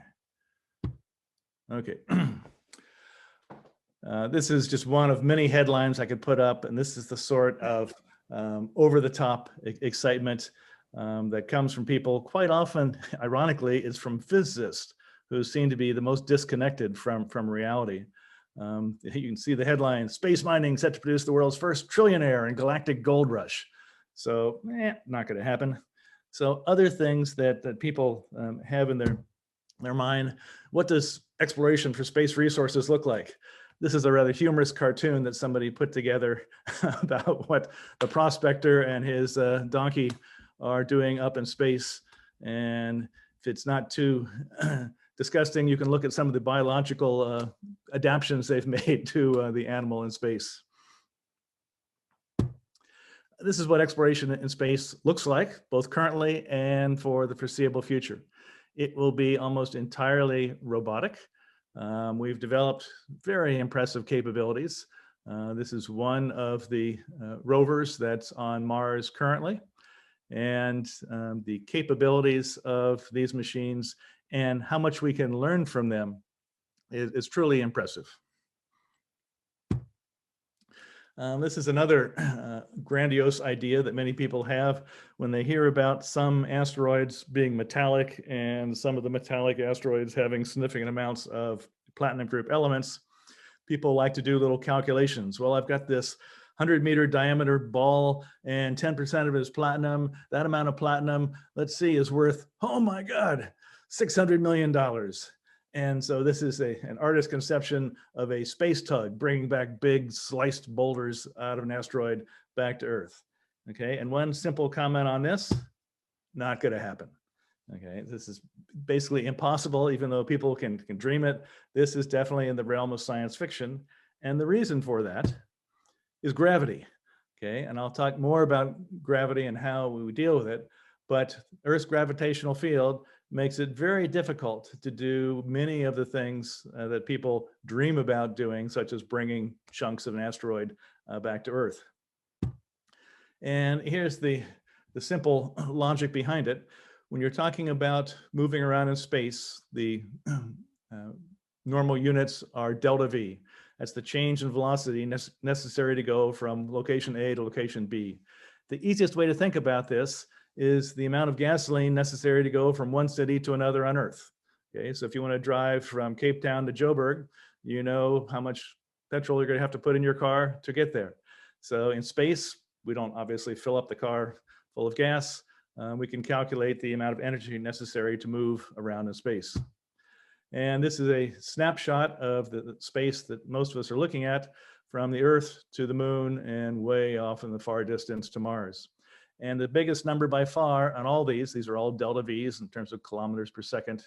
Again, just think of it as the amount of gasoline necessary to go somewhere, is going from the Earth's surface up to LEO, low Earth orbit.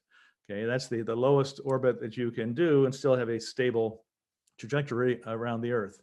And that takes as much energy as going all the way to Mars once you've escaped Earth's gravity.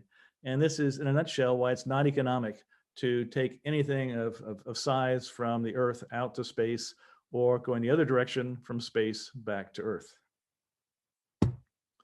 Okay, some places in space, if you're not familiar with this, various orbits around Earth. Okay, they all have abbreviations. So LEO is low Earth orbit.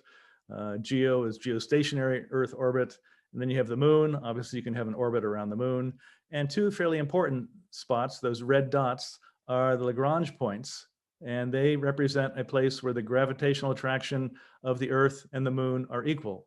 So you could park a spacecraft or whatever you want at that spot and not have to use any energy to keep it there.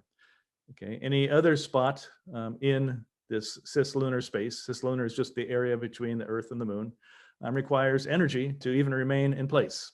And so the energy is quite important, delta V for everything. So what is important in space? It's the water. Okay, and water is the first, main, and probably the only resource that is of prime importance in space. And the reason for that is that you can break water down into hydrogen and oxygen, which are the main propellants used for any sort of travel to space. That's what they fuel the rockets with. Obviously, people need it to breathe. Agriculture needs it. So having water and being able to do things with water is going to be essential. And because you have access to basically unlimited solar energy, there is no night in space. It's just a matter of distance from the sun. You have unlimited energy, so turning water into hydrogen and oxygen is relatively straightforward once you're there. Bringing water or almost anything else back to Earth is not economic. So in case you missed that first part of my talk, is not going to happen. Whether it's a solid chunk of platinum or anything else, it's just not economic to bring it back to Earth because of gravity. It takes so much energy to either escape Earth's gravity or to break coming back into Earth that it far outweighs the value of anything that you might want to do. So the value in space is using and creating things in situ. Okay, and the buzzword for that is ISRU, in situ resource utilization. Okay, you need to find things in space, use them in space, and the economic driver is that it costs a very large amount of money to bring something from Earth to, say, the moon. As an example, the current cost of getting a liter of water, so just think of that plastic water bottle you got sitting there on your desk, the cost of getting that to the moon is $35,000. Okay, so if you were to produce water on the moon, there's no way that you could bring it back to Earth. Nobody's going to pay $35,000 a liter for water on Earth. The value is on the moon. So if you can produce water there, you have just saved $35,000, or turning it around, you have an economic business case of $35,000 a liter for producing water on the moon. Okay, we know there's water in many different places in the solar system. We have water on the moon, we have water in asteroids, we have water on Mars. So there's no shortage of water. It's just a question of where it is, how you get at it, what its characteristics are. So one of the first economically viable uses of space resources will be water and breaking it into propellant, because even taking propellant from the Earth, 80% of the mass of a rocket is fuel. So if you want to take anything, whether it be a liter of water or your golf clubs, from Earth to LEO or GEO or even to the moon, 80% of your load is simply the fuel to escape Earth's gravity. So if you can produce fuel in either Earth orbit or one of the Lagrange points or on the moon, that makes suddenly space travel much cheaper, much more economically viable. So this is the driver for why everybody is focused on water and being able to do something with it. Okay, there's been quite a few studies and some fairly involved economic models for how this would happen. One of the places that water occurs on the moon is in the permanently shadowed craters, mostly in the polar regions. Because the sun never gets to the crater floor, the primordial water in the form of ice is basically coating the floor and probably in the subsurface of the floor. You might ask, how do we know this? Okay, so one of the missions was actually crashing a body into one of these craters and then spectroscopically measuring the plume that came out. And so we have very clear and definite evidence for water in those places. So what might you do? So this is an artist rendition of somebody putting reflectors up on the rim and being able to focus sunlight down to the floor and sublimating the water that is there. To actually capture it, you'd have some sort of capture tent, so some sort of big mylar dome. You focus the sunlight from the crater rim into it, it heats up, water sublimates into vapor, and anybody who's ever operated an isotope line, you know what a cold trap is.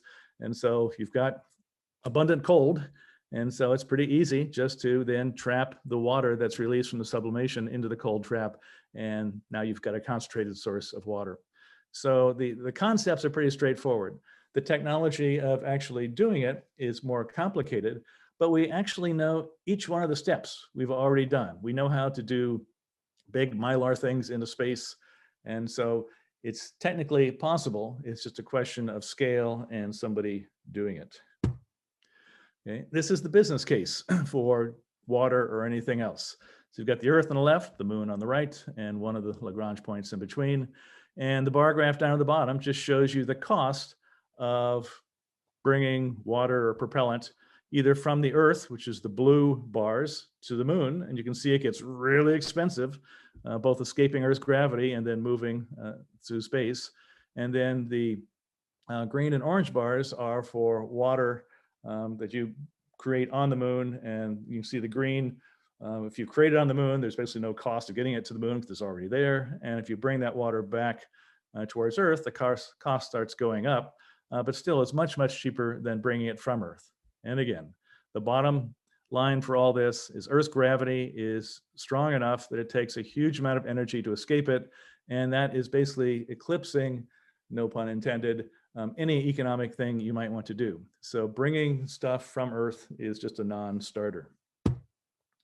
Okay, where else do we have water? We've got water in asteroids. There's basically 3 types of asteroids. M types are the metallic ones that everybody gets excited about because they're going to bring a big chunk of platinum back to Earth. In case you missed it, not going to happen.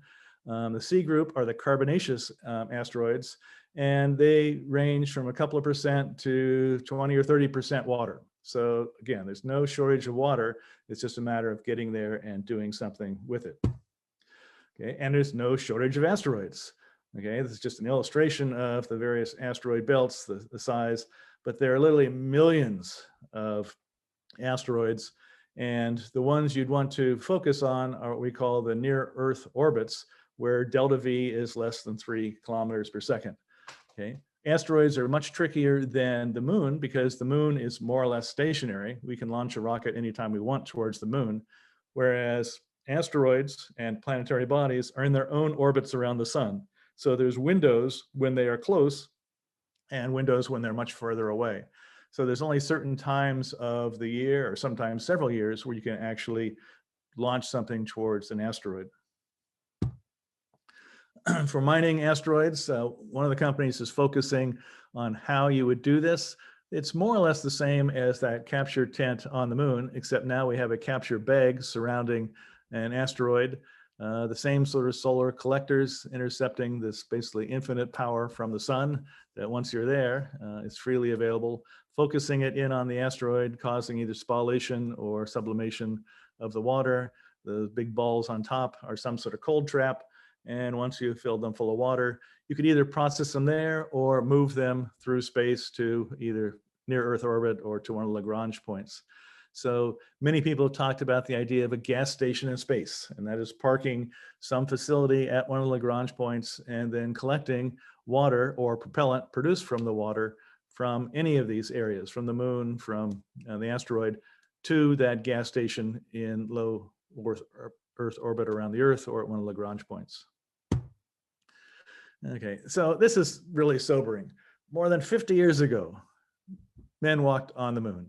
So imagine the changes in technology. You know that the computer that you have in your phone or on your watch, not to mention a desktop computer, vastly exceeds the power of what they had available 50 years ago. But we did go to the moon 50 years ago. So again, this is not technologically that difficult. It's not a moonshot, so to speak. We know how to do this, and we could do it much, much better than we could 50 years ago because of advances in technology. It's just a matter of focusing the will and the resources to do it, which is no small thing, since in the United States, we can't even get people to wear face masks to protect their health. So I'm not minimizing the difficulty of people, but that really is the weak link in this. Okay, so the person that we tend not to want to talk about at all announced that he wanted to send human back to the moon by 2024. Those of the United States actually want to send him back to the moon, but that's a separate question. So what is actually going on? So I love this little phrase, the future is here, or at least approaching quickly. So let me just take you through some of the things that have happened in the last couple of years that are changing the whole dynamics of what we're talking about. And the first is a private company, SpaceX, led by Elon Musk, who I suspect some people in the audience either know or certainly have heard quite a bit about. And he has launched a series of rockets and developed technology so that now we're no longer reliant upon government entities. We actually have private companies who have the capability right now of launching things to space. So in 2017 is when they first launched the Falcon rocket. And one of the first things they did, and this is sort of the definition of a visionary, he could have launched many, many things to demonstrate the capability of this rocket. What he chose to do was to launch his own personal bright red, you can't see the color here, Tesla, his car that his company also produces, into space. And so it is currently making its way through the solar system and will be for the next 4 or 5 billion years until the sun goes into supernova. So do we have any need for Teslas in space? No, we really should have it in my driveway, but that's a separate question. But the ability to actually launch a Tesla by a private company without government assistance is quite a change in how things are done. Okay. In 2019, Japanese government, Japanese Aerospace Exploration Agency, launched Hayabusa 2. Okay, this is a mission to an asteroid, Ryugu. Okay, it successfully landed on Ryugu, successfully picked up a sample, and is currently on its way back to Earth. Now you might be thinking, Larry, you just told us you can't bring stuff back to Earth. Okay, the sample is micrograms of material. Okay, scientifically, it's really, really important. Okay, but you're not bringing back an economically important chunk of the asteroid. They're just demonstrating the capability of navigating to an asteroid, landing on it, and that's a non-trivial matter because the asteroid basically has close to zero gravity. So it's a much different navigational problem than landing on the moon or Mars. Okay, but they've done it, and the satellite is currently on its way back to Earth. Okay, this is probably the most important announcement. Okay, in April of 2019, China announced plans for a moon base, quote, within 10 years. Now, if anybody else said that, certainly if the United States said it, or South Africa said it, or India said it, you'd go, well, yeah, that's what this current crop of politicians is talking about, but not going to happen.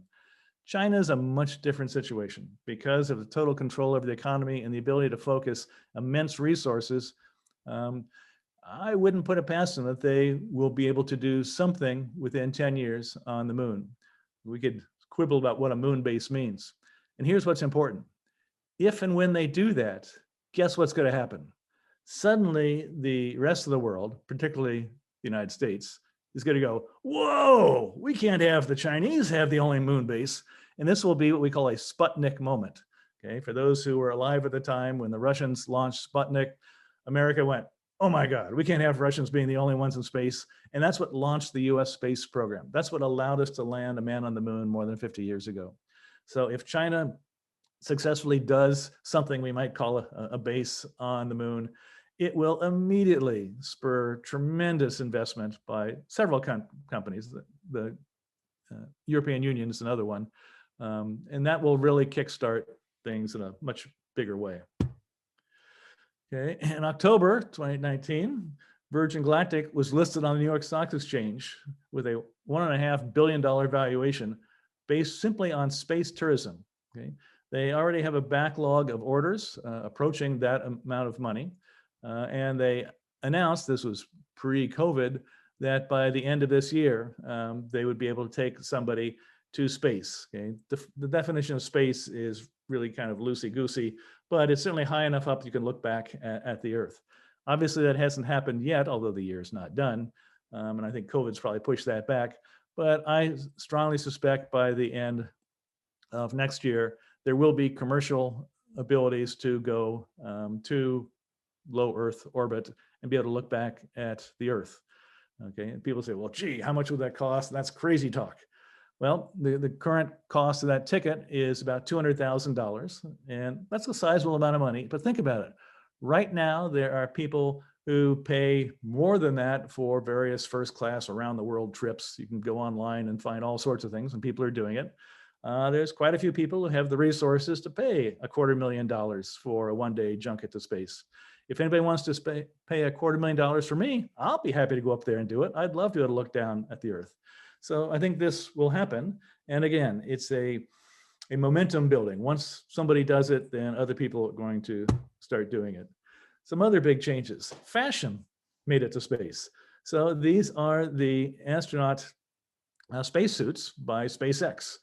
Okay, no government would probably put money into making your spacesuit look good, but you can't argue with it. These spacesuits look sexy, and they certainly don't look like the cumbersome things that we had 50 years ago. Okay, and these are real. This is what the SpaceX astronauts are wearing. Okay, in May of this year, SpaceX launched people up to the International Space Station. So again, this is a private company launching people to space. The International Space Station is in LEO, low Earth orbit. And you can go up there and spend a day at the space station and come back down. Okay. In May, they launched the rocket. This is their Falcon Heavy rocket up to the space station. And this is their launch capsule docking with the space station. Okay. I mentioned that to get to asteroids or to Mars, you need to go through a window in time when the Earth orbit is close to the asteroid or to Mars. That happened in July. About every 2 years, there's a window for going to Mars. And during that time, 3 different major operations were launched from Earth. On July 19th, the HOPE orbiter was launched. And this one just takes my breath away, by the United Arab Emirates. Okay, when you think of major things going to space, people assume, well, it's got to be the US or the European Union or Russia or China.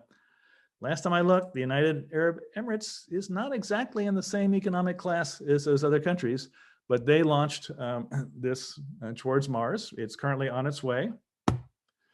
The Chinese launched Taiwan 1. This is a much larger rover, and it is using a different technology for how the rover will depart from the spacecraft and get to Mars. So this is also on its way to Mars. And the third one is from the US. This is the Perseverance mission. And this is a much larger rover. This is by far the largest rover that's been sent. And it also has a helicopter. You want to think of it as a drone with it. So not only will you have the rover driving all over Mars, you'll be able to go off with your little helicopter to sample other things that you might see. So all three of these are currently on their way to Mars. It takes quite a while to get there. Hopefully they won't have any tussles in space while they're getting there to see who gets there first. And when they land, assuming they all successfully land, that'll set off the next stage. So the future's here. In September, NASA announced that it's looking for companies to help mine the moon. Okay, and they announced a contract that they will pay $15,000 to $25,000 for people actually getting a sample on the moon. And this is called the Artemis program to build a sustainable presence on the moon. Now, announcing a program and getting it done are two different things, but it just tells you that things are moving. So this is an artist concept of what a base on the moon might look like, okay? And this is the reality. So what technology will be necessary to make any sort of habitation on the moon possible, whether you're going there for a week, a month, much less colonizing for forever. So prior to any human habitation, you'll need a robotic workforce to build the infrastructure. Okay, it simply is not economically viable to have humans there to do it because humans need food, they need water, you need all sorts of protective gear to make it happen. So I'm not talking about just having a person go land and then leave, but to actually spend any amount of time on the moon is going to require building some infrastructure, and that will be done robotically. Okay, you can't just export Earth technology. Okay, this haul truck is not going to go to the moon, just not going to happen. So what do you have to do? You have to develop a robotic technology that can be developed on Earth and then used in space. And the company, there's several companies working on this. One that's leading is Offworld. And so these are some of their bots that they're creating. And their business model is pretty simple. They're going to deploy them on Earth in places where it makes economic sense, in mines, on building tunnels, cleaning airport runways, and use that technology development and experience then to take them to space. Okay, so the characteristics of these robots, they need to be small, adaptable for a variety of things. They need to be able to use solar electric power. They need to be autonomous with AI, being able to learn on their own. And you want them to be modular so you can fix things and replace them. You build it on a core platform in the upper left, and you have all sorts of individual things, whether it be welding, bulldozing, sweeping stuff up.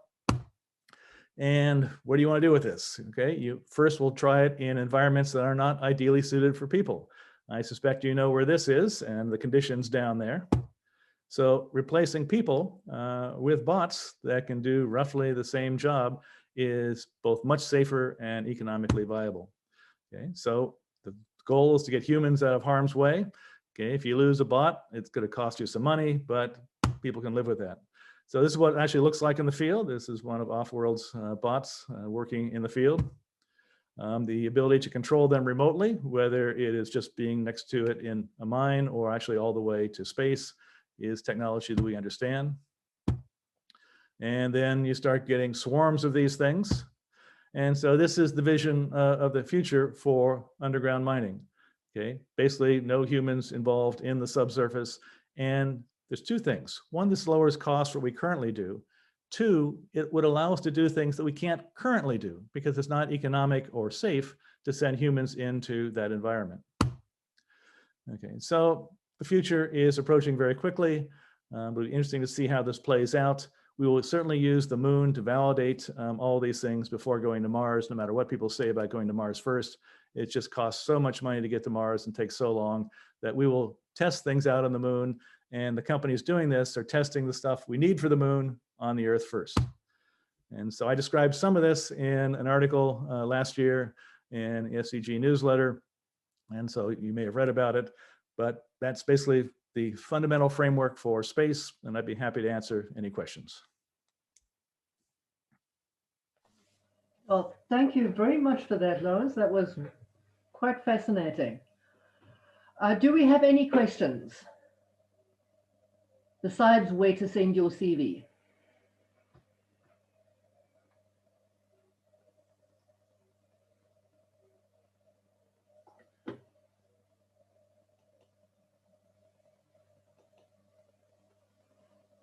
You can either raise your hand or you can just unmute yourself and ask your question. Maybe just a question for me. Moving from space into the deep sea regions, we've seen some articles lately about manganese nodule mining and that sort of thing. Would you care to make any comments about that? Yep, that is paragraph 4 of that article that is on the screen. There's almost as much nonsense about seafloor mining as there is about space resources.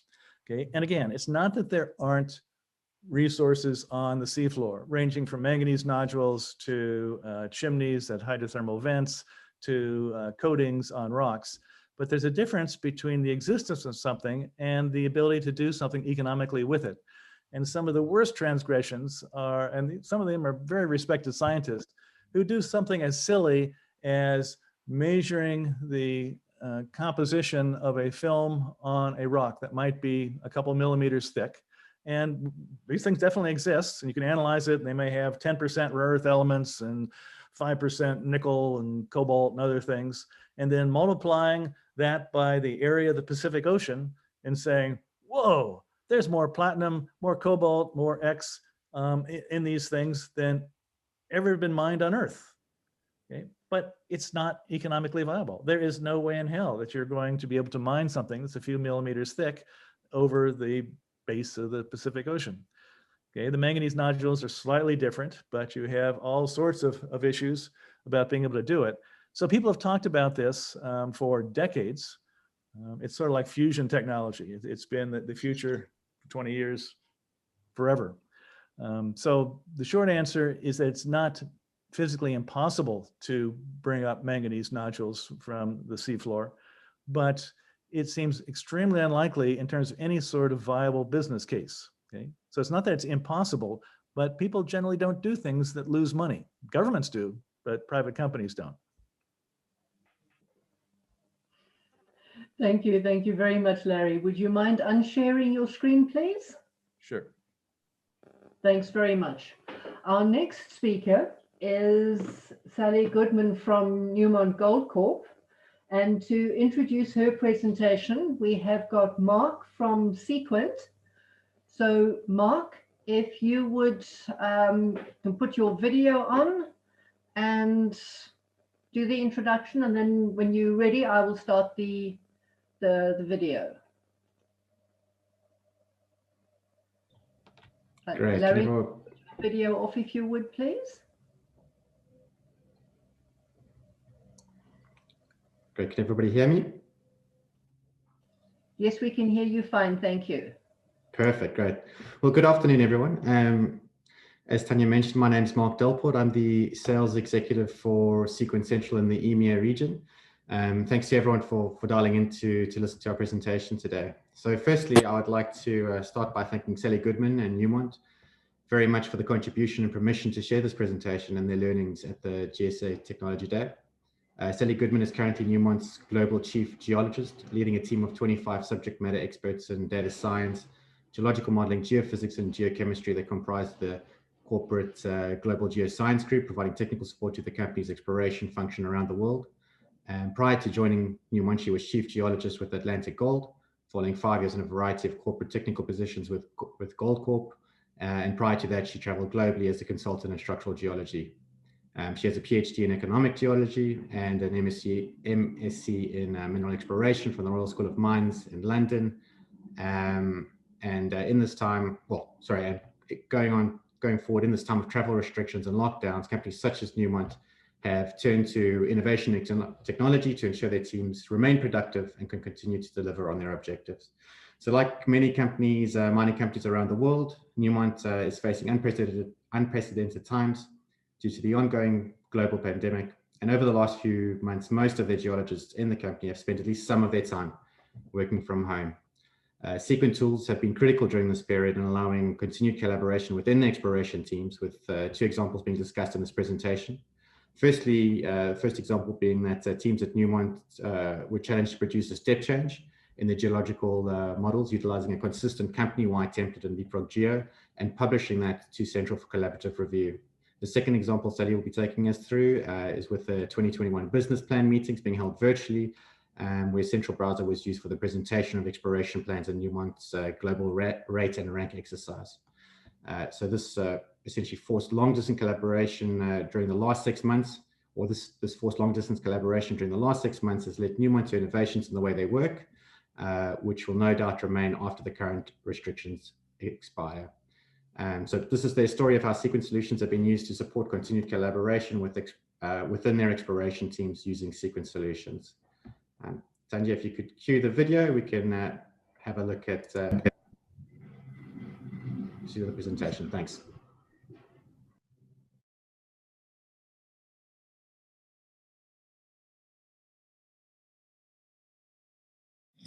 Hello, everyone. As we keep hearing, these are indeed unprecedented times. As geologists, we're used to working in the fields together with colleagues, and collaboration usually means getting our heads together to look at core, to review maps and cross-sections, or to peer over someone's shoulder at their geological model. We're now in a very different world and having to learn how to collaborate at a distance.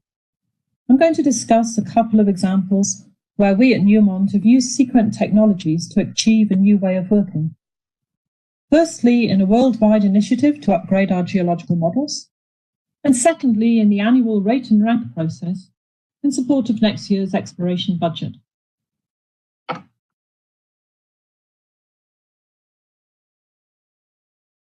And here's the scale of the issue. At the time of the pandemic outbreak in March, there were 340 professional Newmont geoscientists working in 11 countries on 4 continents all around the globe. And since then, like every other company, we've seen mines put on care and maintenance, drill programs put on hold, and geologists having to work off-site, either at home or in regional offices. So one issue was how to keep everyone productive during this time where they couldn't be at the mine sites or exploration properties. We also have a corporate global geoscience group of 25 geophysicists, geochemists, geological modelers, and data scientists based in Denver, Perth, and in the regions, who work closely with the site teams and typically would spend up to 50% of their time on the road. So another issue was how to maintain that close mentoring relationship with the sites, as well as fostering cross-functional exchange within the global geoscience group.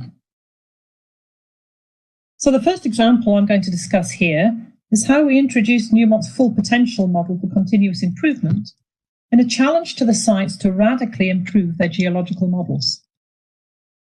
Typically, full potential is applied at mine sites with a group of Newmont professionals who identify bottlenecks and opportunities. In this case, we gave the exploration teams a 3-month timeline to go through the process, to diagnose the opportunity, which means identifying and agreeing on features that should be added to the geological models, to locate the necessary information and set realistic targets and deadlines in the design initiative phase, and then to deliver the results, to rebuild a significantly better model within the time frame that we gave them. The opportunity that we identified here was having time and people available to make a step change in the models. And it's important to note that we weren't just looking for incremental improvements of the sort that take place all the time. We asked the sites to identify features that could really make a significant difference in their models. Some of the common themes are shown here. Utilizing the wider geological context to inform the mine scale model, And in this, the timing of gold mineralization with respect to the broader geological framework is critical. Ensuring the model includes key elements that the site geologists know should be incorporated because they're important. Alteration, for example, is identified as a major additional component in many of the models. The aim here is to define the mineralized zone geologically rather than just by using grade shells. There was also an opportunity to update the models for the most recent improvements in software and workflows and make sure that they weren't using old methodologies. It was an opportunity to mandate consistency in the models, in the construction, the contents, and the standard, so that they could be more easily compared, which drives better decision-making across the business. And finally, we wanted to make sure that there's supporting documentation for how the models were built, so that we can reproduce that process in the future. This pandemic pause provided us with a time window and geologists available to do the work without the daily mine site tasks getting in the way.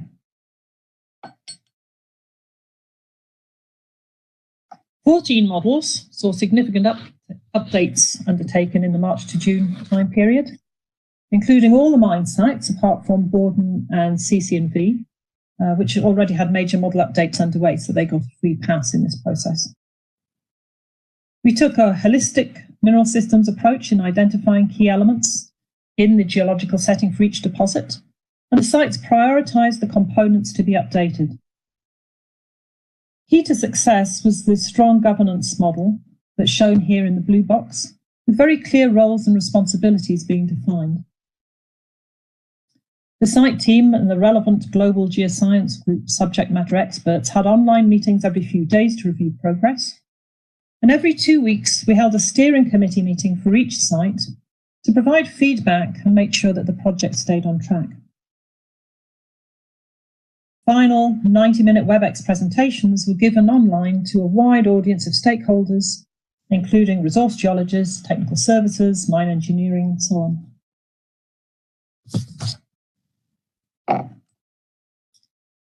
Now, for successful completion, we required a consistent approach, access to the same data and the same models across the team, and the ability to review and discuss development of the models throughout the process.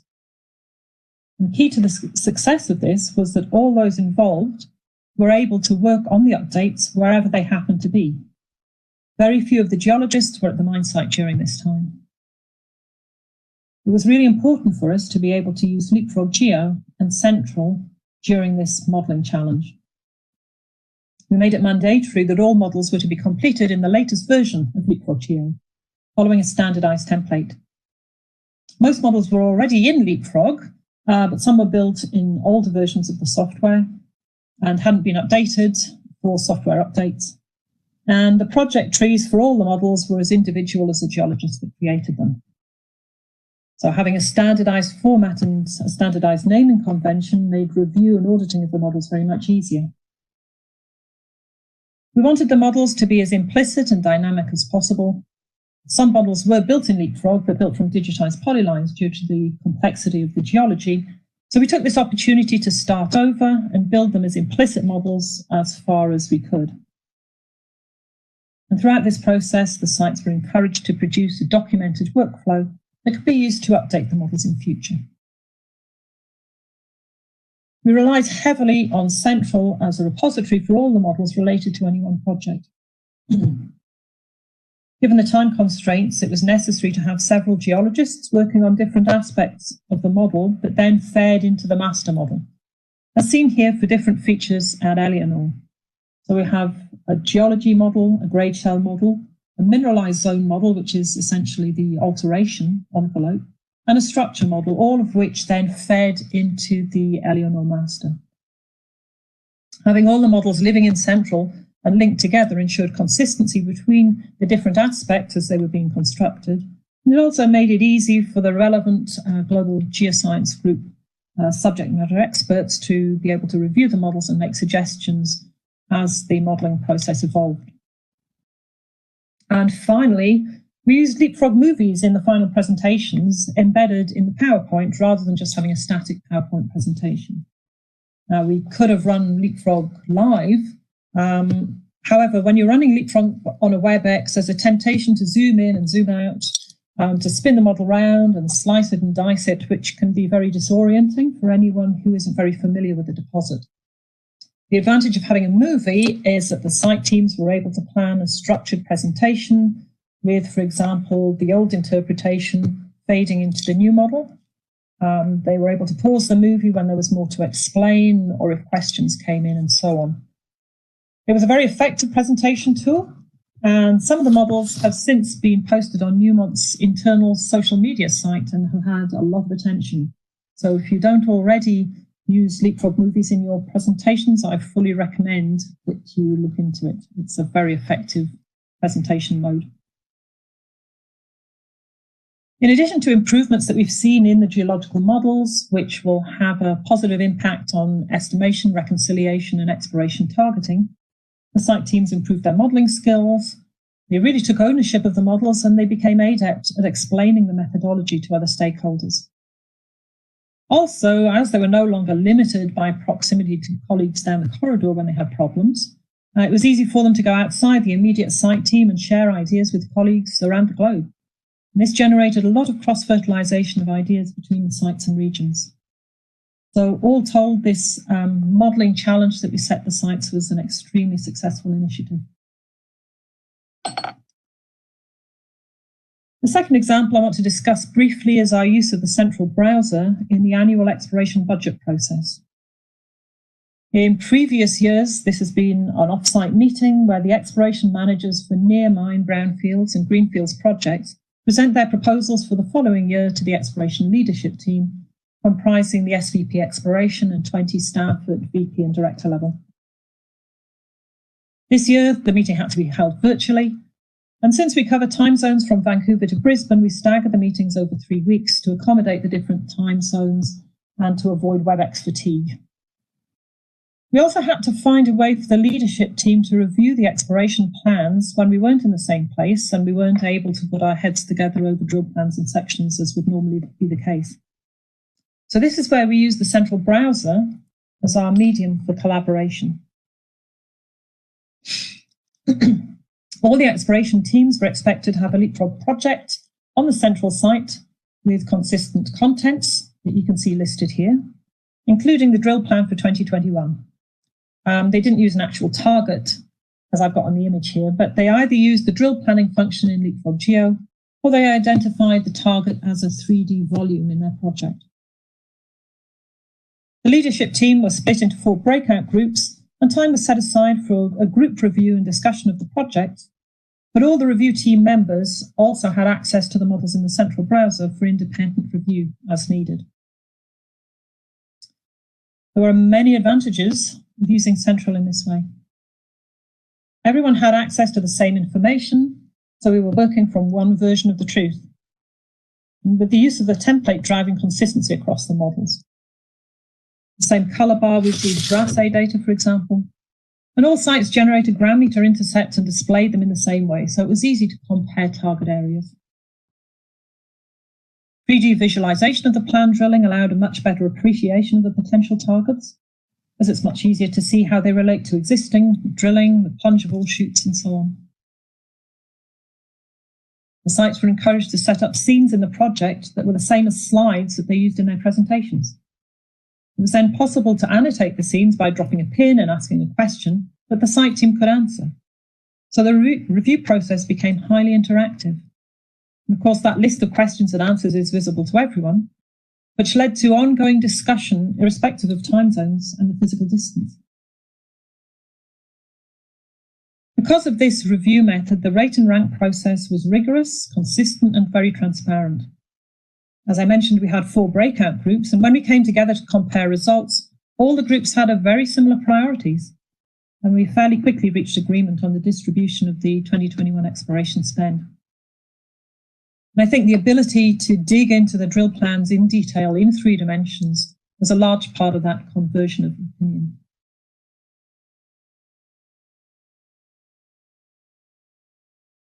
So, what have we learned? And is this really the new normal?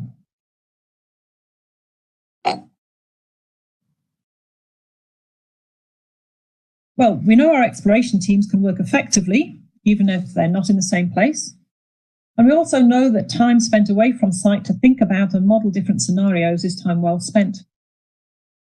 As we go forward with restrictions on camp capacity and so on, we can have confidence that the teams are still producing valuable work for the business, even if they can't get to site on every rotation.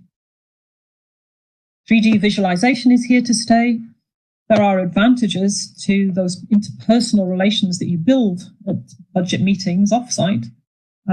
However, central project review is certainly here to stay, however we run those meetings in future. We do have ideas for improvement. We'd like direct incorporation of data sets from scanning technologies, for example, into our models. We're looking at hosting the models in the cloud with remote desktop access, so we don't have to download the entire model every time somebody wants to update it. And we're also looking at the use of virtual reality headsets, so we can wander around inside our models together. So, at Newmont, we'll continue to push the boundaries of how we use Sequent technology, but it has been incredibly useful to us over this last 6 months when we've been working remotely. However, one final comment, that even with all this online collaboration and virtual geology, the truth resides in the rocks. And I know we're all really looking forward to the time when we can get back into the field. Thank you.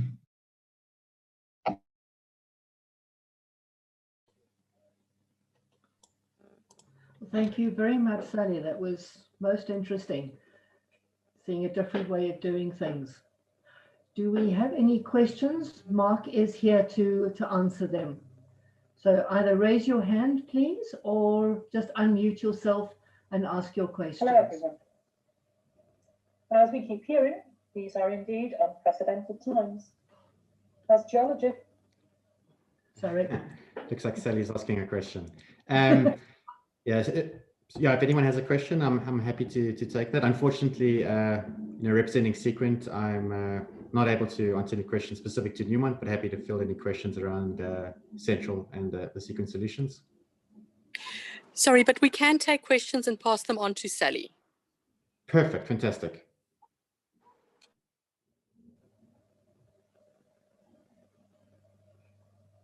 Do we have any further questions?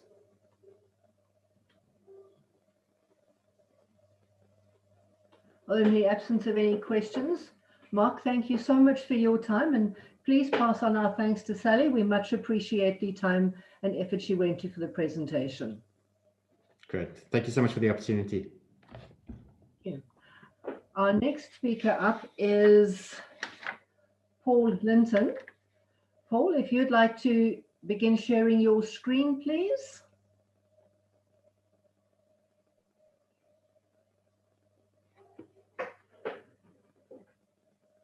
There we go. I'm hoping that you guys can see it. Yes, it's up and we can hear you perfectly. And Paul is going to be talking to us today on hyperspectral data applied to geometallurgy. We look forward to listening to you, Paul. Thank you so much, Tanya, and good afternoon to everybody. It's actually good morning to me. I'm talking to you from Reno in Nevada, where I now live, and it's dark and snowy outside, so I envy you guys for your sunshine. Okay, so we're going to talk a little bit about geometallurgy, and if I can get my slides to move, there we go. What that really means. So a very, very insightful article in the SCG newsletter, and I'd urge you all to go and read it by Dan Wood from a couple of years ago. Talked a lot about why projects fail, why we get to the point of starting to mine something and then find that it's no longer viable. As Larry said earlier, we do make a lot of assumptions in the process of getting to the mining decision, and often those are fatal. And on the right, I'm just showing you an example of a project I was involved in, where we originally, on the basis of the two normal metallurgical composite samples, assumed a 95% recovery of gold via flotation. But when we started to dig a little bit deeper, we found that that was maybe on the average, there would be a 95% recovery, but there were a lot of areas within that ore body where recoveries were substantially lower.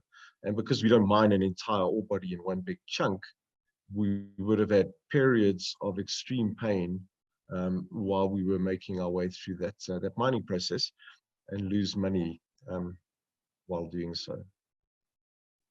So a quick, just a quick set of definitions about geometallurgy, and this is something that came out of a big project run by Amira in Australia, P843, which was the geometallurgy project, was segmenting data into different types.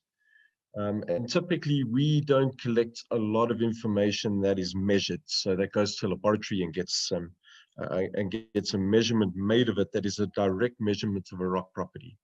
What we do though is we collect a heck of a lot of data as geologists that's done at a much broader scale. So we routinely are collecting geochemical measurements, for example. There may be geophysics on the core, and then what I'm going to be talking to you about, which is the collection of spectral data from drill cores. That we do at a very high resolution, typically at assay spacing, and that information, while it doesn't have direct rock property information, is a proxy for how the rocks are going to behave themselves. And if you can find a way of taking that laboratory or reference information and linking it to that proxy data, you can move from a few measurements to a lot of inferred measurements, which you can then use to build predictive models. So that's the concept of geometallurgy, is to build these predictive models that show you where and when you will have problems in the mining process, to be able to plan for those and to be able to take them into account, especially in the financial model. So there's various types of these proxy data sources. I'll talk about the hyperspectral mineralogy, but there's a bunch of others, including the little hardness testers, the Equitips or Schmidt hammers, which are fantastic tools, etc. So just a very, very quick backstory to how this works. Hyperspectral imaging or spectroscopy is quite simple. We illuminate a target with a source, generally a lamp, and then we have a sensor that measures the returned energy that we generate, and via scattering with the surface of the sample, we lose some energy to mineral bonds, and by identifying where and what those mineral bonds represent, we can get back to mineralogy. So that's it in a very quick nutshell. Just as a practical example, there's a box of core from a project in Colombia. In fact, just showing you, we've got all these different pixels where we've imaged the core. Each of those pixels is about 1 millimeter square, and each one of those has got information that relates to a mineral species. So this is showing you two separate responses adjacent to each other, one for elite and one for calcite. In terms of what we are able to measure, there's a couple of comments to make here. We've got a bunch of different wavelength ranges, and because of the way that physics operates, basically it's beyond the scope of this talk to get into it. But because of the way things operate, we measure responses from different minerals in different wavelength ranges. So ideally, it would be good to have a system in place that's got cameras measuring across this whole range, because then you start to get a fairly comprehensive suite of minerals. Because of the way that spectral responses mix, which is nonlinear, we're not able to get to absolute values of minerals, but I will show you a little bit later how we can work our way around that. And then just at the bottom, because this is the key thing for economic geology, the goods that we look for are generally in sulfide minerals, and those unfortunately are non-diagnostic. However, in the long wave infrared, because they are specular reflectors, what happens is that they become extremely bright responders. So what we're able to do is identify where the sulfides are, how much sulfide is present. We just can't tell you what the sulfide is. However, if there's other information from petrography or from SEM, etc., we can build that back in to the spectral data and get an estimate of sulfide proportions across the drill core, which is quite useful.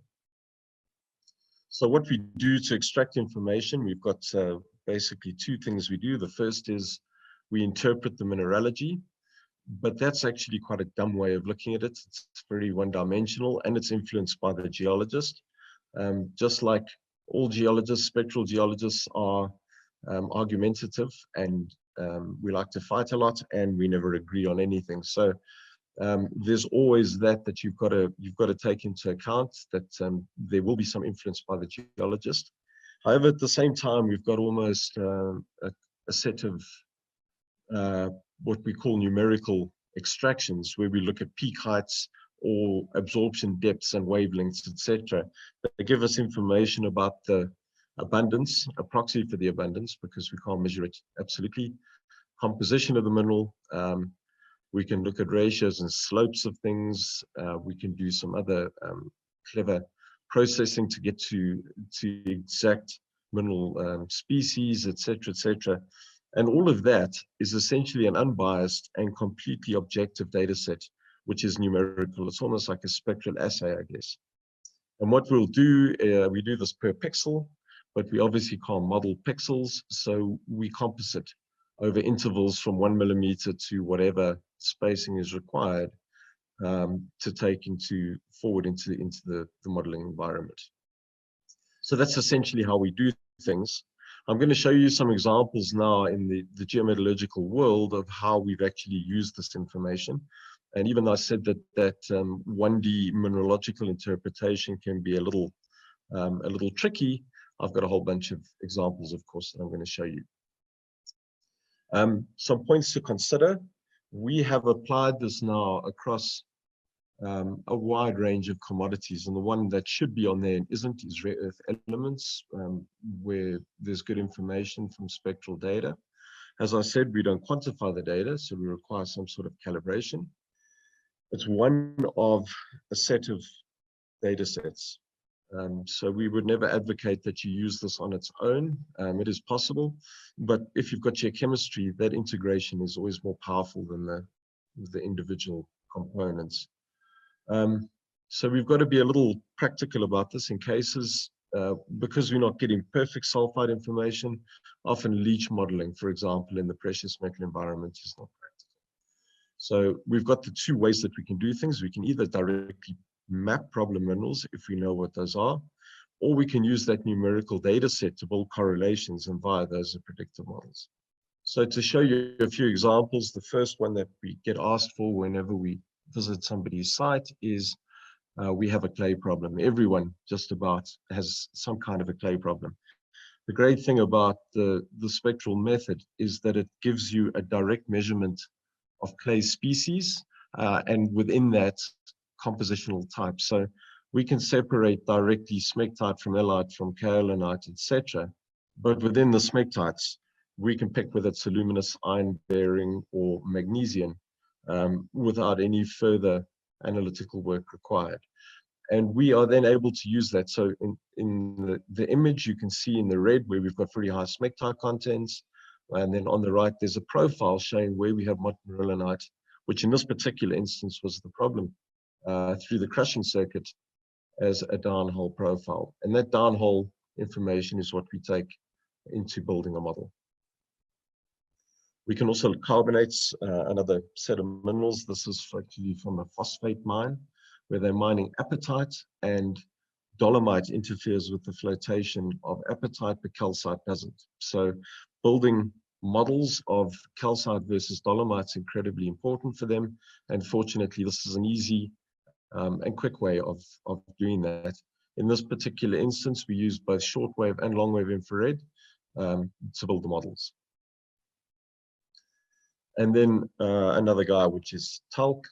This is an example from a mine just down the road from me, in fact, in Nevada, where talc interferes quite heavily with the flotation process and causes an overfroth. Talc's one of those nasty minerals that actually outcompetes the sulfides for reagents and floats extremely quickly, leading to this almost a jacuzzi in the flotation tank with stuff spilling over the sides. So when that happens, it means closing down the plant, it means cleaning up, it means losing some material, including the good stuff, obviously, that was in the flotation foam that's now gone washed overboard. So mapping talc's incredibly important. Here we use blast holes.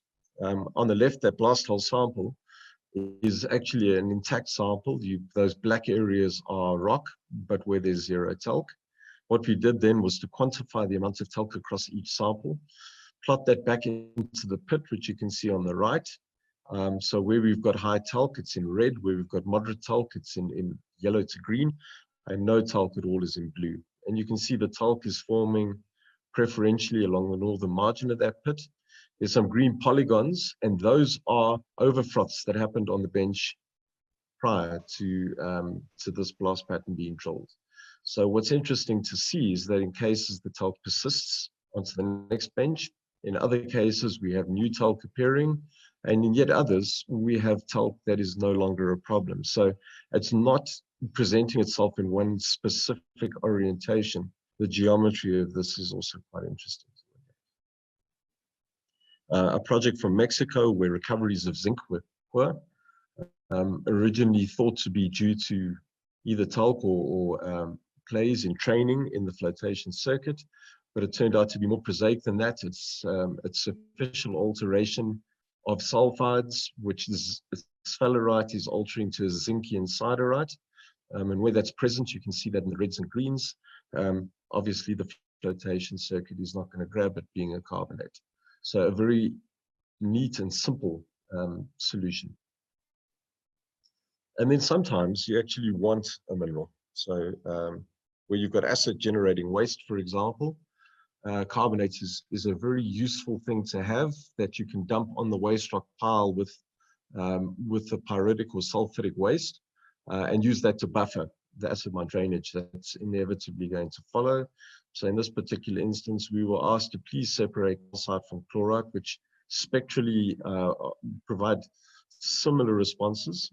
So there's a bit of work that goes into that, but finding the calcite's essential because that may be needed as a satellite pit to be able to balance out the waste once mining begins.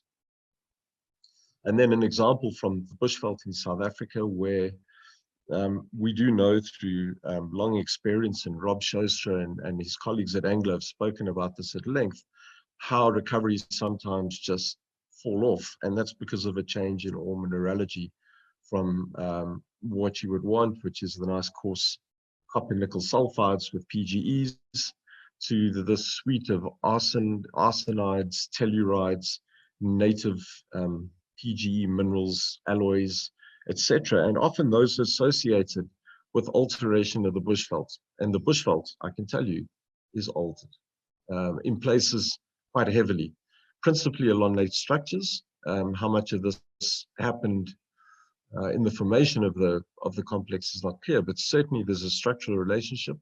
And we are able, via just simple mapping of hydroxyl, able to pick out where incipient clay alteration has started, and that may be a guide as to where the ore minerals have started to alter themselves. So a nice predictive way of figuring out where the problems may occur. It's not that this is deadly, because you can adjust the flotation circuit to capture those minerals, but forewarned is forearmed. And then some examples, we've done this work, I can't show it to you unfortunately because of confidentiality. This is a published example by the University of Alberta, where they've looked at kimberlite dilution. And this is a big problem in most kimberlites, being such rapid and explosive intrusions or extrusions. They pick up a lot of country rock on the way. And that affects both the grade estimation, but also might present geometallurgical problems. If you've got really hard xenoliths, for example, they will affect the crushing performance and slow down throughput. And where you've got a lot of clay, that could create the opposite problem by essentially padding the crusher and slowing down throughput because you're no longer very effective at breaking the rock down. So this is a direct way of measuring, because kimberlite is spectrally quite distinctive. It's a direct way of measuring and quantifying the amount of dilution. That's a little more accurate, I think, than the kind of the industry method where geologists attempts to do this visually. So I said that we can't directly measure mineral abundances, however, and this is an oil and gas example, just to kind of cast the net a little bit wider, but here's an example of taking XRD plug information and correlating that back to the mineralogy of those plug areas. And via that, we can build these models. And then what we can do is take the information from those plugs, which before the geologist would infer in between these plugs, which could be several meters apart as to what the mineralogy might be. We've now got a way of projecting this back in and building a continuous mineral curve that is quantitative. So if XRD is your bag, that's the way to go. This is work out of Germany, the Helmholtz Institute, who have been doing a bit of this work, where they have done quite a novel approach using AutoSEM, so MLA data, and they've resampled that to match the spatial resolution, because it's obviously very, very fine resolution, to match the spatial resolution of the spectral information. And then they've linked the two together and used a variety of different algorithms to build mineral maps that are now informed by the MLA information. So we've now got quantitative mineral maps that are being built. The only problem with this at the moment is computationally super expensive. So doing this on big volumes is quite tricky, but no doubt we'll find a way to do that in the very near future. So that's another way of quantifying the mineralogical information. Okay, having said all of that, how do we use this in a modeling or a predictive sense? And what I'm going to show you is one case study from a producing mine, where this is an open cast gold copper mine with silver credits. They've got multiple pits operational, and they've got extreme short range variations evidence in their performance, their mill performance, even though according to the mine geologists, it's a constant material blend that's coming through. So the geologists are using the blast hole chips, and they're logging those and then giving those a material type. They've noted that there's a lot of silicate entrainment, and I'll show you that in a sec. And that's obviously having a negative effect on just about everything. So here's the variability that they see, and this was published in Econ Geology last year. I should have acknowledged. A colleague of mine, Dave Browning from TerraCore, and Curtis Johnson from Newmont at that stage published this information. So what you can see is that there's a lot of variability, up to 10 to 15% variability in throughput and recovery, almost on a daily basis. And the material should not be changing that rapidly, at least not according to what can be seen from the blast hole chips. However, and this is the silicate entrainment. So this is concentrate, PXRF on concentrates, and you can see quite a lot of calcium, aluminium, and magnesium appearing. So silicate minerals, certainly micas, talc, amphiboles, etc., are appearing in the concentrate from time to time, which is not ideal because you do get penalized for that in terms of basically what you can sell it for. So what they sent us was a set of RC holes. So these are RC chips that we put through our system. We've mapped mineralogy. And this is a 100-meter transect going from north to south. And each of these holes is around about 30 meters deep. So what we can see, it's two benches in essence. What we can see is that the amount of variability in terms of mineralogy is extreme. And it's no wonder that the mill's experiencing such wide swings in performance. But this is not loggable. The rocks are extremely fine-grained, dark, and just, man, the ore geologists have got more than a handful on their plate. So can we take this information and use it in a meaningful way? And in this particular case, there's very limited RC drilling available for resource development and exploration, but a lot of blast hole chips. Grade control is essentially done from the blast hole chips, which is a US way of doing things. And because of financial constraints, there was no ways that we could pause, take samples, send into a laboratory and get tests done that we could correlate to. That just wasn't going to be possible financially, especially because of the implications for production. So we had some sample issues. We got the type of sample and the spatial location. So what we did, instead of those the lab samples, was we had somebody go into the pit into the plant twice a day, and at 5 points, after crush, after sag, after ball mill, and then after float, take samples. Oh, and also took one off the ROM pad before it went into the crash. Take those samples, which we measured using the spectrometer. We got the information back from that. We knew what the plant performance for that day was. What we were a little bit constrained by, though, is that sometimes material would be coming from 2 different pits. So spatially, we were a little behind the 8 ball on that basis, but nevertheless, we gave this a go. So here is our mineralogy per day, and this is looking after it's been through the crusher, but before it goes into the sag mill, and you can see that the amount of variability is pretty extreme. So what I'd like to just point out is that the top plot is for a single blast or a single material type, so a single pit, one material type, and you can see a huge amount of variability in that one material type. And below is from 2 different pits and a bunch of different material types, and the amount of variability is probably exactly the same as we were seeing above, which means material types are probably not being logged particularly well. So having done this work and now having all of the data from the plant, what we could do is start to assess what the mineralogical drivers were. And basically it came down to a story of mica versus amphibole.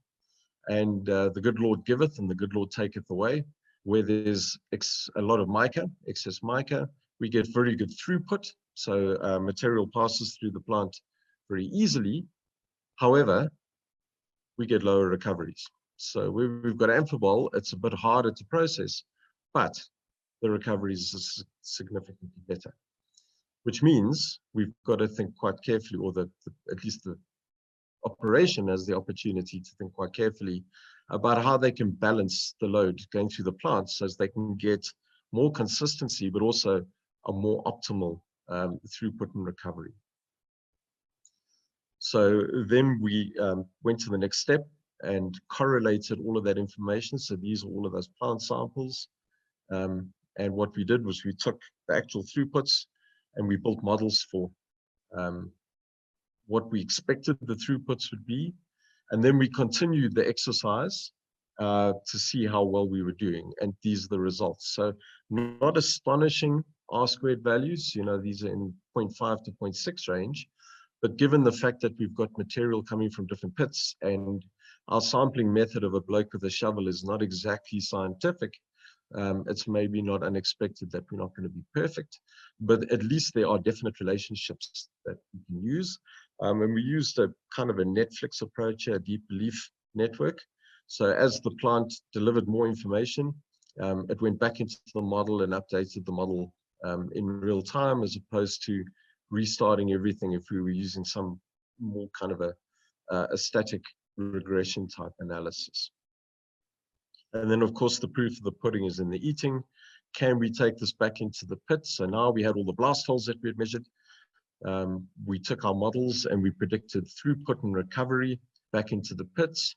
And these results were quite fantastic actually for the geologists, because what it showed was their empirical observations that they've been making over the years were holding up. So they knew that when they hit the fault zones, they tended to get better throughput, but worse recoveries. And this was borne out by the work that was done right here.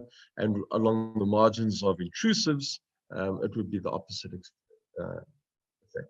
So this was an excellent case study that showed how to use this information in real time. So this is on a producing mine to start to build models that can inform and optimize mine production. And with that, I will stop.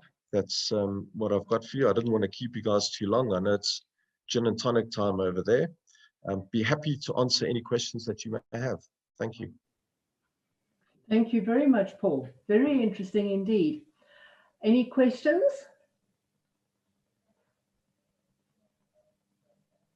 Paul, I have a question. Would you be able to use this method or some modification of this method if you had, for example, a whole bunch of ilmenites? Would you be able to identify which ones were, say, high chrome versus low chrome? That's probably pushing it a little bit beyond where we can go with this. So we can do mineral chemistries, but unfortunately, the spinels are one of those really bad phases. I didn't mention that in the mineral table, but they are probably the worst phase for this type of work. So it might be worth a try, but I'm not sure that we'd be able to give you an answer to that. Garnets? Definitely. Garnets, they respond fantastically well. And we've done some work on this on kimberlites, but also in the skarn environments, looking at garnet chemistries. Obviously, in the skarn environment, it's a really good vector towards ore. You want the more androditic stuff. But certainly, I think with the transition to more pyropian compositions in kimberlites, we're able to pick that quite nicely. That's interesting. Thank you. Anybody else with a question? Either put your hand up or just unmute and ask.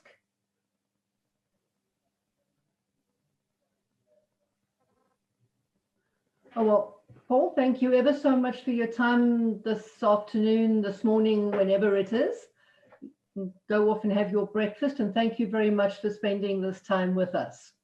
And at that stage, I'm going to hand back to Craig. Hello, everybody. Thank you so much for the opportunity. Thank you all for participating, and thanks to all our speakers. We had a really interesting day. We've had people from Australia, the US, South Africa, and probably a couple of other places too. And I guess it's just up to me to summarize before I open the floor for any discussion or any questions. But the day to me kind of comes down to three broad topics, one being data, a second being process, and a third being models. A fourth subject, which we've discussed a little bit already, and probably we will revisit, everybody around the world is revisiting, is are we preparing our graduates out of university properly for the new world when we find ourselves in? When it comes to data, I mean, we had emphasis on real-time data, data management, database technology, and interestingly, there seems to be a move to outsourcing more of our data management to the specialists. There's the artificial intelligence, which we didn't hear a lot about, versus machine learning, which we did hear a lot about. If we take our IT as a general field, subdividing that into hardware, software, and data management, I do get the feeling that data management is lagging a little bit behind the other two in development. There could be some discussion about that. I thought that given the new global emphasis on things like social contracts, adding that into the data management story is a pretty important step. In terms of process, we had a couple of presentations on analysis technologies, which were very useful. And one of the things that one of the speakers, I think the gentleman from the CGS emphasized, was use the data that you have, possibly with new tools. We had discussions about new horizons in space and a little bit of discussion on the deep sea environment. And I guess the final thing that came out for me, we've all been through a pretty hard 6 or 8 months, 9 months now in this pandemic lockdown, and we still don't really see the end of it. But it's encouraging to me to see that people have used this time very, very astutely. There seems to be a lot more thinking about things, a lot more development of models, a lot more application of models.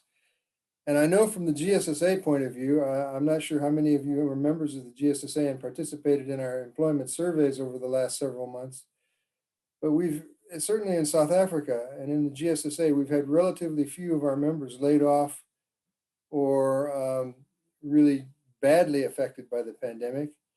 The time seems to have been used in reflection, and I think that's a pretty positive step.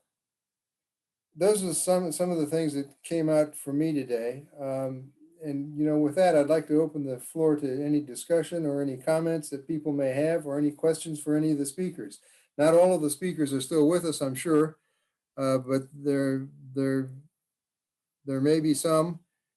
And it's a good time to hear any opinion and any sorts of discussion about some of these topics. And with that, I'll open the floor for any discussion.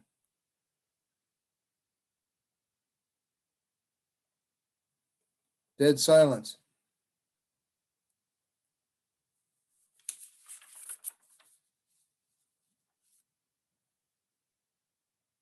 If there's nothing anybody would like to add,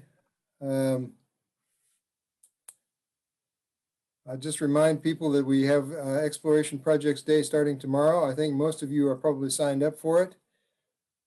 Starting at 8:30 tomorrow morning, South African time. And we've got a good lineup of projects and exploration issues facing us in the morning. So with that, I'd just like to thank everybody, and I'll leave the meeting open for any discussion that you might not want to have with your colleagues for the next few minutes. So thank you very much for attending. Thanks from the GSSA. Thanks to our speakers, and thanks to our delegates, and thank you to our sponsors. With that, I'll sign off. Thank you all.